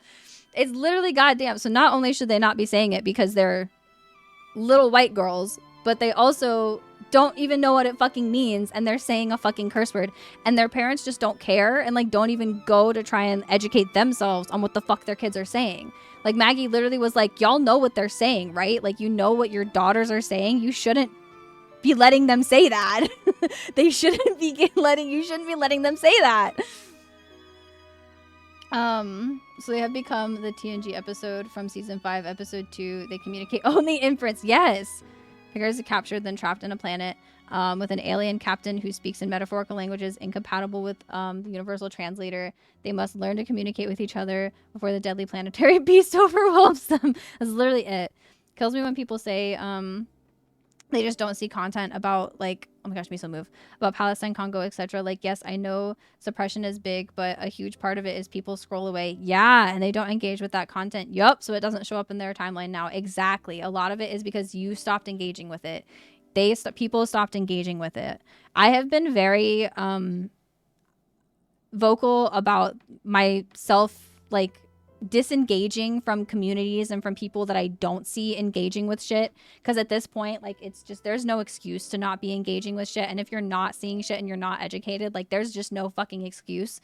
There's just no fucking excuse at this point. I'm sorry. So like, I have distanced myself from people who like don't fucking talk about shit and like aren't actually staying actively like involved and educated on stuff, because like that you're doing that by choice. Like, I don't know, it's like, it's tragic to me, because like the people who are going through that, they can't fucking turn everything off. They can't just fucking turn off their phones or scroll past it. Like, they can't scroll past it and just ignore it, and so we shouldn't fucking either, is my opinion.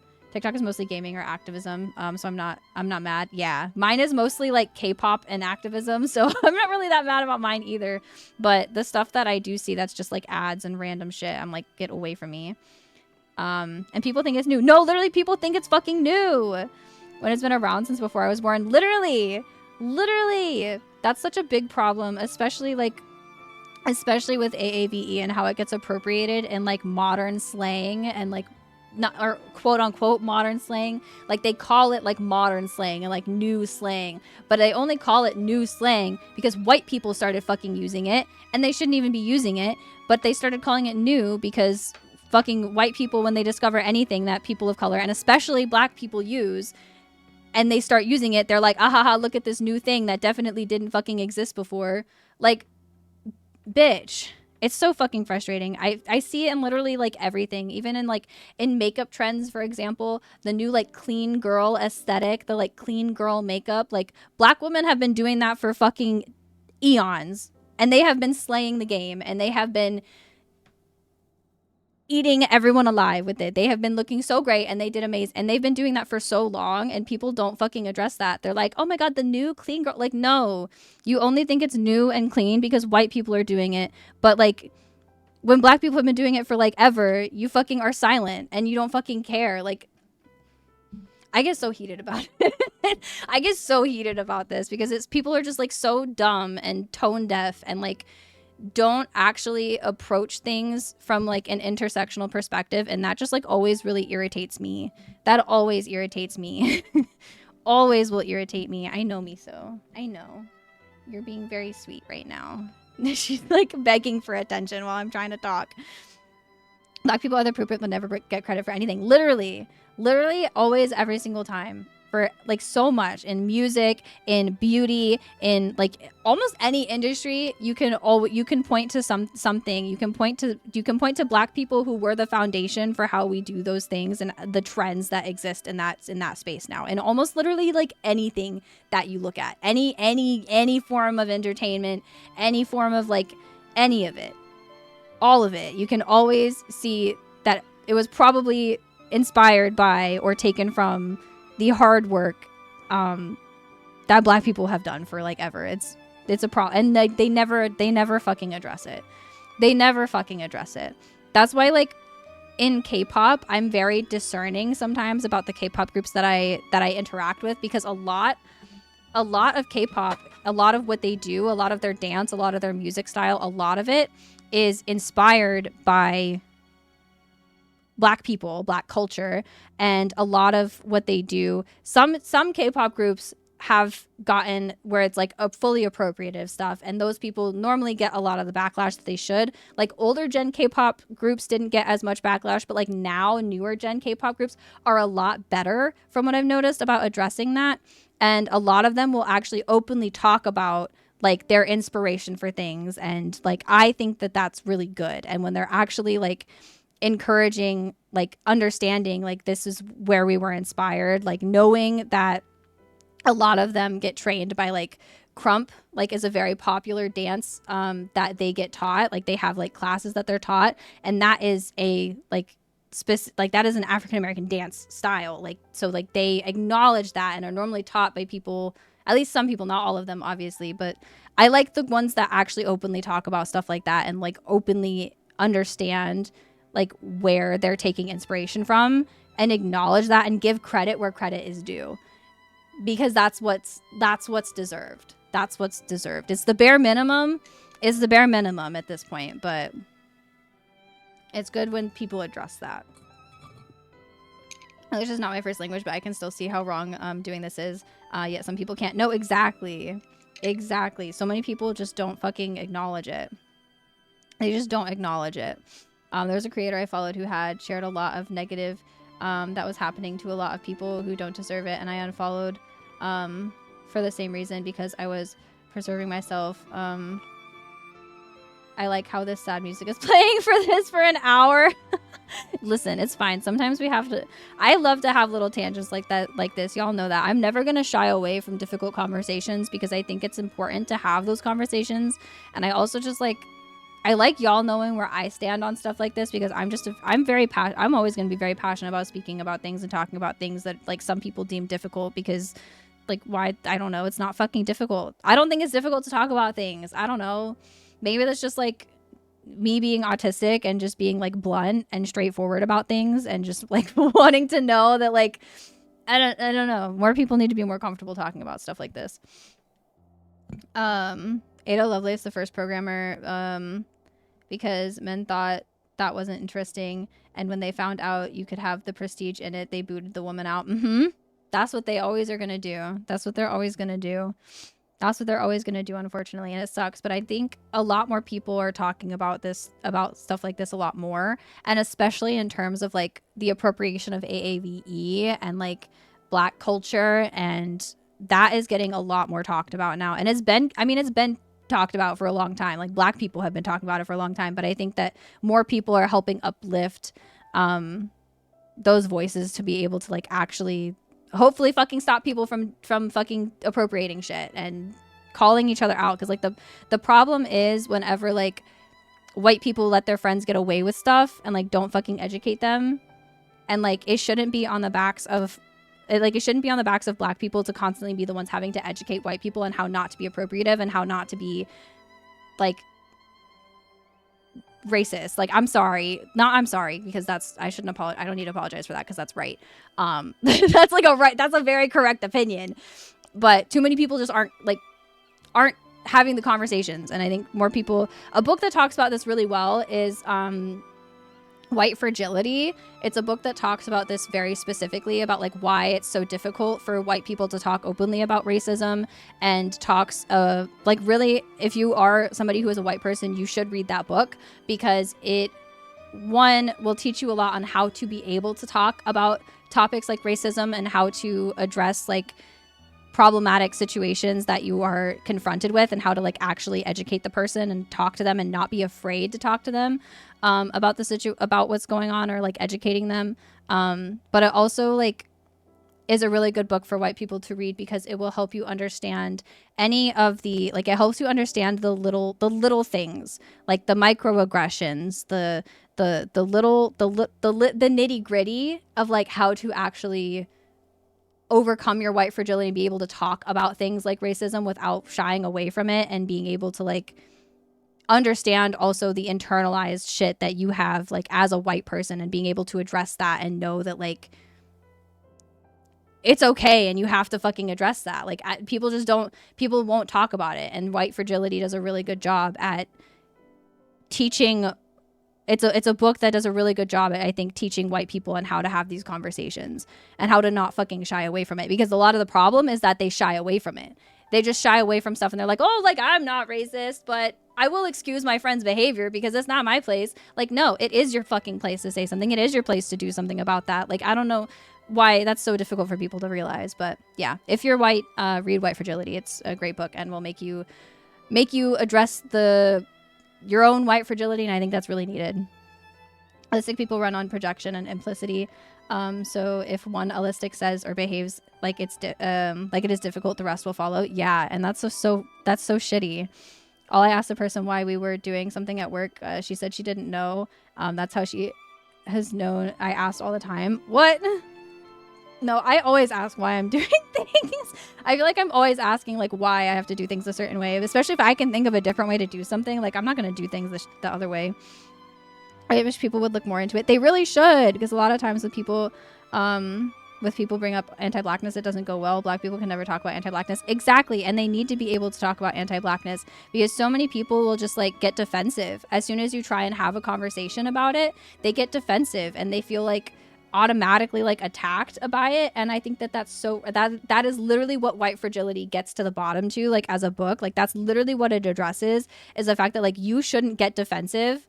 Like, you don't need to get defensive over the fact that somebody is talking about like anti-blackness. Like, it does not have a lot to do with you. You just need to listen, and you just need to be receptive, and you need to acknowledge the ways that you can grow always, because nobody's like going to always be perfect, but you can always strive to be as anti-racist as possible, and you can always learn more. You can always be a better, like, try to be a better ally, not in the sense of like, not me giving the term to them, because I know it's not like my term to give to them, but like the goal should be to try to get to the point where you can be considered an ally, where those groups of people can see you and acknowledge you and be able to be like, okay, I can consider this person like that's what you should be striving towards. Like, that's what people should be striving towards, and they should be able to like have those conversations, just shouldn't be just shying away from it, because too many people just are like, they get defensive and then they don't want to talk about it,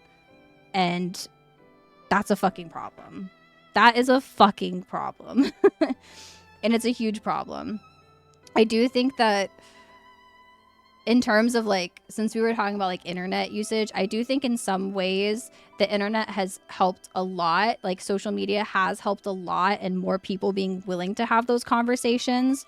Not always, because there's always going to be people who are going to be ignorant and who are going to want to remain ignorant. And those people, I hope they all have warm pillows and the day that they deserve to have, because there's nothing that will piss me off more in this world than blissful fucking ignorance. Like, people who choose to remain ignorant and they're just like, yeah, I know I could educate myself, but I'm not going to. Like, that grinds my fucking gears. And those people deserve bad days, but those people deserve bad days. But I think that a lot more people sharing on like a lot of good has been done with internet activism that can like has taught a lot of people things, because there's a lot of people who are in echo chambers of like really shitty belief systems, and sometimes they can be opened up to through the internet a way out of that echo chamber that can educate them. And I'm always here for like people growing and learning, you know, like I'm always hopeful. I'm always hopeful for stuff like that. So I think it has been helpful for some people to like help get them out of the echo chamber. But the problem is that, again, if you're not engaging with that type of content, like if it isn't something that you would like engage with, then it's not going to be given to you. And so it's like it's such a back and forth on like how helpful it can actually be, you know?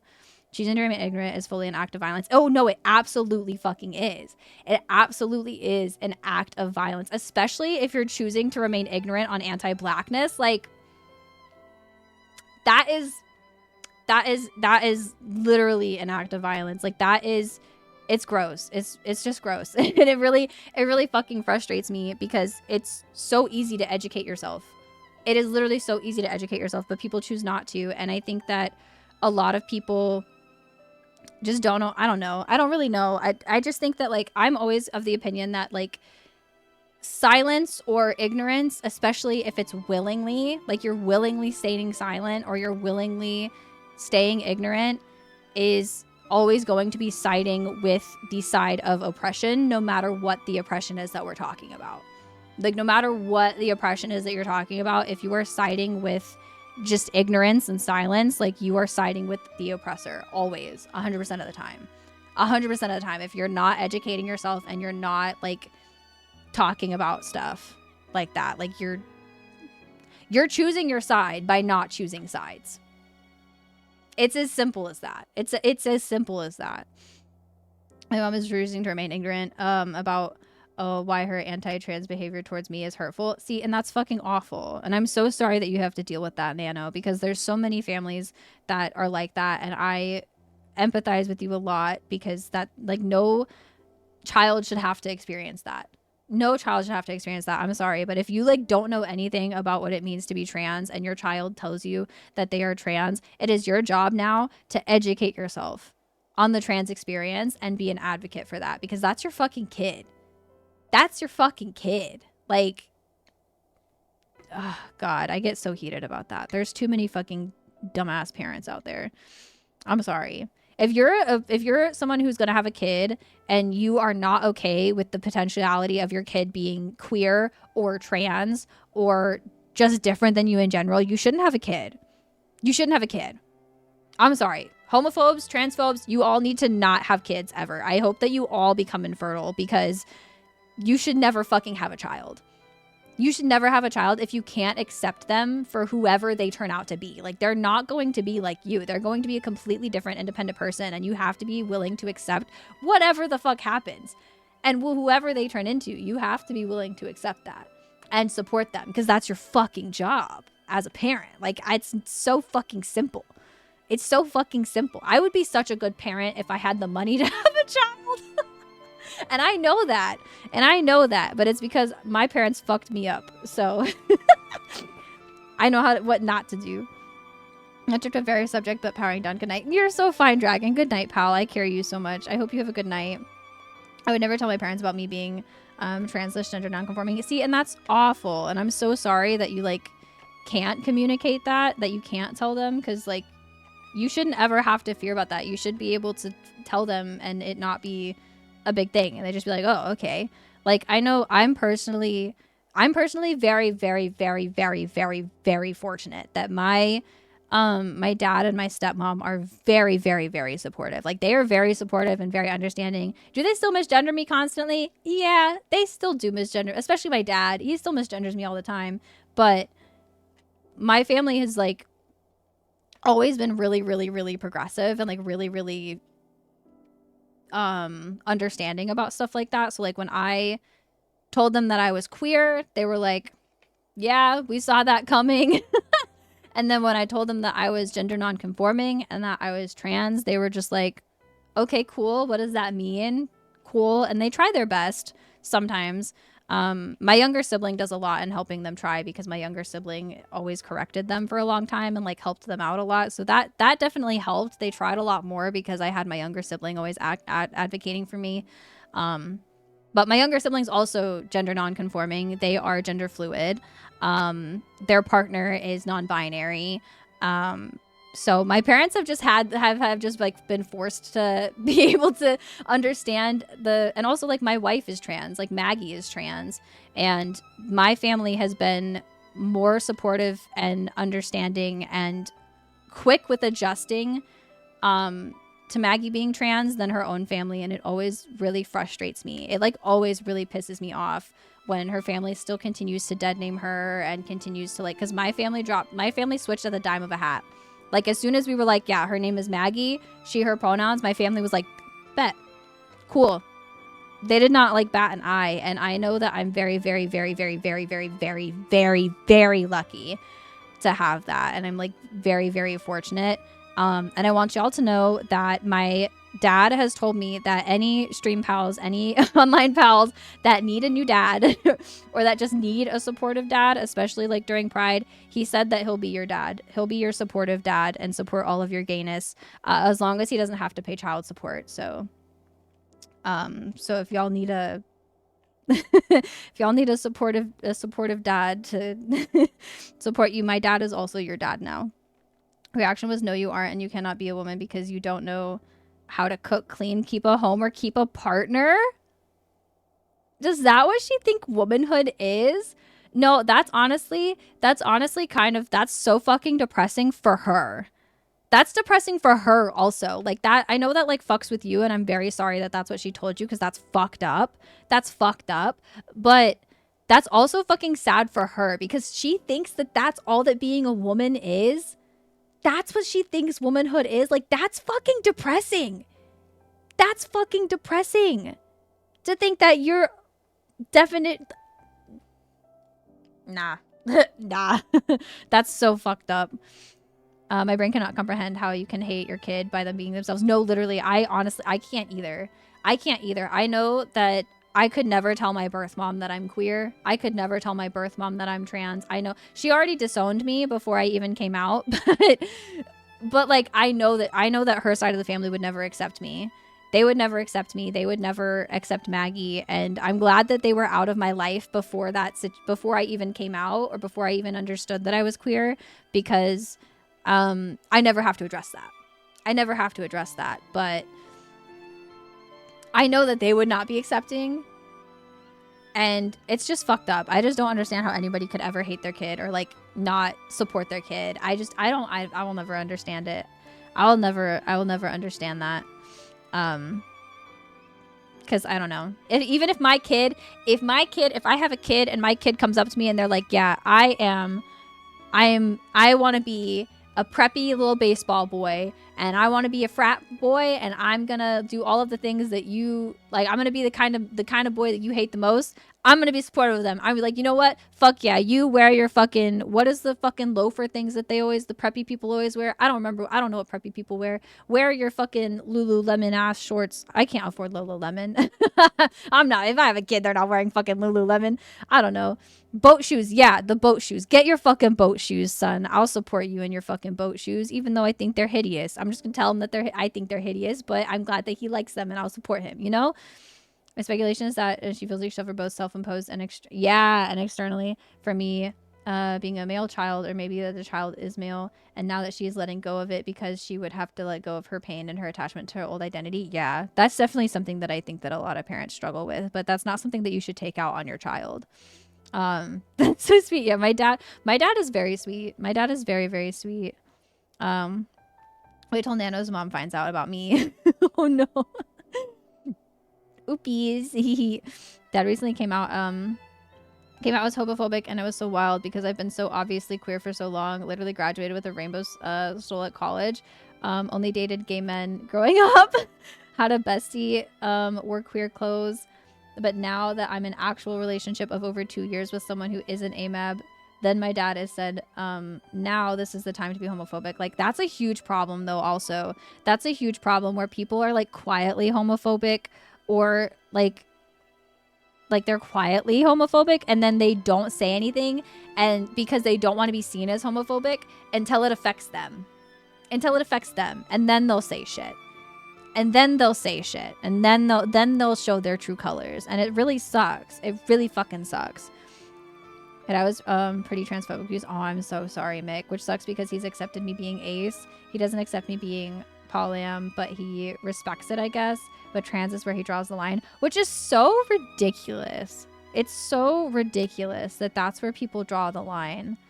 Do you know what Sperry's are? Yeah, Sperry's. My ex wore them all the time. Guess who's also who was also in a frat? Oh no, not that. I also had an ex who wore Sperry's all the time. Oopies, oopies, because of religion specifically. Yeah.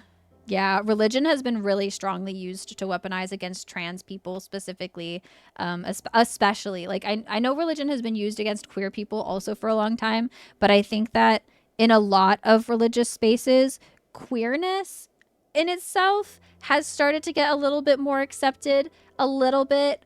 Like, I know a lot of churches that are like, we're queer, we're openly queer, we like love art, like they love their gay goers or whatever. Like, there's a lot of churches and stuff that are starting to be embraced, but for some reason, because transness delineates from the ideals that they're taught with their religion and stuff, like man and woman, like with religion, there's a lot of organized gender roles that are projected. And so if you don't automatically fit within those roles, it's seen as a problem. It's seen as a fucking problem. And I've seen that with like too many people. I don't know. It's awful. It's awful. It's a big reason why I'm not a very religious person, because too many people use their religion for hate instead of for good. And I think that there could be a lot of good in some religion. I think that there can be a lot of like hope given to people. There can be a lot of community provided for people, but so many people use their religion to hate other people. And it's like, why? I love telling people who are transphobic for religious purposes. I love telling them that Jesus was trans. I love perpetuating that Jesus was actually trans narrative, because technically he was born with, I think it was like 2 X chromosomes or something like that. He was technically born just from a woman, so he would only have women's chromosomes. So if he was a man, he was a trans man. Like, I'm here for the Jesus was a trans man argument, and I will use that always. My mom was accepting ish of my queerness, but she's going to lose her mind when she learns I'm polyam, because she's such an example of toxic monogamy. Yeah, I feel like that's a really big problem for like a lot of parents, especially. I think that like when it comes to accepting polyamory, I think my parents would be pretty accepting of it. They wouldn't understand it, but they would be like, okay, like whatever makes you happy, I guess. Because that's really all my dad is always just kind of like I don't really care as long as you're not hurting nobody and you're happy. Like, that's kind of just how he's always been. He's a nonchalant, like fucking punk native man. So, you know, he just kind of was like, I want everybody to be happy. I don't care. But I think a lot of people, because society has perpetuated the idea of monogamy so heavily that like that's the expectation and the requirement and just like what we're supposed to be. But I think that so many people who have forced themselves into monogamous relationships like struggle because of it. There's a lot of people that I think are in monogamous relationships that are really toxic, and a lot of people that probably would thrive in polyamory if they allowed themselves to explore that, but they don't, because there's also like really, really healthy ways. Like, polyamorous relationships can be so fulfilling. It can be so fulfilling and also like different for everybody, you know? He sees transness as people challenging the will of God, and God doesn't make mistakes, etc. Oh. I hate that. But that's also because I hate the theory. I hate the idea. To put a fucking pin, to put a fucking hole in that fucking logic immediately, all we do is fucking challenge God's will, if you think about it. God's will is for us to all have fucking choice. That's why we have choice. That's why we have the freedom to choose whatever the fuck we want to do. Like, if you're going at it from a religious perspective, Like, our whole existence fucking challenges God's will. I also just hate the idea that, like, we're supposed to, like, just let life go. Like, just do whatever is God's will and just, like, accept it all. Like, no. No, that's like dollhouse theory. That's like the idea that nothing is in your control and everything is out of your control in life. And that is fucking wrong. That is just not how fucking life works. Literally everything is in your control. Not like everything, obviously. Like, there's obviously things out of your control. But, like, I hate that. I hate that. I hate that. And you can put so many holes in that type of thinking so quickly. With their own religious fucking doctrines. With their own words. You can put holes in that argument with their own words. It's always so flawed to say God makes no mistakes. It's so flawed to say God makes no mistakes because God created man. If you're someone who believes this is not my personal beliefs. This is not my personal beliefs at all, especially because a lot of my beliefs stem from the Wajaji origin story and how the Osage came to be, which is like completely different than the like Christian idea of how humans became to be, right? And a lot of, so if you're thinking from a religious perspective, if you're thinking from the perspective of like God does no wrong, right? You think God does no wrong. Well, God created human beings. And if human beings are the embodiment of sin, God created sin. Meaning that he's done something wrong because he created sin. And then he also gets to be the one that determines whether something is sinful or not. But he created it. So like, where is the logic? Where is the math? The math is not mathing. The math is not mathing. The math is not mathing. So I guess people with diabetes deserve to die. People who are born with illnesses deserve to die. No, literally, if you think about it from that perspective also, that literally disenfranchises like any disabled person. Any disabled person. Because giving them accommodations for their disabilities would go against God's will. Because God makes no mistakes. Like, what the fuck? It's fucked. It's fucked. Hi, Grant. How are you doing? I hope you're having a good day. I hope you're having a good day. It's like where you prioritize your romantic relationship over every other friendship. Yeah. My mom, for example, doesn't let my dad or herself have any friends. What? And she's extremely jealous. If my dad even looks at someone else, she sees it as acknowledging his attraction to other people, which is very natural and human. And then she fights with him. See, that's so toxic. That's like the girlies that are like, yeah, I don't want to see my man liking other girls' Instagram photos or something like that. Like, what the fuck? Why do you care? Why do you care? Why do you care? Of course they're gonna find somebody attractive, especially if they're like liking fucking fame. Like, there's people who are like, I don't even want my man liking like Megan Thee Stallion's photos or posts and stuff. Like, I'm sorry. Have you seen Megan Thee Stallion? Have you seen her? You're asking your man not to look at Megan Thee Stallion and be like, damn, like, what's wrong with you? What is wrong with you? Honestly, that is so toxic. I wish religion didn't have a chokehold on my family. I do too, Mick. I'm very sorry that it does. I'm very sorry that it does. I really wish that it was easier to like educate families like who are really religious and like help get them out of that mindset. But a lot of religious mindsets, it's a very cult-like mindset. Like a lot of religions are very cult-like. Not to say that they're like in a cult, but like to say that a lot of them are like, because they want you to sit in this hive mind and they want you to be a part of that hive mind. And they scare people into thinking that if they don't abide by being part of that hive mind, that they're going to hell, they're gonna burn in hell, and they're gonna have bad luck, and they're gonna like their life is gonna be fucking terrible. And people are just so petrified of the repercussions. And also, if they've like formed their community around that religion, they're so scared of being ousted from their communities. Like, there's so many ways that religion manipulates you to feel like you have to stay in it.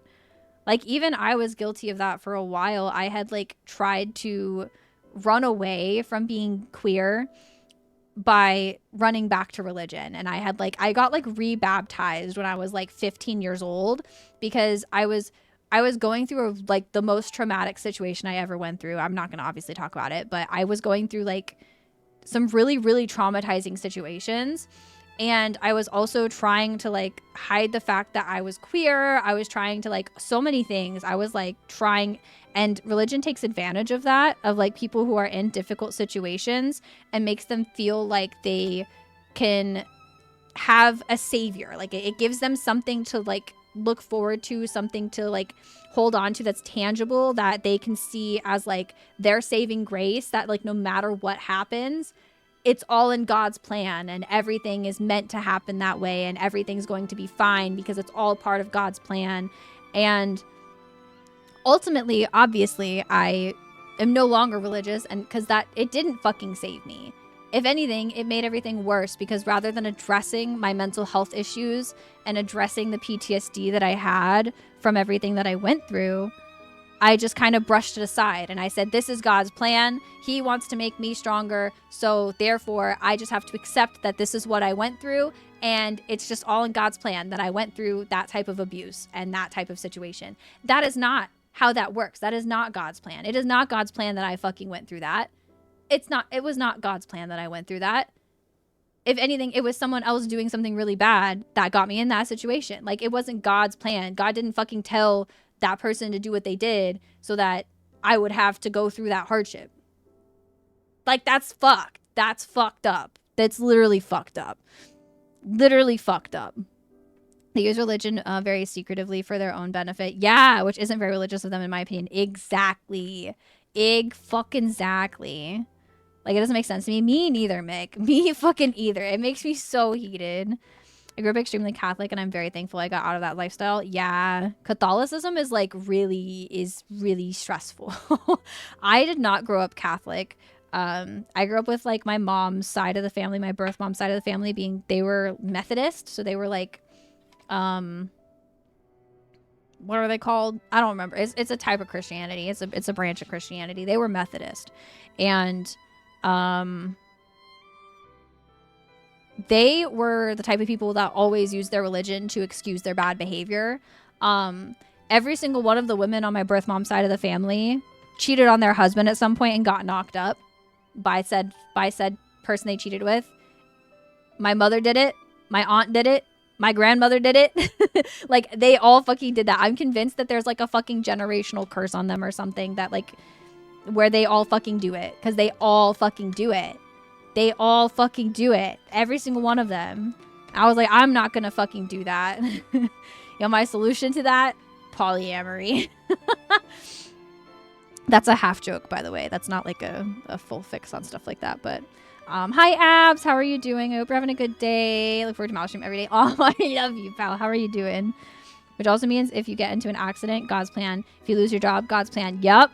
If your mother, daughter, sister gets essay, God's plan. No, literally. That's the situation. That, to like not put all of the flavor into it. I've talked openly about this also because I've like raised money for No More and stuff. Like, that's the situation I was in. And you're telling me that was God's plan? That he wanted me to go through that? No. He fucking didn't. No, he fucking didn't. And people tell me that, people tell me shit like that, and it's a fucking slap to my face. It's a fucking slap to my face, because I'm like, you're literally just like excusing everything that happened by being like, that's God's plan. And that's fucked. That's absolutely fucked. My dad left church after his brother died when he was 13, and that was the answer to it. So I was never baptized or brought up with it, but I've been around it. Yeah. My actual dad is like not religious. My dad considers himself like atheist.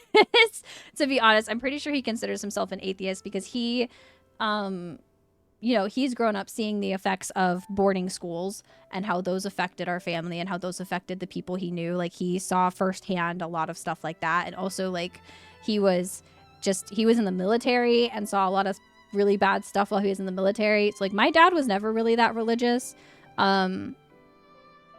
Thankfully, he normally listens to the words of his elders more than anything. That's always been like what we have cherished and held on to, and like what we've like taken as like gospel has been just like the words of like our elders and stuff like that. That's how we've like functioned with my dad. That's how he functions. But yeah, it's ridiculous. I want to be able to read your stuff when y'all are in ads, so I don't want y'all to miss my conversing about stuff. I don't want to miss it because this is an important conversation. So I want to make sure that like I address stuff when we're not in ads. So I'm gonna let the ads go for like 30 seconds. and let them go. Back from Agile. Okay, perfect. Because I didn't want to start catching up on chat and y'all's comments on everything until we were out of ads, because I didn't want y'all to. I want y'all to be able to engage in the conversation with me. You know, it's important. It's very important. And like, we're Black, you're telling me God wanted your ancestors to be slaves. No, exactly.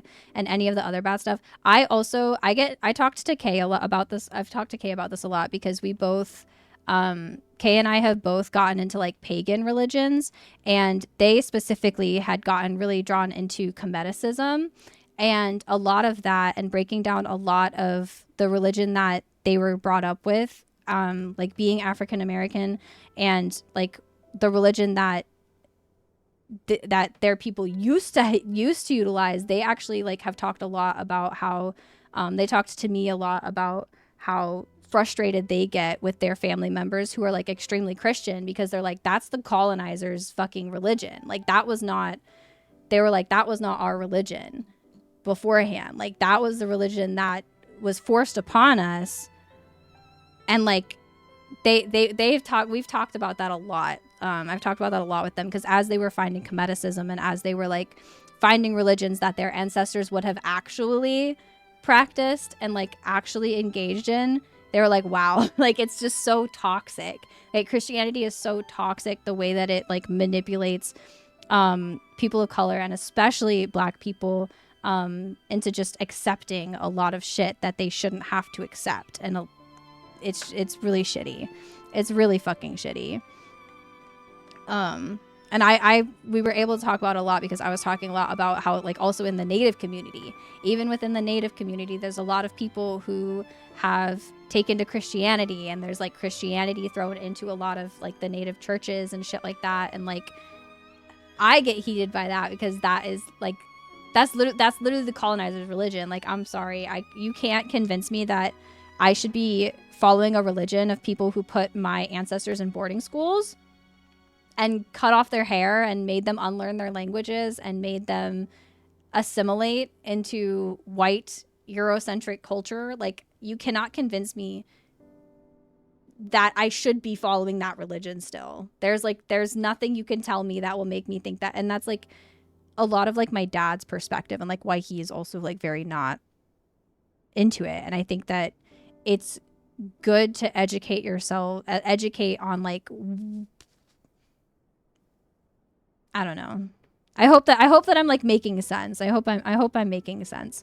Sometimes I feel like my words get jumbled, and like I am not always like the most eloquent, but I hope that my point is coming across well. This is my 3rd week here in Australia right now, but my body does not like the Aussie clock. Oh no. But back to the UK on like the 14th of July. Ooh. You've been there for so long. Have you been having fun though? Have you been having fun in Australia? What time is it there? Is it like, it's like 12 hours ahead of us, right? I don't know what time it is there. What time is it in Australia? Like 10 a.m., 9 a.m.? For me, that means sick, God plan. Suffering, God's plan. Depression, God's plan. Yep. Trans stuff, God's plan. Yeah, no, yeah. I don't know. Religion's fucked. Religion is fucked, and I don't like it. I don't like it. I feel like most organized religion, there's almost always going to be issues. Almost always going to be issues. And a lot of it. 12:30 p.m. for me. Oh, okay, so it's like 14 hours. 14 hours ahead. That's wild. That is wild. You're in the future, Abs. I mean, you're always in the future for me because you're normally in the UK, but you're in the future. I started trying to teach myself an Australian accent. Fun fact. And the only thing I know how to say in an Australian accent is, like, where's the butter? That's all I know how to say. That's all I know how to say. Like, where's the butter? Where's the butter? That's all I know how to say. I can't say anything else. Or crikey. That's all I got. That's all I got. Time zones do be wild. Time zones extreme. Nah, literally. Time zones do be wild. And I think that all the time whenever like K-pop people post stuff and it's like 3 or 4 a.m. my time, I'm like, what time is it for y'all? And it's like 6 p.m. I'm like, oh. Time zones are wild. Time zones are wild. Sure my fellow Australians would like that. Probably. I have Windows set up to show multiple time zones. EDT, Auckland, Tokyo. Ooh. I always have something at work that holds up the time zones, but only in America because I need to know most of our clients live like all over the country. So I need to know what time it is for them whenever I'm calling them and stuff. I need to know. We also have like some vets that live in places like Thailand and other fucking random ass places that are like all over the world. So we have one that's like in Italy, I think, and so we have to like help him, but I always have to call him as like early as fuck because it's later for him. The hardest is dealing with the vet who's in Thailand because that time difference is fucking brutal. That time difference is brutal. It was always so hard for me to call him. For Path of Exile. Oh, that makes sense. That makes sense. It's where those devs are located. That makes sense. That makes sense. That makes a lot of sense. I was wondering also, I don't even know, where is Auckland? What is Auckland? Is that like a different country? Auckland. I mean, it's definitely, oh, it's New Zealand. Oh. Oh. I always wanted to go to New Zealand. New Zealand seems cool. Yeah, New Zealand. Yeah. New Zealand seems cool. PoE still has Final Fantasy 14 best for total hours played for me. Ooh, let's go. I've never actually played Path of Exile. I also don't think any game is going to beat the hours played I've had for Final Fantasy 14. I don't think any game is going to beat that at this point. Except maybe if you calculate how many hours I've totally played Kingdom Hearts, but the ability to calculate that is going to be like impossible. It's going to be impossible because I 100%ed Kingdom Hearts 1 twice. I've 100%ed Kingdom Hearts 2 once, but I've played it like a million times. And then I've also played like Chain of Memories and Birth by Sleep and Dream Drop Distance and like all of them. Still haven't beat Kingdom Hearts 3 though because I'm a fake fan. Because I'm a fake Kingdom Hearts fan. So I still haven't beat 3, but I don't know. 3 isn't as good. 3 isn't as good as 2 in my opinion. Like 2 is like peak. Kingdom Hearts 2 is like peak gameplay in all time. But Kingdom Hearts 3 is like, it's lacking. It's lacking to say the least compared to other shit. The second one especially. Yo, Kingdom Hearts. I had no idea you were a Kingdom Hearts fan. What the fuck? This is brand new. Are you being sarcastic? I hope you're being sarcastic because I talk about Kingdom Hearts a lot. I talk about Kingdom Hearts a lot. I talk about Kingdom Hearts a lot. I have a tattoo. I have a Kingdom Hearts tattoo. It's a little heart. And I want more. I love Kingdom Hearts. That's one of my comfort games. Think about doing Proud Mode on Kingdom Hearts 1. Oh my gosh, do it! Proud Mode on Kingdom Hearts 1 is like actually cracked. Is like actually so fucking cracked. I've only tried it once and I don't think I fully beat the game. I think I got stuck. I got stuck fucking early too. I'm pretty sure I got stuck at like Ursula when I tried to play Proud Mode. Because Ursula's already like one of the hardest bosses in the game. That fucking boss pisses me off. But on Proud Mode, absolutely not. Absolutely not. That game is so stressful on Proud Mode. I had a lot of fun in Kingdom Hearts 3 once I disabled the attractions thing in battle. Honestly, that's probably what I need to do. I didn't even know you could disable that. I didn't even know you could fucking disable that. I probably need to do that. Oh my god. I wish I was sarcastic. Wait, really? You didn't know? I love Kingdom Hearts. That's like one of my comfort games. One of my fucking comfort games. I spent a summer in college unemployed, literally just playing through all of the entirety of the Kingdom Hearts series again with my roommates. And 100%ing it. Like, it was a problem. It was a problem. Like, I 100%ed it to the point where, like, you know how there's, like, weapons that you can create? Like, the I think it's the ultimate weapon. I don't remember which weapon it's called. I don't remember the name of it. But the one that you can craft, that you have to, like, grind the stuff. And the stuff only drops from, like, specific from specific Heartless, and you have to just keep going in and out of different rooms to try and spawn the Heartless so that you can keep fighting them over and over again until you farm enough of the materials that you need. Ultimate weapon? Yeah, it was the ultimate weapon. Yeah, I did that. I've done that twice in Kingdom Hearts 1 because I, like, love pain. I love pain and suffering, apparently. Kingdom Hearts 1 is janky and fun. Hi, Funko Silskin, welcome in. I agree. Kingdom Hearts 2 is peak. Kingdom Hearts 3 is a game that exists. That's such a mood. That is such a mood. I absolutely, I agree 100%. Because Kingdom Hearts 1 is very clunky, but it's fun. And if you can, like, get past the clunky mechanics, it's worth it. Ursula on Proud Mode is it's a fucking bully, Moogable. I'm so fucking sick. I'm so fucking pissed. Maybe someday I'll actually be a Proud Mode of Kingdom Hearts 1, but, Clayton Wolf asked, oh my god, yes, Clayton is so fucking hard. And the Alex Candle boss, oh my god, don't get me started on the Alex Candle boss. Oh my god. That boss is so fucking hard. I could not, did I fight that one in Proud Mode? I'm trying to remember the order if I did that before. That's before Ursula, I'm pretty sure. I can't fucking remember. I can't remember the order at which the bosses go, but because I think I did fight that one in Proud Mode, and it literally took me like days. It took me fucking days. Seriously tempted to get a the Kingdom Hearts game on Steam this week, but want to make sure I pay the vet bills off first. Very valid. Very, very, very valid. I support you though, because I think you deserve a little treat, Moogable. You deserve a little treat. You've been going through a lot right now, and you deserve a little treat, in my opinion. Fucking that the ultimate weapon is a fucking grind. It's literally a fucking grind, Abs. I shit you not, I spent like that summer that I was unemployed was one of the times that I grinded for the ultimate weapon, and I literally spent like 2 weeks straight of doing like waking up, playing Kingdom Hearts all day and grinding for that weapon. Like I was a problem. Grand Kingdom Hearts 1, and I'm like, fuck this shit, I'm out. Yeah, it's fucking hard. It's fucking hard. Love Critical Mode even more than Proud. Those fights are so freaking tense. Really? I've never even tried Critical Mode. I've never tried Critical Mode. I beat that game so many times. I've never tried Critical Mode. That game stresses me out. Critical Mode would stress me out. I could not imagine like doing like the Coliseum on Critical Mode.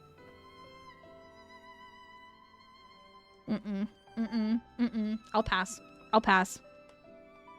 I love how most queer gamers have some sort of relationship with at least one Square Enix game. Final Fantasy, Life is Strange, Kingdom Hearts, Nier, Dragon Quest. Yeah. Or sometimes, if you're lucky, all of them. Sometimes if you're lucky and you're a real gamer, and gamer spelled G-A-Y, then all of them. If you're a real gamer. Is 3 that bad? I'm going through 2 for the first time right now. It's not that it's like, okay. It's not that Kingdom Hearts 3 is like bad per se, Abs. It's just, it's different, okay? Like I feel like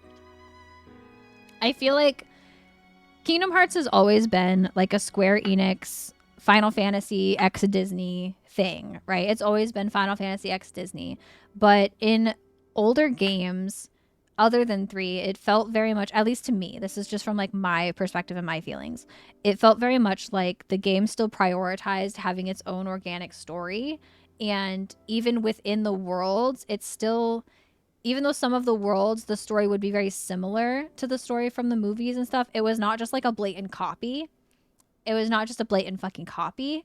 And I think that a lot of what didn't grab me, Kingdom Hearts 3 never grabbed me the same way, because a lot of it just felt like it was less about Sora and less about that story and more about the Disney stuff. And I think that's why I didn't like it as much, because I felt like even though the original Kingdom Hearts, like Kingdom Hearts 1, Kingdom Hearts 2, Birth by Sleep, all of those games, they still had Disney characters and they still had Disney themes a little bit in them, but they did not feel centered around the Disney. Like it wasn't like Disney was the fucking point. Like the story was still so much deeper than that, and Sora was still so much more important, and it felt so much more important, like what we were doing. And Kingdom Hearts 3 just does not have that same charm. Kingdom Hearts 3 feels like a Disney game. It feels like a Disney cash grab, and I just don't like it. I just don't like it as much because of that, because it just feels like they were just trying to make it Disney.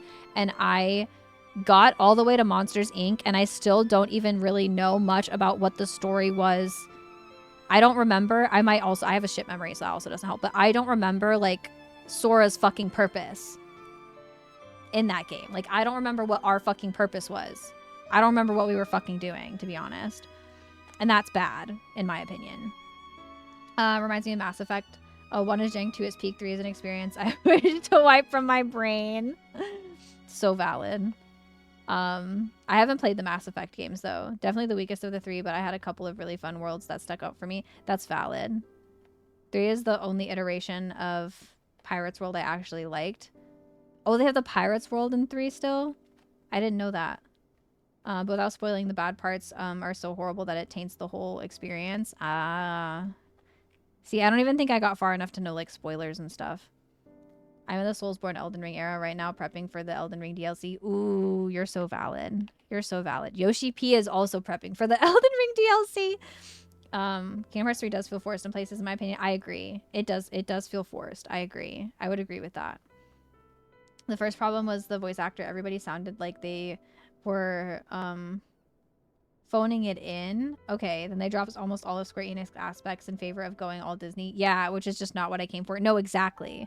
Exactly. It just didn't have the same charm. It didn't have the same charm as the other Kingdom Hearts games because it didn't have like the Square Enix charm. It just felt like a Disney game. It just felt like a Disney game, and that's not what I don't come to Kingdom Hearts for the Disney. When I was like a kid, sure, yeah, I went to Kingdom Hearts for the Disney, but like now as an adult, I don't go to Kingdom Hearts for the Disney. Kingdom Hearts isn't a game that like sticks in my memory as one of my favorite games of all time because of the fucking Disney because of the Disney levels. Like that's not what sticks with me. It's the fucking story about friendship and about like the lightness and dark. Like it's the Square Enix themes. It's the Square Enix parts of the games. The Final Fantasy part of the games that like is what made me love them, you know? And so it sucks. It sucks that Disney just kind of ruined it because Disney ruins everything. Fuck Disney. Boycott Disney because it's on the BS boycott list. Boycott Disney. Fuck Disney. Free Palestine, baby. In the final section of the game, I wish people understood the overarching story of Kingdom Hearts. Yeah. There's a good video essay. there's a really good video essay about the Kingdom Hearts lore and story if y'all want me to ever link it to y'all because it's one of my comfort video essays. I love video essays. I'm such a video essay hoe. I love listening to video essays. And one of my favorite video essays is a Kingdom Hearts video essay where they break down like all of the Kingdom Hearts lore, the story. They just break down like everything and I love it. And they even break down parts of like games that I didn't have access to or wasn't able to play, like Kingdom Hearts like X, I think was the name of it, which was like the mobile game that came out. And also like the Kingdom Hearts based like MMO that was out for a little while. Like it touches on all of that. And it's fucking wild. I love it.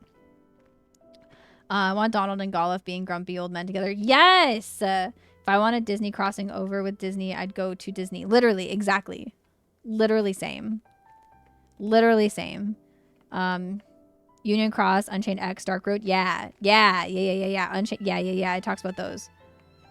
Yeah. All the same mobile game. Oh. I didn't realize those were the same mobile game. Is it a dungeon with Kingdom Hearts? Yes, Aggie. I love Kingdom Hearts. Did I show you my tattoo? I have a Kingdom Hearts tattoo. It's my little baby. It's my little baby tattoo. I need to get it touched up because it's kind of like there's parts of it that it's a really thin line tattoo. So there's parts of it that are faded a little bit, but I have one on my foot. Oh, let's go. Wait, what is it? Is it the same thing? Is it the heart? Do we have the same tattoo? I'll cry. That's destined. That's destiny, baby. To be fair, I mostly like Kingdom Hearts because I love Final Fantasy. Yeah, and I liked just tearing it up through all the Disney worlds to a cool soundtrack. Yeah, I never really followed the overall plot too much. That's very valid.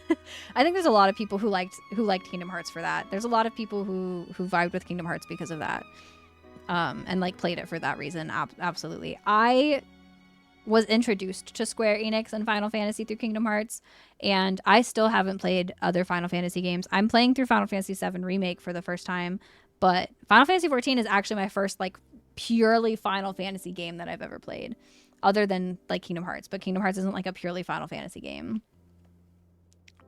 The Paopu fruit. Oh, I want the Paopu fruit so bad. It's matching tattoo with an old friend. Oh, that's so cute. Kingdom Hearts taught me I like Cloud Strife. Nah, literally no. Okay, because going from Kingdom Hearts, growing up playing Kingdom Hearts, and Cloud in Kingdom Hearts being the only Cloud that I know, and then learning that he like has his whole own video game and like whole own fucking thing, I was like, What? What? What? I was like, oh my god. Kingdom Hearts was the start of my Twitch-less gaming career, and I've branched out since then. That's awesome. That's fucking awesome. Now that I think about it, it's the closest thing they ever had to the actual Final Fantasy world was the end of Kingdom Hearts 1. Yup. Being the World of Darkness. Yup. Oh, that was the World of Darkness from Final Fantasy 3? Oh, that's so cool. I feel like I need to play other Final Fantasy games because I feel like I'll appreciate Kingdom Hearts even more, at least for like the first and second one, because I'll know a lot more of the crossover stuff. I was in EA's Protected. Dragon Quest was my first RPG. I really want to play the Dragon Quest games too. There's a lot of games that I want to play. I've been told that I would really like the Dragon Quest games. I was feral for him when I was a kid. I had a wall scroll. What is that emote? It's the feral emote. It's the feral emote. What do you mean? What do you mean? What do you mean? I love that for you, Eggy. I love that for you. I was feral for... Who was I feral for as a kid?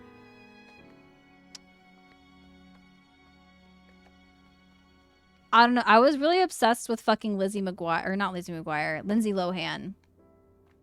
That's who I was feral for when I was a kid. It was Lindsay Lohan. There was no like video game characters I was really feral for as a kid. It was Lindsay Lohan. It was Lindsay fucking Lohan. Her and Herbie was like my gay awakening. I'm not kidding. I'm not kidding. Watching like a hot woman be good with cars, I was like, damn. Damn. Final Fantasy 3 is my favorite Final Fantasy game. Is it really? Graha's theme plays a lot in Final Fantasy 3. What? Graha's theme plays in Final Fantasy 3? I need to play it now. I need to play it. I need to play it right fucking now. Seriously contemplating buying every Final Fantasy game for PC. I really want to play them all. There's so many though. There's so many. Every villain has a redemption arc looking at Xehanort and Sephiroth. Absolutely. Square Enix has always been good at that though. Like I feel like even from Final Fantasy 14 perspective, I haven't played the other Final Fantasy games, but from what I've seen in Final Fantasy 14 and Kingdom Hearts, I feel like Square Enix, I think that's an overarching theme. Like I think it seems to be that Square Enix uses the theme of like lightness and dark, like light and dark a lot, like themes of light power and dark power, and people also, they also use the theme a lot, it seems, of like villains having redemption arcs and like evolving and like learning to understand the villain's perspective. Crystals too, a lot of crystals. That fucking too, yeah.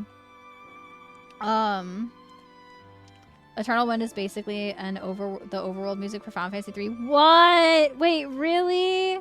It's one of my favorite songs. Oh, that makes me so happy, actually. I really need to play the other Final Fantasy games. I really do. Shadowbringers is very Final Fantasy 3 based. Oh, really? I was living my best life when I played it. Oh, Crystal Tower raids is all Final Fantasy 3. Wait, what? Really? I didn't know that. I really need to play other Final Fantasy games. Holy shit. Holy shit. Look cute. She always looks cute. My first RPG technically predated Dragon Quest 1, but it was a pretty simplistic dungeon crawler. Dragon Quest 1 was revelatory? Revelatory? What's that mean? Revolutionary? I kind of think I know what you mean. Are also Final Fantasy 8 related, sort of. Really? Which is probably why I liked them so much. Yeah, probably. Probably. I didn't know that. Like the Eden raids? The Eden raids are Final Fantasy 8 related? That's wild. Despite Elidibus being the warrior of light from Final Fantasy 1. Wait.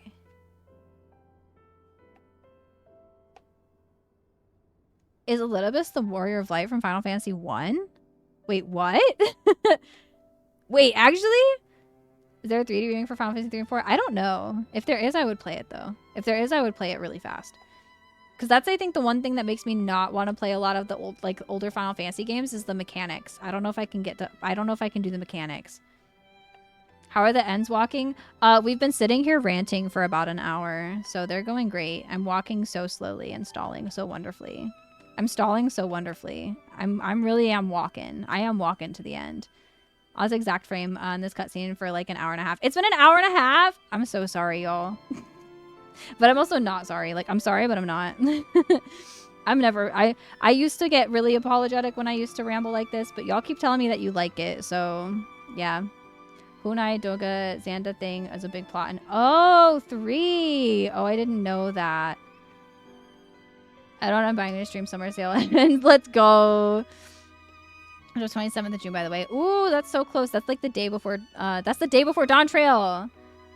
Absolutely thrilled. Dragon Quest 1, 2, and 3 are getting another remake. Oh, let's go. I might play them then. I might play them. The fight with Elidibus. He was the wall from Final Fantasy 1. Oh, that's so iconic. Wait, now I feel like I need to rewatch that. When Elidibus transforms into the Warrior of Light form, he's actually turning himself into, a primal of a Zem. Oh, shit. I didn't know that. I didn't know that. Now, don't be sorry. Okay. We love our yapper. Certified yapper. Certified lover boys. Certified pedophile. Wop, wop, wop, wop, wop. Now, book them up. I'm sorry. That's been a vocal sim for me. Which is just the avatar, I guess, since in Final Fantasy 1, the characters you make can be any class. Oh, okay. That's so cool, though. Already own the OG Final Fantasy 7 friends. Really? I just need to buy the rest. You're so valid. That's cool, though, that you already have them. I played a little bit more Palia, and I'm going to hop back into Life is Strange 2. Yay! How was the Palia grinding? How was the Palia grinding? I hope you had fun. There's a specific character that is the avatar for the War of Light. Oh! Yeah, send me a picture. Send me pictures. 3 is getting remade first. Ooh. That's exciting, though. Final Fantasy 14 is like Disneyland for Final Fantasy. Nods everywhere. That, honestly, that makes so much sense. That makes so much sense. I feel like I need to play the other Final Fantasy games because I think it would make me love Final Fantasy 14 even more. And I already love Final Fantasy 14 more than I love any game ever that I've ever played ever. Except maybe Kingdom Hearts.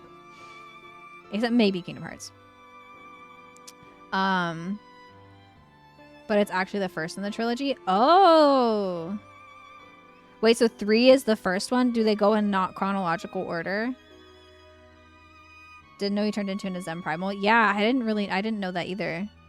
That's really cool. Because also, like, they keep calling us a Zem, too, don't they? Like, they keep calling us that name. People do. I don't remember the Asians. They keep calling us that. I want to buy every Soulsborne game on PC. You're so valid. You're so valid. I've had, it's a lot of goofies with a check. I mean, as a stim for no reason whatsoever. What? I don't know if I've heard that. Before. It's a lot of goofies with a check. I mean, what? I haven't heard that. Even Kryle and her coat are a reference to Final Fantasy 5. I did know that because someone told me that at one point. Coincidentally or ironically, Dragon Quest 3 introduced the class system. What? Which I think was also the case for Final Fantasy. Dragon Quest 3, 1, and then 2. Ooh. I love when people do stuff in, like, non-sequential order. That always brings me so much joy. I always like that. I always like when they do that. I love Mal Yaps. I do be yapping, though. My house constructed and plot decorated a bit. Yay! Nothing too grindy. I like a nice chill. Same. I got my tent set up yesterday. I have a tent now. I'm basically a homeowner because I have a fucking tent. I have a tent. Hee. It's from Kendrick's verse. Oh, on like that. Oh, that kind of ramped up the whole beef. Right. Okay, yeah, I know what you're talking about now.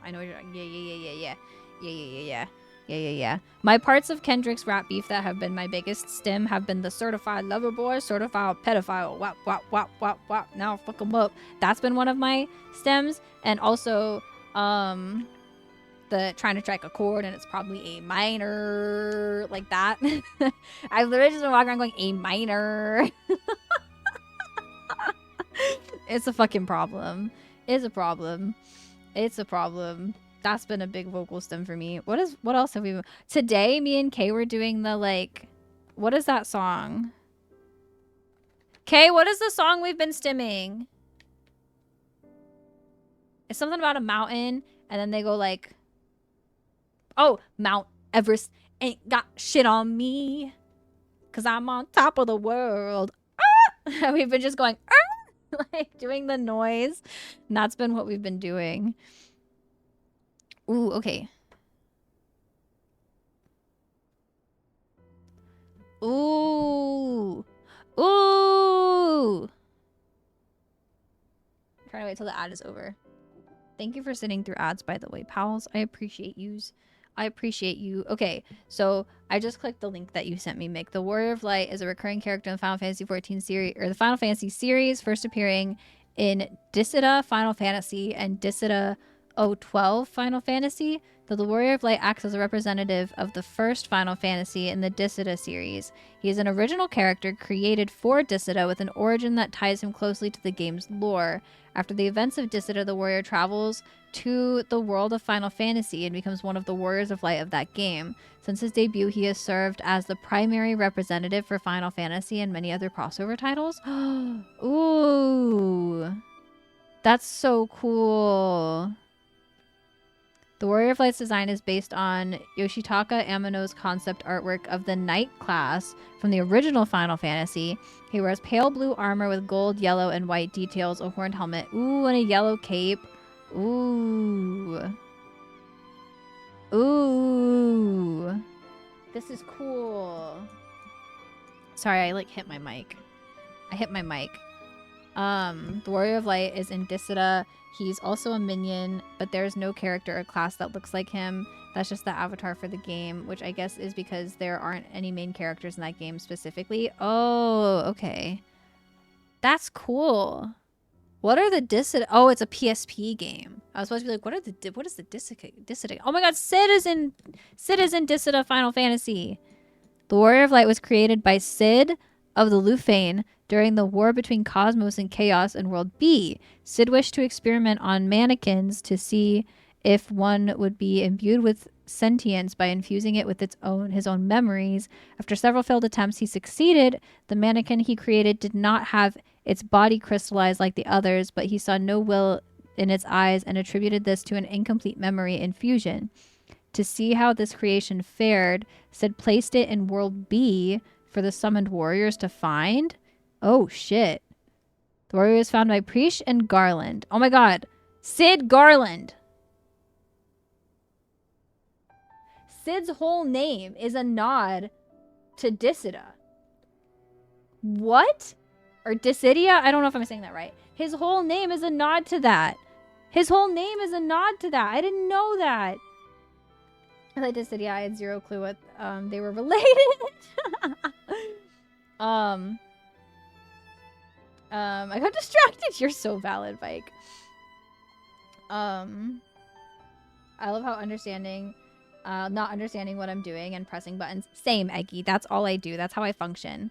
Technically, Wizardry was the first game to have the class system. Then Ultima 2 refined it. Might and Magic refined it further. And then Dragon Quest and Final Fantasy. Until Final Fantasy V really perfected it, in my opinion. Ooh, that's so cool. That is so cool. Also PC, I think. Oh, really? Fighting game. Oh, it's a fighting game? There's one for PS4 as well. Dissidia is a fighting game? What? I still can't get over the fact that Sid Garland, Sid's name in Final Fantasy XIV, is literally a nod to the Sid in Dissidia and also the person whose name is Garland. Like, Sid created the Warrior of Light in Dissidia, and Garland is one of the people that found the Warrior of Light. Oh, but Preach prevailed. The two fought over him, and Preach prevailed and took the warrior to Cosmos, where he was anointed as one of her champions. Over several cycles of battle, the warrior developed in his own will and personality and became a stalwart defender of Cosmos. When Cosmos and Chaos were destroyed, Cosmos champions appeared in a field outside of Cornelia and World A, and while 9 of them soon faded away and returned to their own worlds, the warrior remained and set off to the castle of Cornelia in the distance. Okay. I don't know what a lot of that means, but that's so cool! Sid Garglin, am I right? Sid do be gargling, though. He do be gargling. Dissidia is also why Onion Knight. Oh, is my favorite character. Is Onion Knight in Dissidia? Also, hi, Trev. Thank you for lurking and dungeoning. I hope you're enjoying your dungeon. I hope you're enjoying your dungeoning. I carry you. Enjoy your lurk, pal. Thank you so much for lurking. It's so good to see you. And I hope you're doing well. Palia's been good. Kind of feels nostalgic in a way. I feel that when I was playing Palia, I think it made me feel nostalgic only for the fact that, like, it's like a little farming sim, and I'm not in my farming sim era anymore, and I used to be in my farming sim era. Dissidia is also... is the Onion Knight in Dissidia? Sid's been around since Final Fantasy II, Biggs and Wedge since Final Fantasy VI. I did know that they're, like... that the Sids and the Biggs and the Wedge, I knew that they're reoccurring characters. Because I remember when I was watching a friend play through OG Final Fantasy... I think it was Final Fantasy VII. Which one is it where Sid's like a little bug person? He's a little bug. Which one is it that he's a little bug? Because they were memeing at me and they were like, this your man? Because it was when I was in my Sid era. And I was like, I don't claim that Sid. 9? Okay, yeah. That's not my Sid. My Sid is Sid from Final Fantasy 9. Or not Final Fantasy. No, I meant 14. My Sid is not the one from Final Fantasy 9. It's the one from Final Fantasy 14. Don't... not the bug. Not the bug. Not that one. No. No, thank you. It's not the bug. I didn't say that. Y'all didn't hear that. No, you didn't hear that. Chris, you didn't hear that. No. I take it back. Okay. Woo. Good little side plot talks, pals. TLDR is, we went on like 5 or 6 different tangents. I love that we can do that. I just want to say that really quick. Before I get back into the game, I will get back into the game shortly, but I just want to say that I really appreciate y'all for always holding space. I know that it's like technically my space that I hold, but like y'all also hold space for me in this community. I really appreciate the fact that we can have an hour and a half long side tangent about a bunch of different things, and some of them being like really deep conversations and like really meaningful and important conversations that I think are important to have, but then also being able to like nerd out about games together and just like have those little side tangents. I love being able to do that with y'all, and I just hope that you all know how much I appreciate y'all and how y'all always hold space for me, and like how you all encourage me with like the way that y'all also hyperfixate and have special interests in the things and like sharing that stuff with me. I don't know. It means a lot to me. I know it's like little stuff, but like it means a lot to me. So thanks. Thanks. And Theatrhythm. Meanwhile, Kryle's wondering why time seemed to pause for about 2 hours. Kryle's like, why aren't you answering my question about Ariange? I've been sitting here asking about Ariange and you haven't answered my fucking question. Kryle's just like, where's Ariange? Me over here yapping about everything not related to Ariange. In OG3. Oh, Onion King is the class you start off as. Oh, that's so cool. In the remake, it's a special class that sucks for 98 levels, but at 99, it's the best class in the game. That sounds like Summoner. That sounds like Summoner, because I feel like that's how Summoner feels in Final Fantasy 14. I might be wrong, but that's how Summoner feels to me. It feels like Summoner is like a really stressful class to play until you get to fucking level 90, and then it's not as stressful. Same with fucking Black Mage. Same with that one. And spin-offs Onion Knight and Cloud of Darkness are the reps for Final Fantasy 3. Oh, that's cool. That makes sense why you like the Onion Knight then. I have the Onion Knight. I'm pretty sure. Yeah, I have the Onion Knight. That's because he dropped from the Crystal Tower raids. Oh my gosh, wait, and you said that the Crystal Tower raids were literally a nod to the Final Fantasy 3. Didn't you? Oh my god, so that makes sense that's why the Onion Knight comes from the fucking Crystal Tower raids. Oh. It's all coming together. It's all coming together. Onion Knights are a meme class that start out garbage but have a very unique part. Park in that it inherits a percentage of the combined stats of every class you have. Ooh, and every single skill you've unlocked in every class, every skill. What? That sounds OP as fuck, actually. One time I fell asleep playing Black Mage. Oh no. Black Mage stresses me out. I always died. I always died so fast. Did you see the Final Fantasy 14 Uniqlo collab graphic tees? No. They did art with Graha, with Alize and Graha. Wearing the shirts? No, gimme. Send me the link. Send me the link, Demantic. You send me that. I need that link. I need that link. Send me, give me that link. Give me that link, cousin. I need it. I need it. Me with White Mage? Really? I haven't tried White Mage yet. You take that back. White Mage is my baby girl. I don't want to hear the word level thinking on leveling my crafters and gatherings to 100. Oh no. You already have them at 90, don't you, Chris? You already have them at 90, right? Yep, Crystal Tower raids are actually actual places in Final Fantasy 3. Oh, what? I need to play Final Fantasy 3. I think I'd probably really like Final Fantasy 3 then. Because the Crystal Tower, not like just the raids, but like the Crystal Tower in general, like holds such a special place in my heart, especially after Shadowbringers. Like, I love the Crystal Tower so much. I love it so much. And I freed Graha from it and going to get Graha from the Crystal Tower. I love that so much. Because I love Graha. It's boring under level 80. That's how I feel about a few things. I don't remember exactly what I feel that way about, but yeah. Being 24 mans are a reference to Final Fantasy 3's equivalent dungeons being notoriously difficult. Oh, really? Wait, Final Fantasy 3 has dungeons? Do Final Fantasy games have dungeons? Like, other than Final Fantasy 14, obviously. Like, is that a dumb question? Is that a really dumb question? That might have been a really dumb question. The random CT NPCs, Crystal Tower NPCs that help you out, Doga and Unue are from Final Fantasy 3. Oh! Is fucking, what's his face? The dude who is actually Fandaniel, what's his fucking name? Eamon? That guy, is he from Final Fantasy 3? Unless you're running all Dragoons and Blood Lances, in which case you literally just auto-attack with jump and win the game. Ooh, noted. Noted. Amon, yeah. Oh my god, he is from Final Fantasy 3? What? Y'all are like shaking my brain space right now.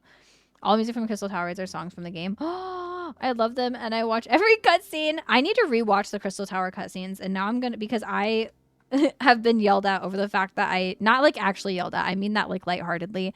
I have been yelled at over the fact that I don't remember anything from the Crystal Tower raids, and they're like all important. They're like all important from what I hear, and I need to redo them. I need to look at those cutscenes again. Dungeon heavy, really?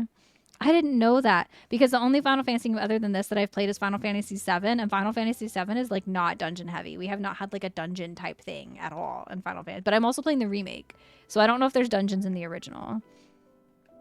DM'd you a link on Discord? Okay.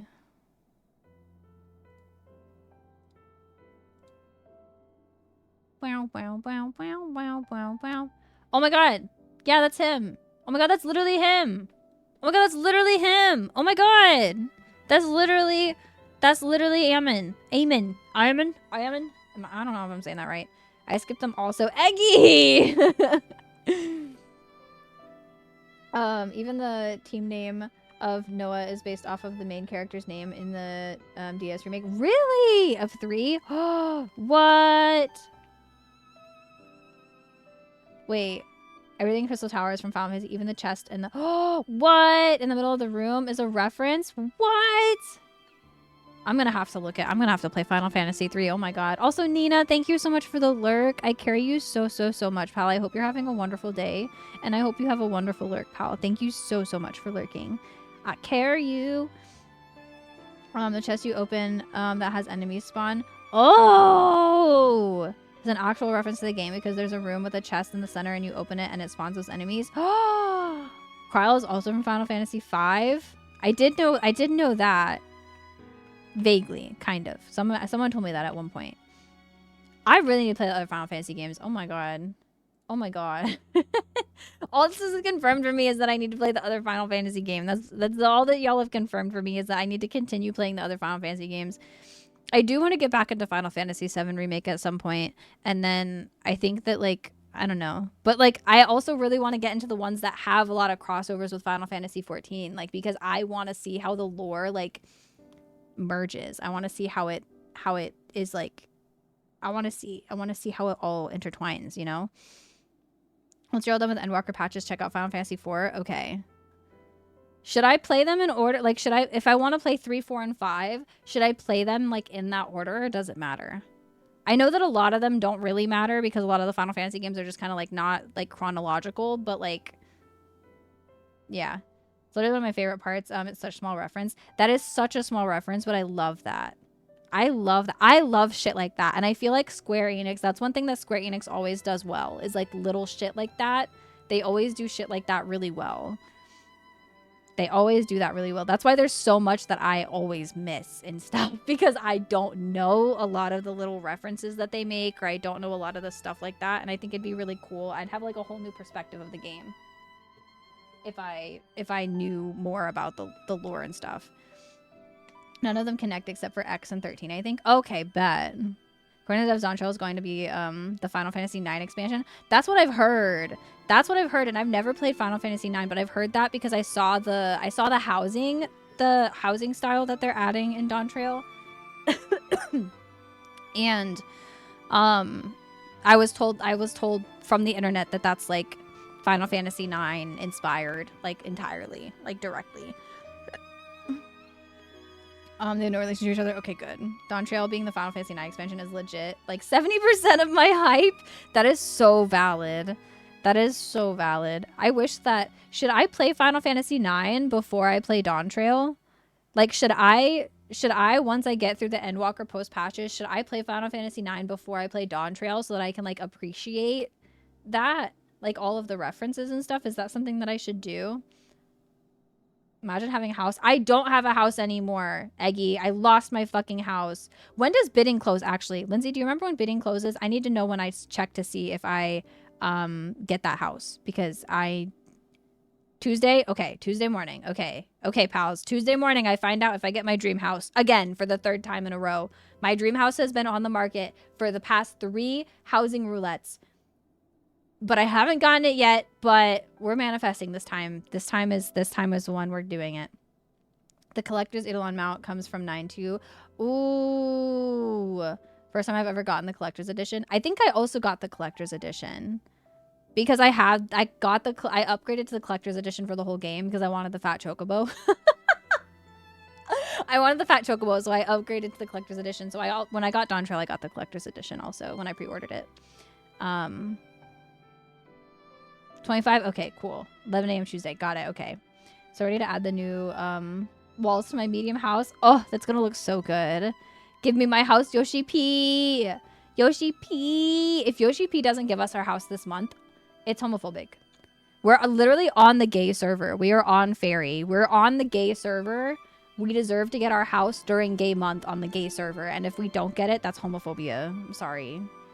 Gay month's almost over, Yoshi P. You got, like, I think this last chance. You got this last chance.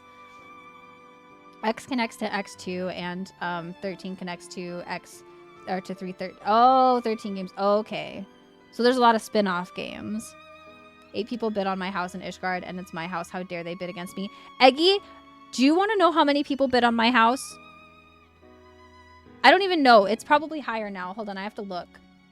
I have to look. Where's the link to the housing? It's in the free company Discord. Hold on, I need to find it. I think it was put in tips and resources, right? Anyone green company ranks? No, I gotta get to the housing. Gotta get to the housing. That's crafting. Where was the housing link? I'm pretty sure that my housing now, there it is. I'm pretty sure my housing, no, this isn't the right one. Damn it. Where is it? Oh no, it's not in the helpful links. Where did it go? Where did the housing link go? Why can't I find it? I just want to see. I want to look at the website. I want to look at the website. I can't find it. Fat Chocobo is also from 3. Oh my god, the Fat Chocobo is in 3? Say less. I'm sold. I'm sold. You had me at Fat Chocobo. You had me at Fat Chocobo.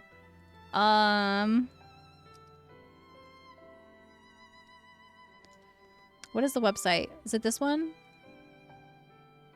Yeah. Aether. Fairy. Okay. I bid on the lavender beds. Plot. Is it 59? Is it that one? I don't remember which plot it was. Fuck. I don't remember which plot it was. Not 46. I think it was 59. 59? Okay. There's only 27 bids this time. So far. I still have till Tuesday. There's only 27 bids. Last time there was over 50. Last time there was over 50 bids. Ooh. Ooh. Ooh. I hope it stays this way. I hope it stays this way. Only 27? Yeah. Yeah. Eggy, last time someone bid, I bid on this house, there was like 59 bids. There was 59 bids. This is war. It's literally war. Housing on Fairy is literally war. It's literally war. It was 6 last time I checked, by someone in my free company went to bet on the house.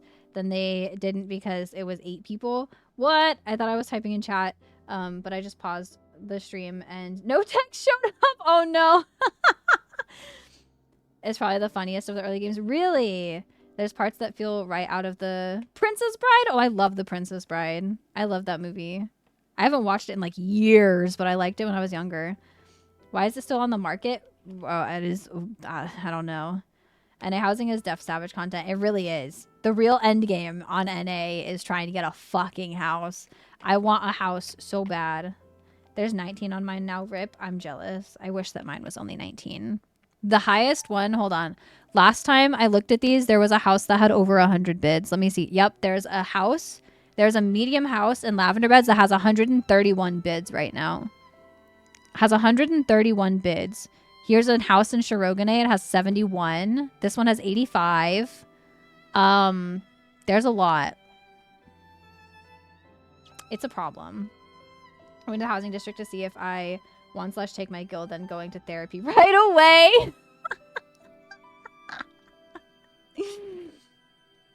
That means you can rant to your therapist about it. No one made you bid on the most coveted small plot. Listen, I want it, so I deserve it. I deserve it, okay? Because I used to have a house, and I forebode my house when I moved to Fairy, but I wanted to be gay and do crime, and so now I'm being gay and do crime. So it's fine. Mine is also coveted, but not as coveted as yours. It's fine. It's fine. It's a good plot. Everyone wants it. I know. It's just annoying. It's annoying. It's gonna be harder when if we want to get a medium house eventually for our free company. That's gonna be a fucking battle, bro. That's gonna be a battle. Mine is waterfront. I want it. Ooh, I think the one that Kay wanted was waterfront also. Mini houses are far in the future. LMAO, yeah. I was thinking it might not need to be as far in the future as you think though, Lindsay, because I have a lot of gil and a sugar mama. Michelle has a lot of gil and a sugar parent. Daniel's got a good amount of gil from what they were saying. Kay is on their gil grind right now. Canna also has a lot of gil and a sugar parent. So like, I think that we could together we could collectively put one bid on a house pretty soon if we wanted to. I think that we could collectively scrounge it up to put a bid on a medium house like together, but it would only have to be one bid. Like we'd have to only have one shot at it. Final Fantasy VI is hardcore Dark Crystal / Labyrinth style fantasy punk. Ooh, I love that. That sounds badass. We're on smalls until we become rich and can make multiple bids in 20 mil. That's true. That's fair. It does though because we'd only have one bid. That's true. Then we'd only have one. Wouldn't barely have their shot. That's very fair. That's very fair. Unless we got a medium plot that like nobody wanted. But if we all put a bid on a small house, we have a bigger chance. That's true. That is you're right about that. Actually, yeah. You're so right. You're so right. You're so right. Yeah, we'll still try and get a small plot. We also don't need a medium house. Like we're a small little free company. We don't need We don't need a big house. We don't need a big house yet. But if any of y'all are free company lists and you want to be gay and do crime, come to Fairy and you can be gay and be a gaily cat. We'll give you a free gaily cat. I'll give you a free gaily cat minion. Definitely not bribing you. Could have like 10 bids and sweep. Yeah. And that would be really awesome. I want a medium too, but I'm being pragmatic and I hate it. You're so valid. Can always bid on a medium one day. Yeah. Yeah. And we will. We'll get there. We'll get there. We'll definitely get there someday. I think we will. I have faith in us. I have faith in us that we'll get there someday. I feel like we need a lot more money. We need a lot more money, but don't worry. Don't worry. I'm on that gill grind. And by that gill grind, I mean that sugar parent grind. Okay. I need to finish this quest and get off because I didn't plan on streaming until Maggie got home, but Maggie's plane literally lands in 30 minutes. I wasn't planning on streaming this long, but you know, it happens. I think that's also why it's good that I changed my days to 2 days a week because I like doing just like 2 streams that are super fucking long. I don't know. I think it just fits how I function as a person better than doing like a bunch of short streams because I'm such a fucking yapper. Because I'm such a fucking yapper, y'all. I can't help it. I can't help it. Time to scam the rich of Limsa. That's my goal. That's my goal. And also find my sugar parent and be like, I want to put on a bid with my free company on a house. Hee, can you help? And then hopefully she'll be like, yeah, here's money. And I'll be like, yes. Thanks, Mom. Thanks, Mommy. Thanks, Mommy. I need a Viera man to give me $1 million. Eggy, you're wasting your time with Viera men. You're wasting your time with the Viera men. I'm sorry. So many of them don't have money. They don't have money. As somebody who goes out into the RP world and gets money from other people's characters, I have never gotten it from the Viera. I've only got $1 million from a Viera. I have never gotten money from a Viera. I have only gotten money from Viera mommies. I've gotten them from Viera mommies. I will admit that. Catboys, they have gil. They're always, a lot of them are stacked for some reason. And then, no, that's really it. Those are the only ones that give me money. Those are the only ones that really give me money. So, yeah. Don't forget, if you ever want to talk music, Graha, or Final Fantasy, feel free to hit me up. I definitely will have to do that, Mick. I will have to do that because I love an info dumping session, and I have wanted to yap your ear about anything for a long time. I'm such a shy person that like whenever I'm so bad at making new friends because I'll like want to talk to people and I'll like want to be friends, but I'm like such an anxious person and so scared of being annoying that I just like never reach out and I just never message and I just never do. And then I'm just like, I'll just like hide and then I just don't. So you encouraging me to like reach out to you like makes me more excited because like I'm gonna remind myself that like you literally told me to reach out to you and that it's not me being fucking annoying, because that's always my fear. I'm always like, I'm fucking annoying, but I need to tell myself I'm not annoying. I'm not annoying. Will they give me gil at clubs if my ass is out? I'll flirt for $1 million gil. Yes, Eggy, actually, Eggy, that's literally how you do it. How do you think I've gotten money?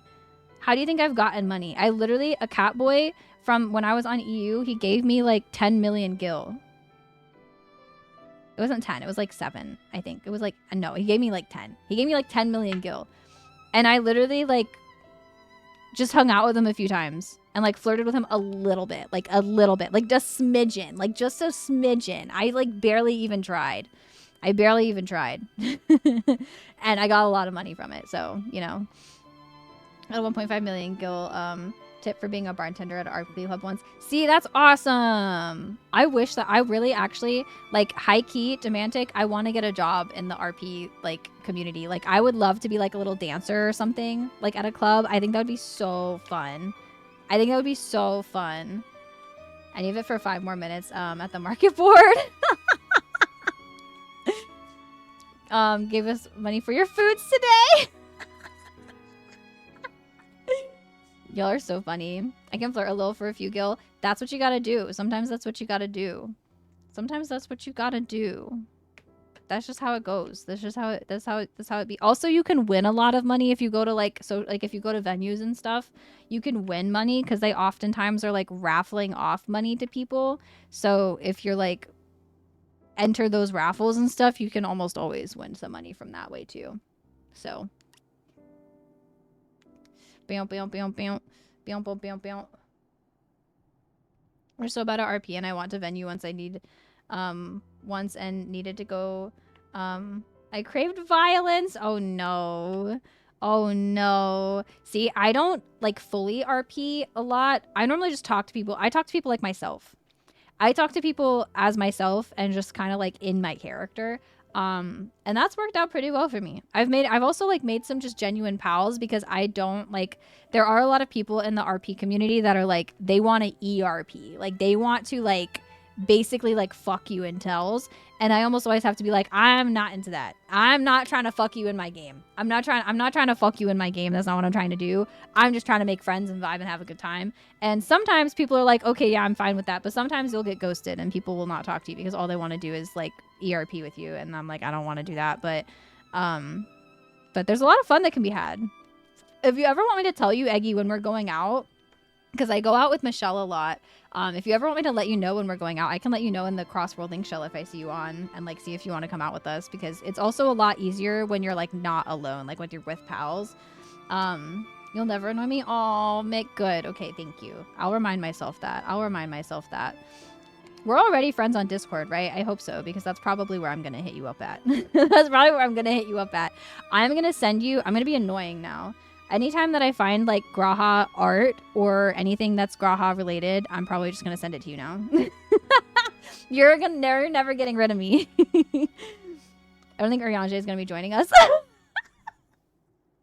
Urianger, are you in the room? Is Urianger with us? No.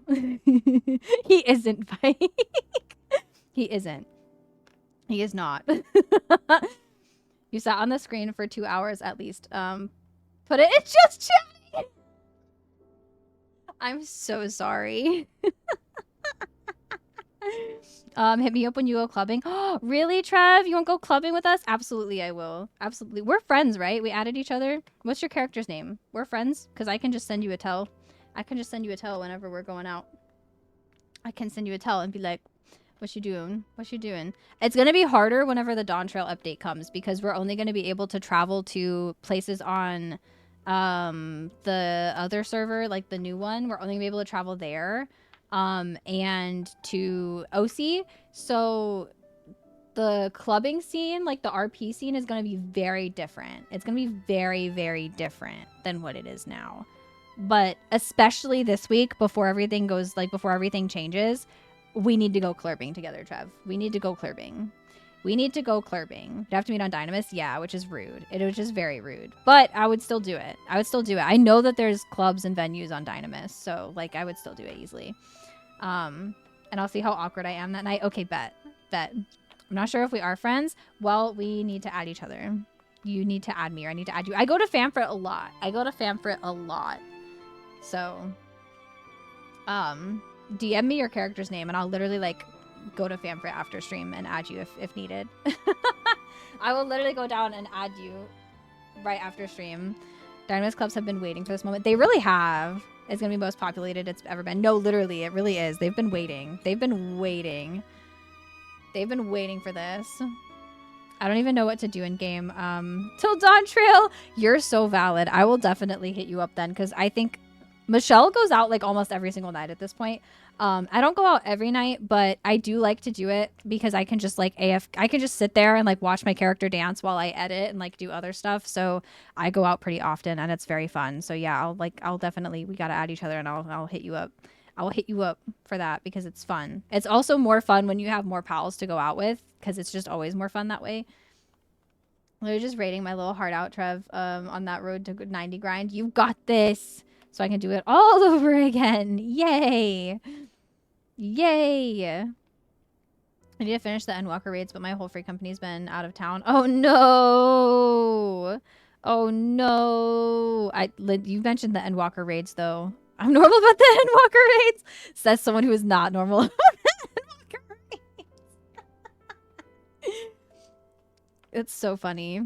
I'd love to club. Okay, bet. We gotta add each other then, because I don't think we're friends yet. I don't think I've added you as I think we've just like not been on at the same time, though I haven't been able to add you yet, and I need to. I need to. I've only added like, I've added Nina.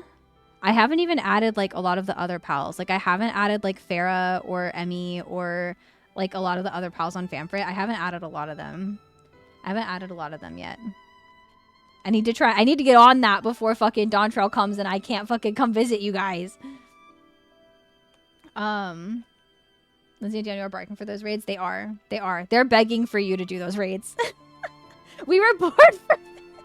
They're begging for you to do those raids, and they're begging for you to do it with them. I'll get there someday. I'll get there someday. Okay, I'm gonna finish this quest. I gotta do this. I gotta do this so that I can be ready for when Maggie gets home. I'm such a problem. I'm so sorry that I've been yapping for 2 hours, pals. I'd be so much farther in the main story quest if I didn't yap so fucking much. I'd be so much farther, but thank you for being here for 2 hour long yap sessions in between games and for sticking around even though I'm not constantly playing the game. It means a lot to me, pals. It really does. Raids. Give me 6 months. You got this, Spike. Someday the brain walk will hit again and we'll be here. We'll be here for you when it does. We'll be here for you when it does. Until it does, have patience though. I know it'll be back. I know it'll come back eventually. I'm having patience for when it comes back. It'll come back eventually. It'll hit you again. It'll hit you again. You have Alex raids. Just say the word. I love the Alexander raids. I love them. Okay. Whew. Focus, Mal. Will Urian J be joining us? No. No. No, he will not. No, he will not. I'll run contact with you ever. Literally same. Literally same. I love the chatting. This has been great background noise while I grind tomes. Yay! Oh my god, that emote is so... that emote is so funny. What is slay? That is so fucking funny. I've been holding that in for 2 hours. Thancred is literally... Yasu... Okay, the reason why Yasu's looking at Thancred like this is because Yasu was actually yapping for 2 hours and was like, Thancred, why did you just interrupt my yap session? Why did you interrupt my yap session? What the fuck is wrong with you? I've been sitting here yapping for 2 hours, ignoring Kryle's question, and you're gonna interrupt me? What the fuck, dude? What the actual fuck? You're sleeping on the couch tonight, Thancred. You're sleeping on the fucking couch. Duty keeps him away, I'm afraid, though Yasu can explain way better than I.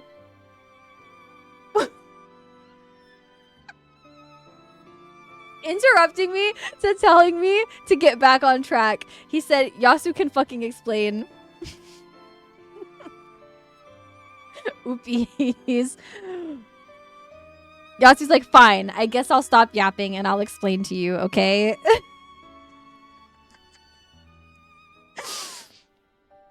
We did nearly every single one of our roulettes during that yapping. Oopie. Oopie. All of them with breaks. Oop. Thancred is like, Yasu is such a yapper, they can tell you the story. Just get comfy.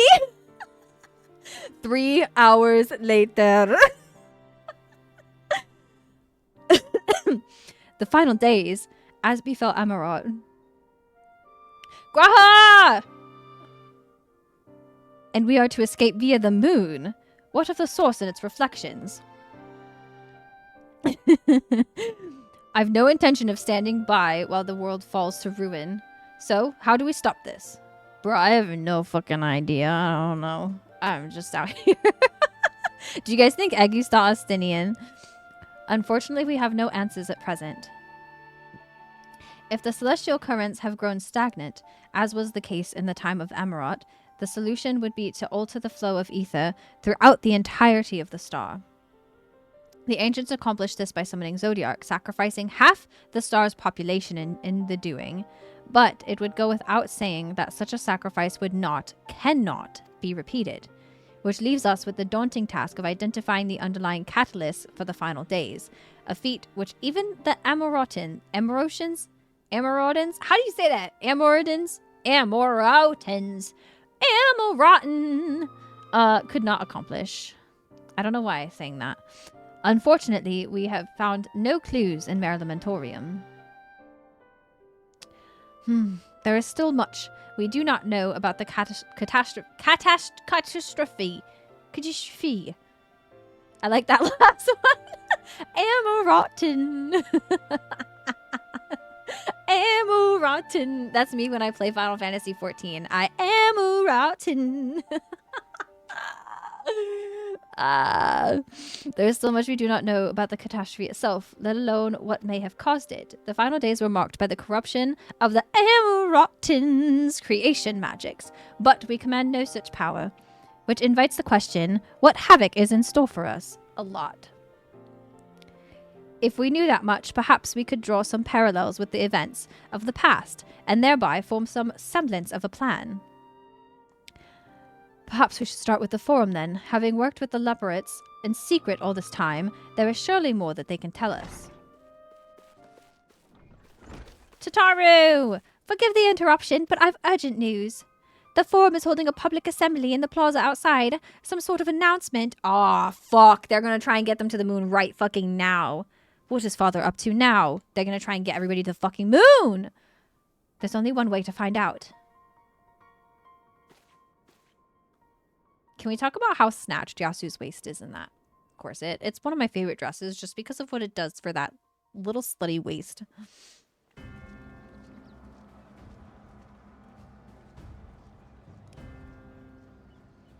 My gaming brain is healing. Yay!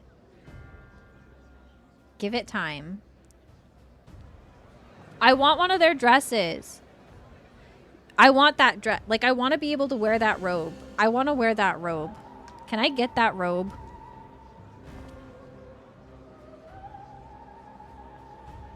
I need to read. Such a baddie. I'm probably gonna read Thancred Smut tonight, I think. Order. It's a Thancred night. I say. Okay, I'm gonna put this on auto so that it goes quicker. The something is wrong music. This is always the something is wrong music. When they play this, I know that fuck shit's about to happen. I know that fuck shit's about to happen. Thank you all for gathering here on such short notice.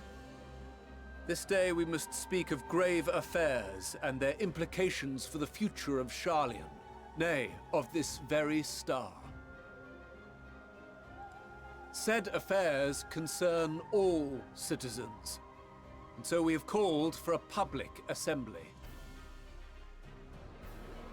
They're gonna try and get them to the moon right now. That's what's gonna happen. You may have heard rumors of the Talopheroi and the havoc these madmen wreak abroad. Under normal circumstances, we would pay little heed to petty disturbances outside our borders. Wait. The final days, however, are another matter altogether. That's why they've been having the Gleaners stockpile so much shit. That's why they've been having them. Oh my god! It makes so much sense. I went to the claymaking vulva class. Ooh, bought a decorative clit to hang as a Christmas ornament for my bags. Let's fucking go. We love to see a decorative clit.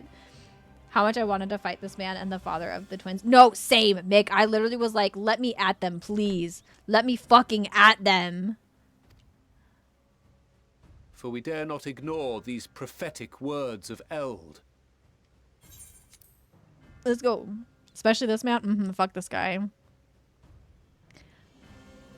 The Endbearers will come, ushering chaos and calamity. The final days descend and devour the very star.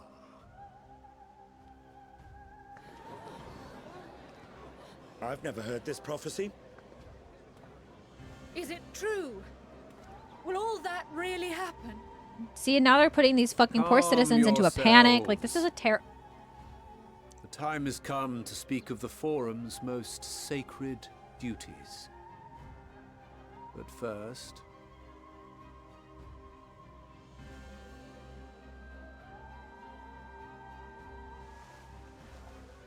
What do you mean, but first? Give voice to the voiceless. Let bindings be unbound. What? By unanimous decree, I declare the enchantment broken. What? Oh, they can talk about it now. Oh, they can talk about it now. Right, because they were bound. They couldn't talk about it. Right.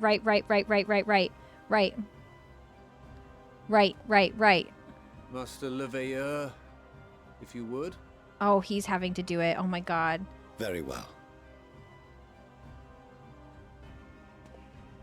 Good night, Nina. I carry you so much. Of course, I'm so happy you were able to unwind here. Please take care of yourself. Get a good night's 270 sleep. years ago, our forebears began an expedition in the Dravanian hinterlands in search of a route to access the ethereal sea. He is so... This much is public knowledge. like... Their findings, however, would become the Forum's most closely guarded secret. Rear. What those researchers discovered in the hinterlands was not a passage unto the ethereal sea, but the very heart of our star, and Hydaelyn herself. She spoke they to them found... of a calamity that would extinguish all life, and of a means by which we might be spared. The moon. 'Tis in truth a gargantuan vessel built to serve as sanctuary for her children and deliver them from this doom. Right, we know this. Much like Nunkref's hope in ages past, it will bear the people of a world in the throes of death to a new home. I hate Needless this to say, idea. this will be no small undertaking. To facilitate I the hate great this work, still. the Forum has maintained close contact with the servants of Hydaelyn, who presently reside on the moon. Convinced that the foretold end was all but inevitable, we began amassing a wealth of knowledge, not merely for the betterment of our nation, but in preparation for the journey to come. You reveal this to us now? By the gods, how long do we have?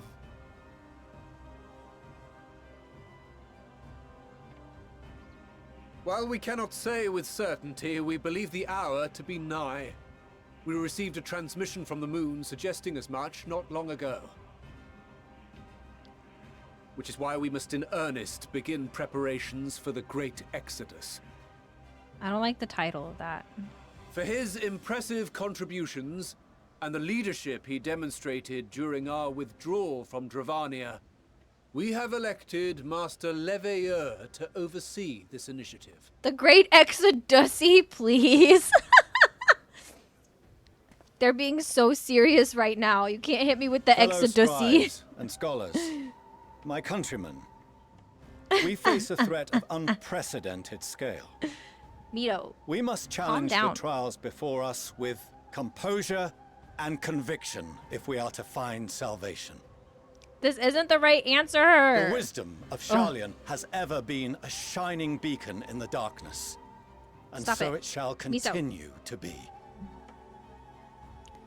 But It have is they our considered solemn like charge everyone to see in our this? heritage preserved for future generations. Yeah, but only your For heritage, those huh? who will come after, we will brave a new frontier. Are they only taking into consideration the Sharlayans, though, when they're taking into consideration who they're letting go on the moon?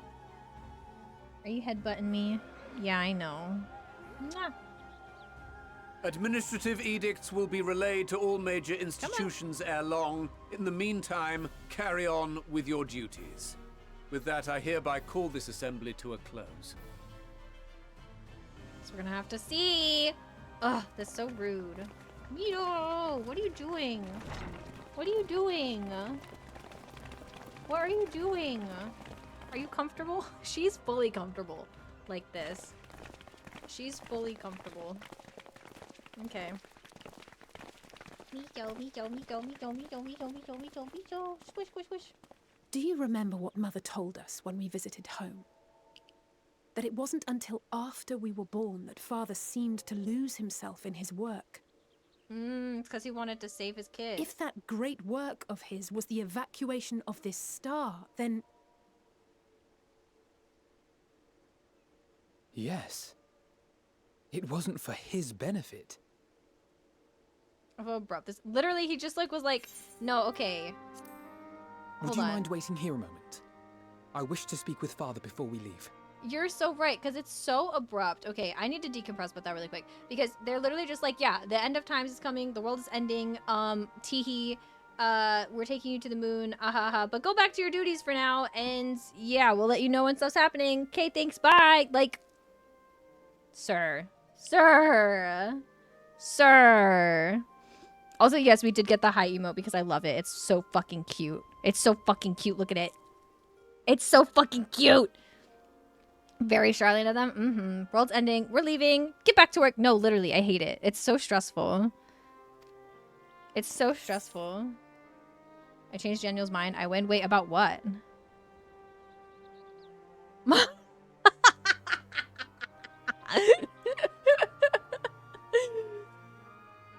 Take your time. Automod doesn't like monster fuckers.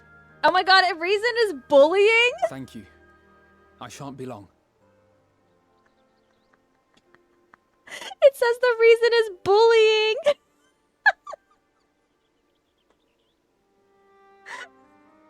Is it bullying to call your friends a monster fucker?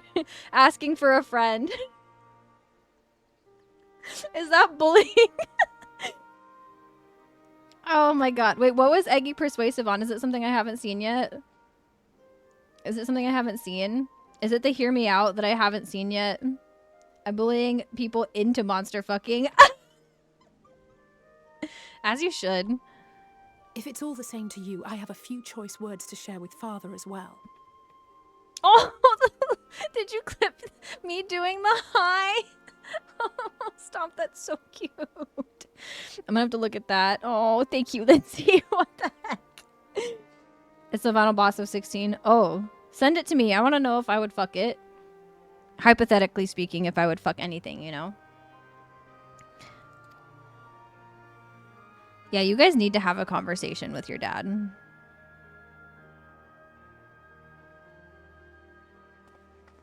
He's so pretty. So, come to call us cowards and bid us join your fruitless battle against the inevitable. Val really went. Should I turn that into one of our animated emotes? Just me going. I could do that. That'd be really easy, actually. Okay, wait. Call us cowards, forbid us a fruitless battle. Yes, actually. Nay, we do not object to the forum's proposal. On the contrary, those who wish to flee have every right to do so. Urianger is cooperating with your associates on the moon to ensure that all is ready should evacuation be our only recourse. Then whatever your business, I suggest you be brief. Though we cannot Why are you being a boast the dickhead? boundless wisdom of Charlian, we have first-hand knowledge of foreign cultures and have conversed with no small number of peoples. These experiences have taught us fundamental truths that cannot be recorded in any tome, nor charted on any map. The beating heart of this planet is its people, many of whom would give anything, even their lives, to protect the lands they love. Many may choose to join you in the end. But what of those unwilling or unable, for whom escape will never be an option? What would you have them do? Tell him. Tell him, Alphino. Tell him, Alfie. To ignore the plight of those one might conceivably save is not wisdom, Father. It is indolence. Yeah! Fucking tell him. This is why we choose to fight. Oh. The shot with us in the background goes so hard. Only that you don't turn a blind eye to the good we have done. That we can still do. Yeah, dickhead. We're not children in need of protection. Hold fast to your principles and let the world burn if it please. But we believe there is still another way. I'm so proud and of them. If there is, we will find it. Yeah! Let's see if we don't. Yeah! Yeah! Take that, hot dad. Just stay out of our way. He's such a little stinker.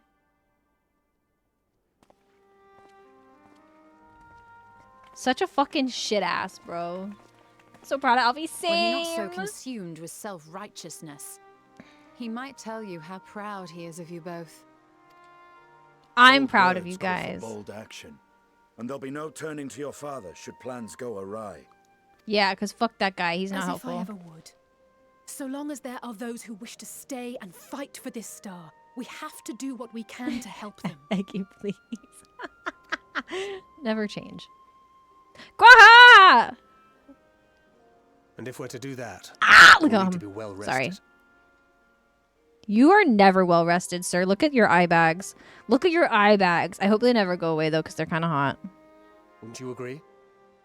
And having triumphed over what we once thought to be the source of all evil, I can think of no one in greater need of at least a dozen winks. I will only take a dozen winks as long as all of those winks are with you. Hee hee hee hee.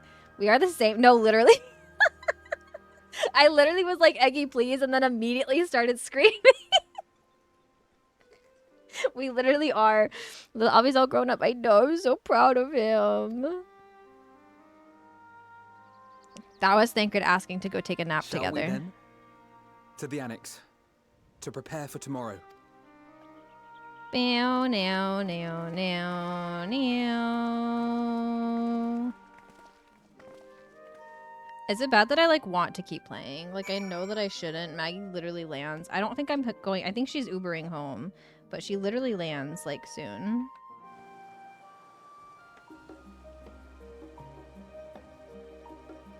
Lands at 12:11. Okay. Oh, maybe I am supposed to go get her. She said I am supposed to go get her. Oh, okay. Maybe we can't keep playing. When I finish this quest, is it going to go into a cutscene? Do y'all know? Because if it is, then I'm going to wait to finish this because she sent me a text 3 hours ago. She sent me a text 3 hours ago and said taking off on time and should land at 12:11. Just let me know if you can still get me. I will see it when I land. Okay. They're long? Yeah? Okay.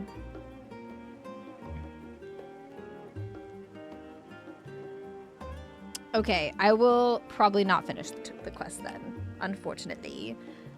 Fuck, but I want to keep going. It's so good. I don't want to put it down. I shouldn't have yapped for 2 hours. I fucked myself over. She kind of left it open-ended for you? Yeah, but like I'll feel bad if I don't go get her. I'll feel bad if I don't go get her, especially just to keep playing a game. I'll feel bad. I'll feel bad. I'll feel bad. So, also Navy Vet, thank you so much for the hell yeah. How are you doing? I hope you're having a good day. I want to do it though. Do you think I could get through them in 11 minutes? Do you think I could get through them in 11 minutes? I want to keep playing. I might have to do an extra stream. No, fuck. I might have to do an extra stream because I...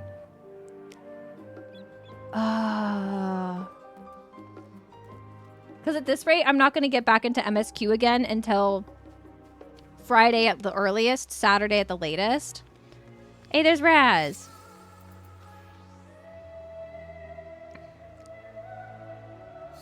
That's my wife. Also, hi, Train. How are you doing? I hope you're having a good day. The yap was strong today. It really was. It really was. It was too much. It was too much. I yapped a little too much, but that's okay. I yapped a little too close to the sun, but that's okay. Yeah, I'm like about to get off though because I didn't realize that Maggie wanted us to pick her up from the airport and her plane lands in 11 minutes. So I was gonna keep going though because I'm really like fucking intrigued. So if you're streaming less than Friday, log in 3 hours early. Oh, I'm probably gonna be trying to log in as soon as I fucking open the game. Like as soon as I open up for my day, I'm gonna join that queue to wait. Might do that extra stream before Friday. True. Yeah, I think I might need to. The servers go down on Wednesday, right? Do they go down on Wednesday or do they go down on Thursday? I know they're down for 48 hours, but you can't idle for more than 30 minutes. Yeah. Wednesday morning. Okay. Fuck. I need to grind fucking yokai also. Fuck. Okay. So I guess my goal will be fuck. I need to yokai. So tomorrow I'm going to grind yokai and get as far as I can. If I can't get the cat mount this time, it's okay. It's okay because the event will come back, but I'm going to grind as much as I can tomorrow. And then I might try to do the extra stream on Tuesday then instead of Friday. So that I can because I'm so fucking intrigued with where we are in the story right now. Like, I need to know what the fuck is about to happen. Who is Ojika? I don't even know who that is. Oh, that's the in-person. That's the in-person. Oh, okay. And y'all said the next thing is long. So if I, like... I can see the time in your time zone. Okay, that'd be great. Probably going to leave my alarm as is on Friday when I'm off, just so that I can try and queue. You're so valid, Moogable. You're so valid for that. Stay up for Dawn Trail on Friday since it goes live at 2 a.m. Oh my god, it's 2 a.m. your time? Ooh. That definitely is probably worth staying up for. I would stay up for it if it was 2 a.m., but it's like 5 a.m. our time. Daniel's waking me up when he wakes up for work on Friday. Yeah, I'm probably just going to wake up as normal. I'm just going to wake up as normal on Friday. Log in at 2 a.m. and then watch Estinian scenes in the inn all night. Honestly, that's so based. That's probably what I'm going to do all of Friday, actually, is I'm probably just going to rewatch a lot of other scenes. Aren't they initiating a thing, too, though, where you can't AFK? Yeah, you can't AFK for more than 30 minutes. You can AFK for a little bit, just not more than 30 minutes, otherwise you get booted. So you just have to, I just have to, like, not let myself AFK for 30 minutes. Yeah. Those near queues on Saggy, they're more than 30 minutes. Bro, those near queues on Saggy were like an hour, bro. That shit was awful. I'm taking that Friday off, as you should. I kind of wish that I did. That's this Friday! Oh my god. Y'all, I'm stressed. Okay, I'm gonna have to do an extra stream. I'm either gonna be doing the extra stream. I should probably do it Tuesday, actually, not tomorrow, because I streamed 2 days in a row, so I should give tomorrow as a break, and then stream Tuesday. And then... cry for 2 days, play Palia for 2 days, and cry. Pre-drink your Fantas, and get Nakies in the inn. Oh, yeah, true. If you're... Wait. Oh, are you talking about for people who have Fantas already? Yeah. If you already have a Fanta and you know you want to Fanta, I'm not doing that because I don't have a Fanta and I don't want to Fanta yet. I'm going to wait until I see what Yasu looks like to know if I want a Fanta or not. But... yeah. But if you have... But the Egg is saying if you already have a Fanta before the update comes, you can take it before you log out, before it happens. So then you'll already be ready to Fanta when you log in. So you won't have to log in and then take the Fanta and then log out and then log back in. But I don't have a Fanta, so I can just preemptively undress. So that way all I have to do is log in, take the Fanta, and then log back out. That's still obnoxious, but I get it. Yeah. I don't have a Fanta. So you're not financially responsible. I'm not financially responsible. I am not very financially responsible, but it's fine. I'm trying to be. Oh, I want to do this next part so bad. It's fine. Okay. What level is it? 84. Okay, so it's still 84. But you said it's a long cutscene, so it'll be... Will it be a good place to start for next stream? I'm hoping. Okay, anyways, it's fine. No, I know. I'm not trying to beat Endwalker. I just want to continue the story. Like, I'm just itching to continue the story. This will go into 85. Okay. You will like it for next stream? Okay. That's helpful because my brain is just like, I want it now! It's my story and I want it now! You know, that's like what my brain is doing. That's where my brain is at. Okay, I need to see what you sent me, Egg, to see if that's a hear me out. Yeah, smash. No. Yeah. Smash. This is perfect scene to start with, actually. Oh, really? Okay, bet. I'm excited. Okay, I'm gonna end stream then, and I have to pick up Maggie in like 6 minutes. She lands. I'm waiting until she lands to leave because the airport is like a fucking pain in the ass. So once I get the text from her, I'll be like, gotta dip. But is it like perfect time to stop? Okay, perfect. Actually, I hate that I'm stopping at this part though. I hate it. I'm gonna log out. I originally wasn't gonna log out fully because I was gonna like hop back on afterwards after stream and just do a couple things, but I'm not gonna do that because now Maggie's getting home. So I'm gonna Focus on me wife when she gets home. Yay! I'm excited.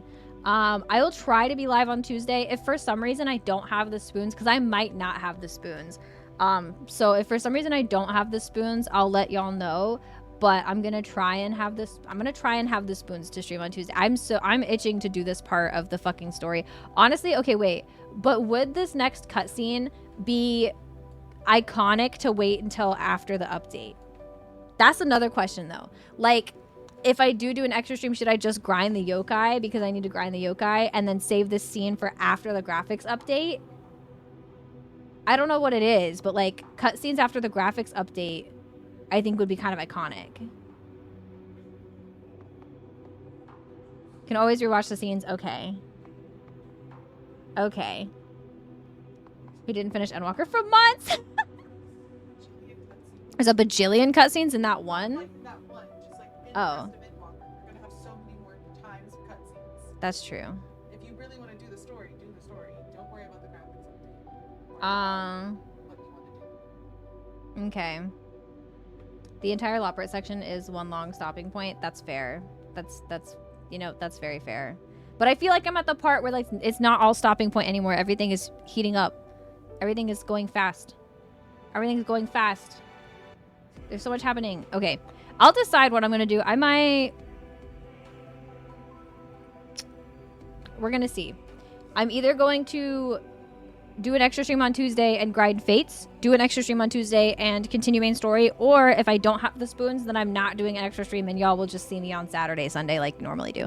But I'll keep you posted in Discord. I'll post that I'm trying, like I'll post a schedule and that I'm trying to have that, but I'll let you know in like an announcement or something if I don't have the spoons for it. I'll let y'all know in Discord. So if y'all want to like updates on that, join in Discord because that's where I will update the most.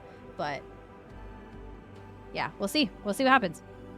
I'm gonna find somebody to raid. Thank you so much for such a fun stream today, pals. I had a lot of fun yapping.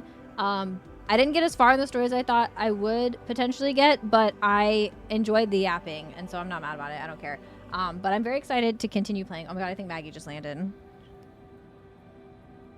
Just landing, waiting to be playing. Fuck! Okay, Maggie just landed. I gotta go.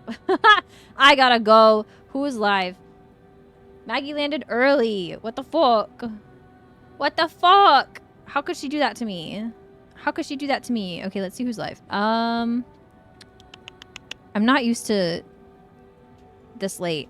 Wow,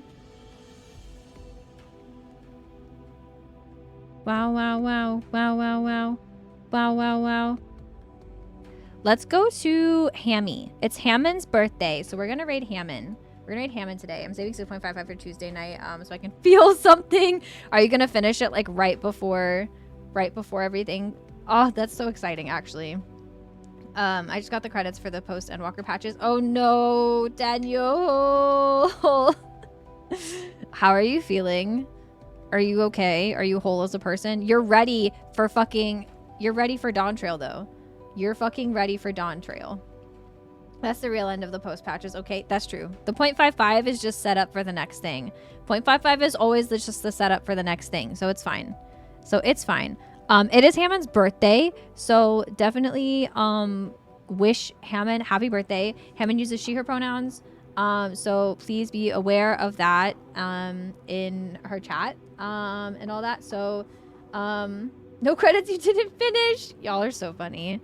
Y'all are so funny. I'm gonna go pick up Maggie. I will see you all on either Tuesday or on next Friday or Saturday. I don't know. I'll let y'all know in Discord. I'll keep you posted. I love yous though. Always remember that you're the only you that exists and there's nobody else in the world that brings to the world what you do. So please take care of yourself, cherish yourself, all of the things that are good because you deserve the good. Have a Wondrous Tales ready to go? Yes. What do you mean? I use mine for other levelings that I'm not too worried about. I use it for wait, what? Am I missing something? I might be missing something. That's okay. I have my Wondrous Tales journal, if that's what you mean. Saving their journals for Picto and Viper. Oh, that's smart. That's smart, actually, for the quick half level. Yeah, that's smart. That's smart. I probably won't do that because I'll forget, but it's okay.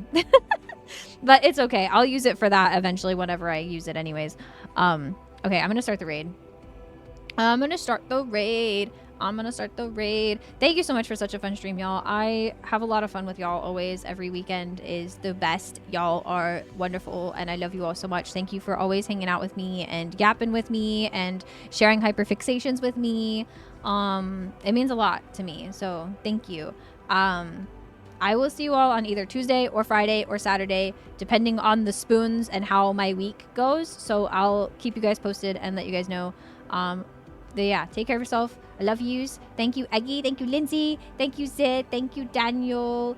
Thank you, pals. I'm trying to make sure I get everybody. Thank you, Mookable. Thank you, Demantic. Thank you all for hanging out today. I will see you all later. I will see you all on sometime later this week.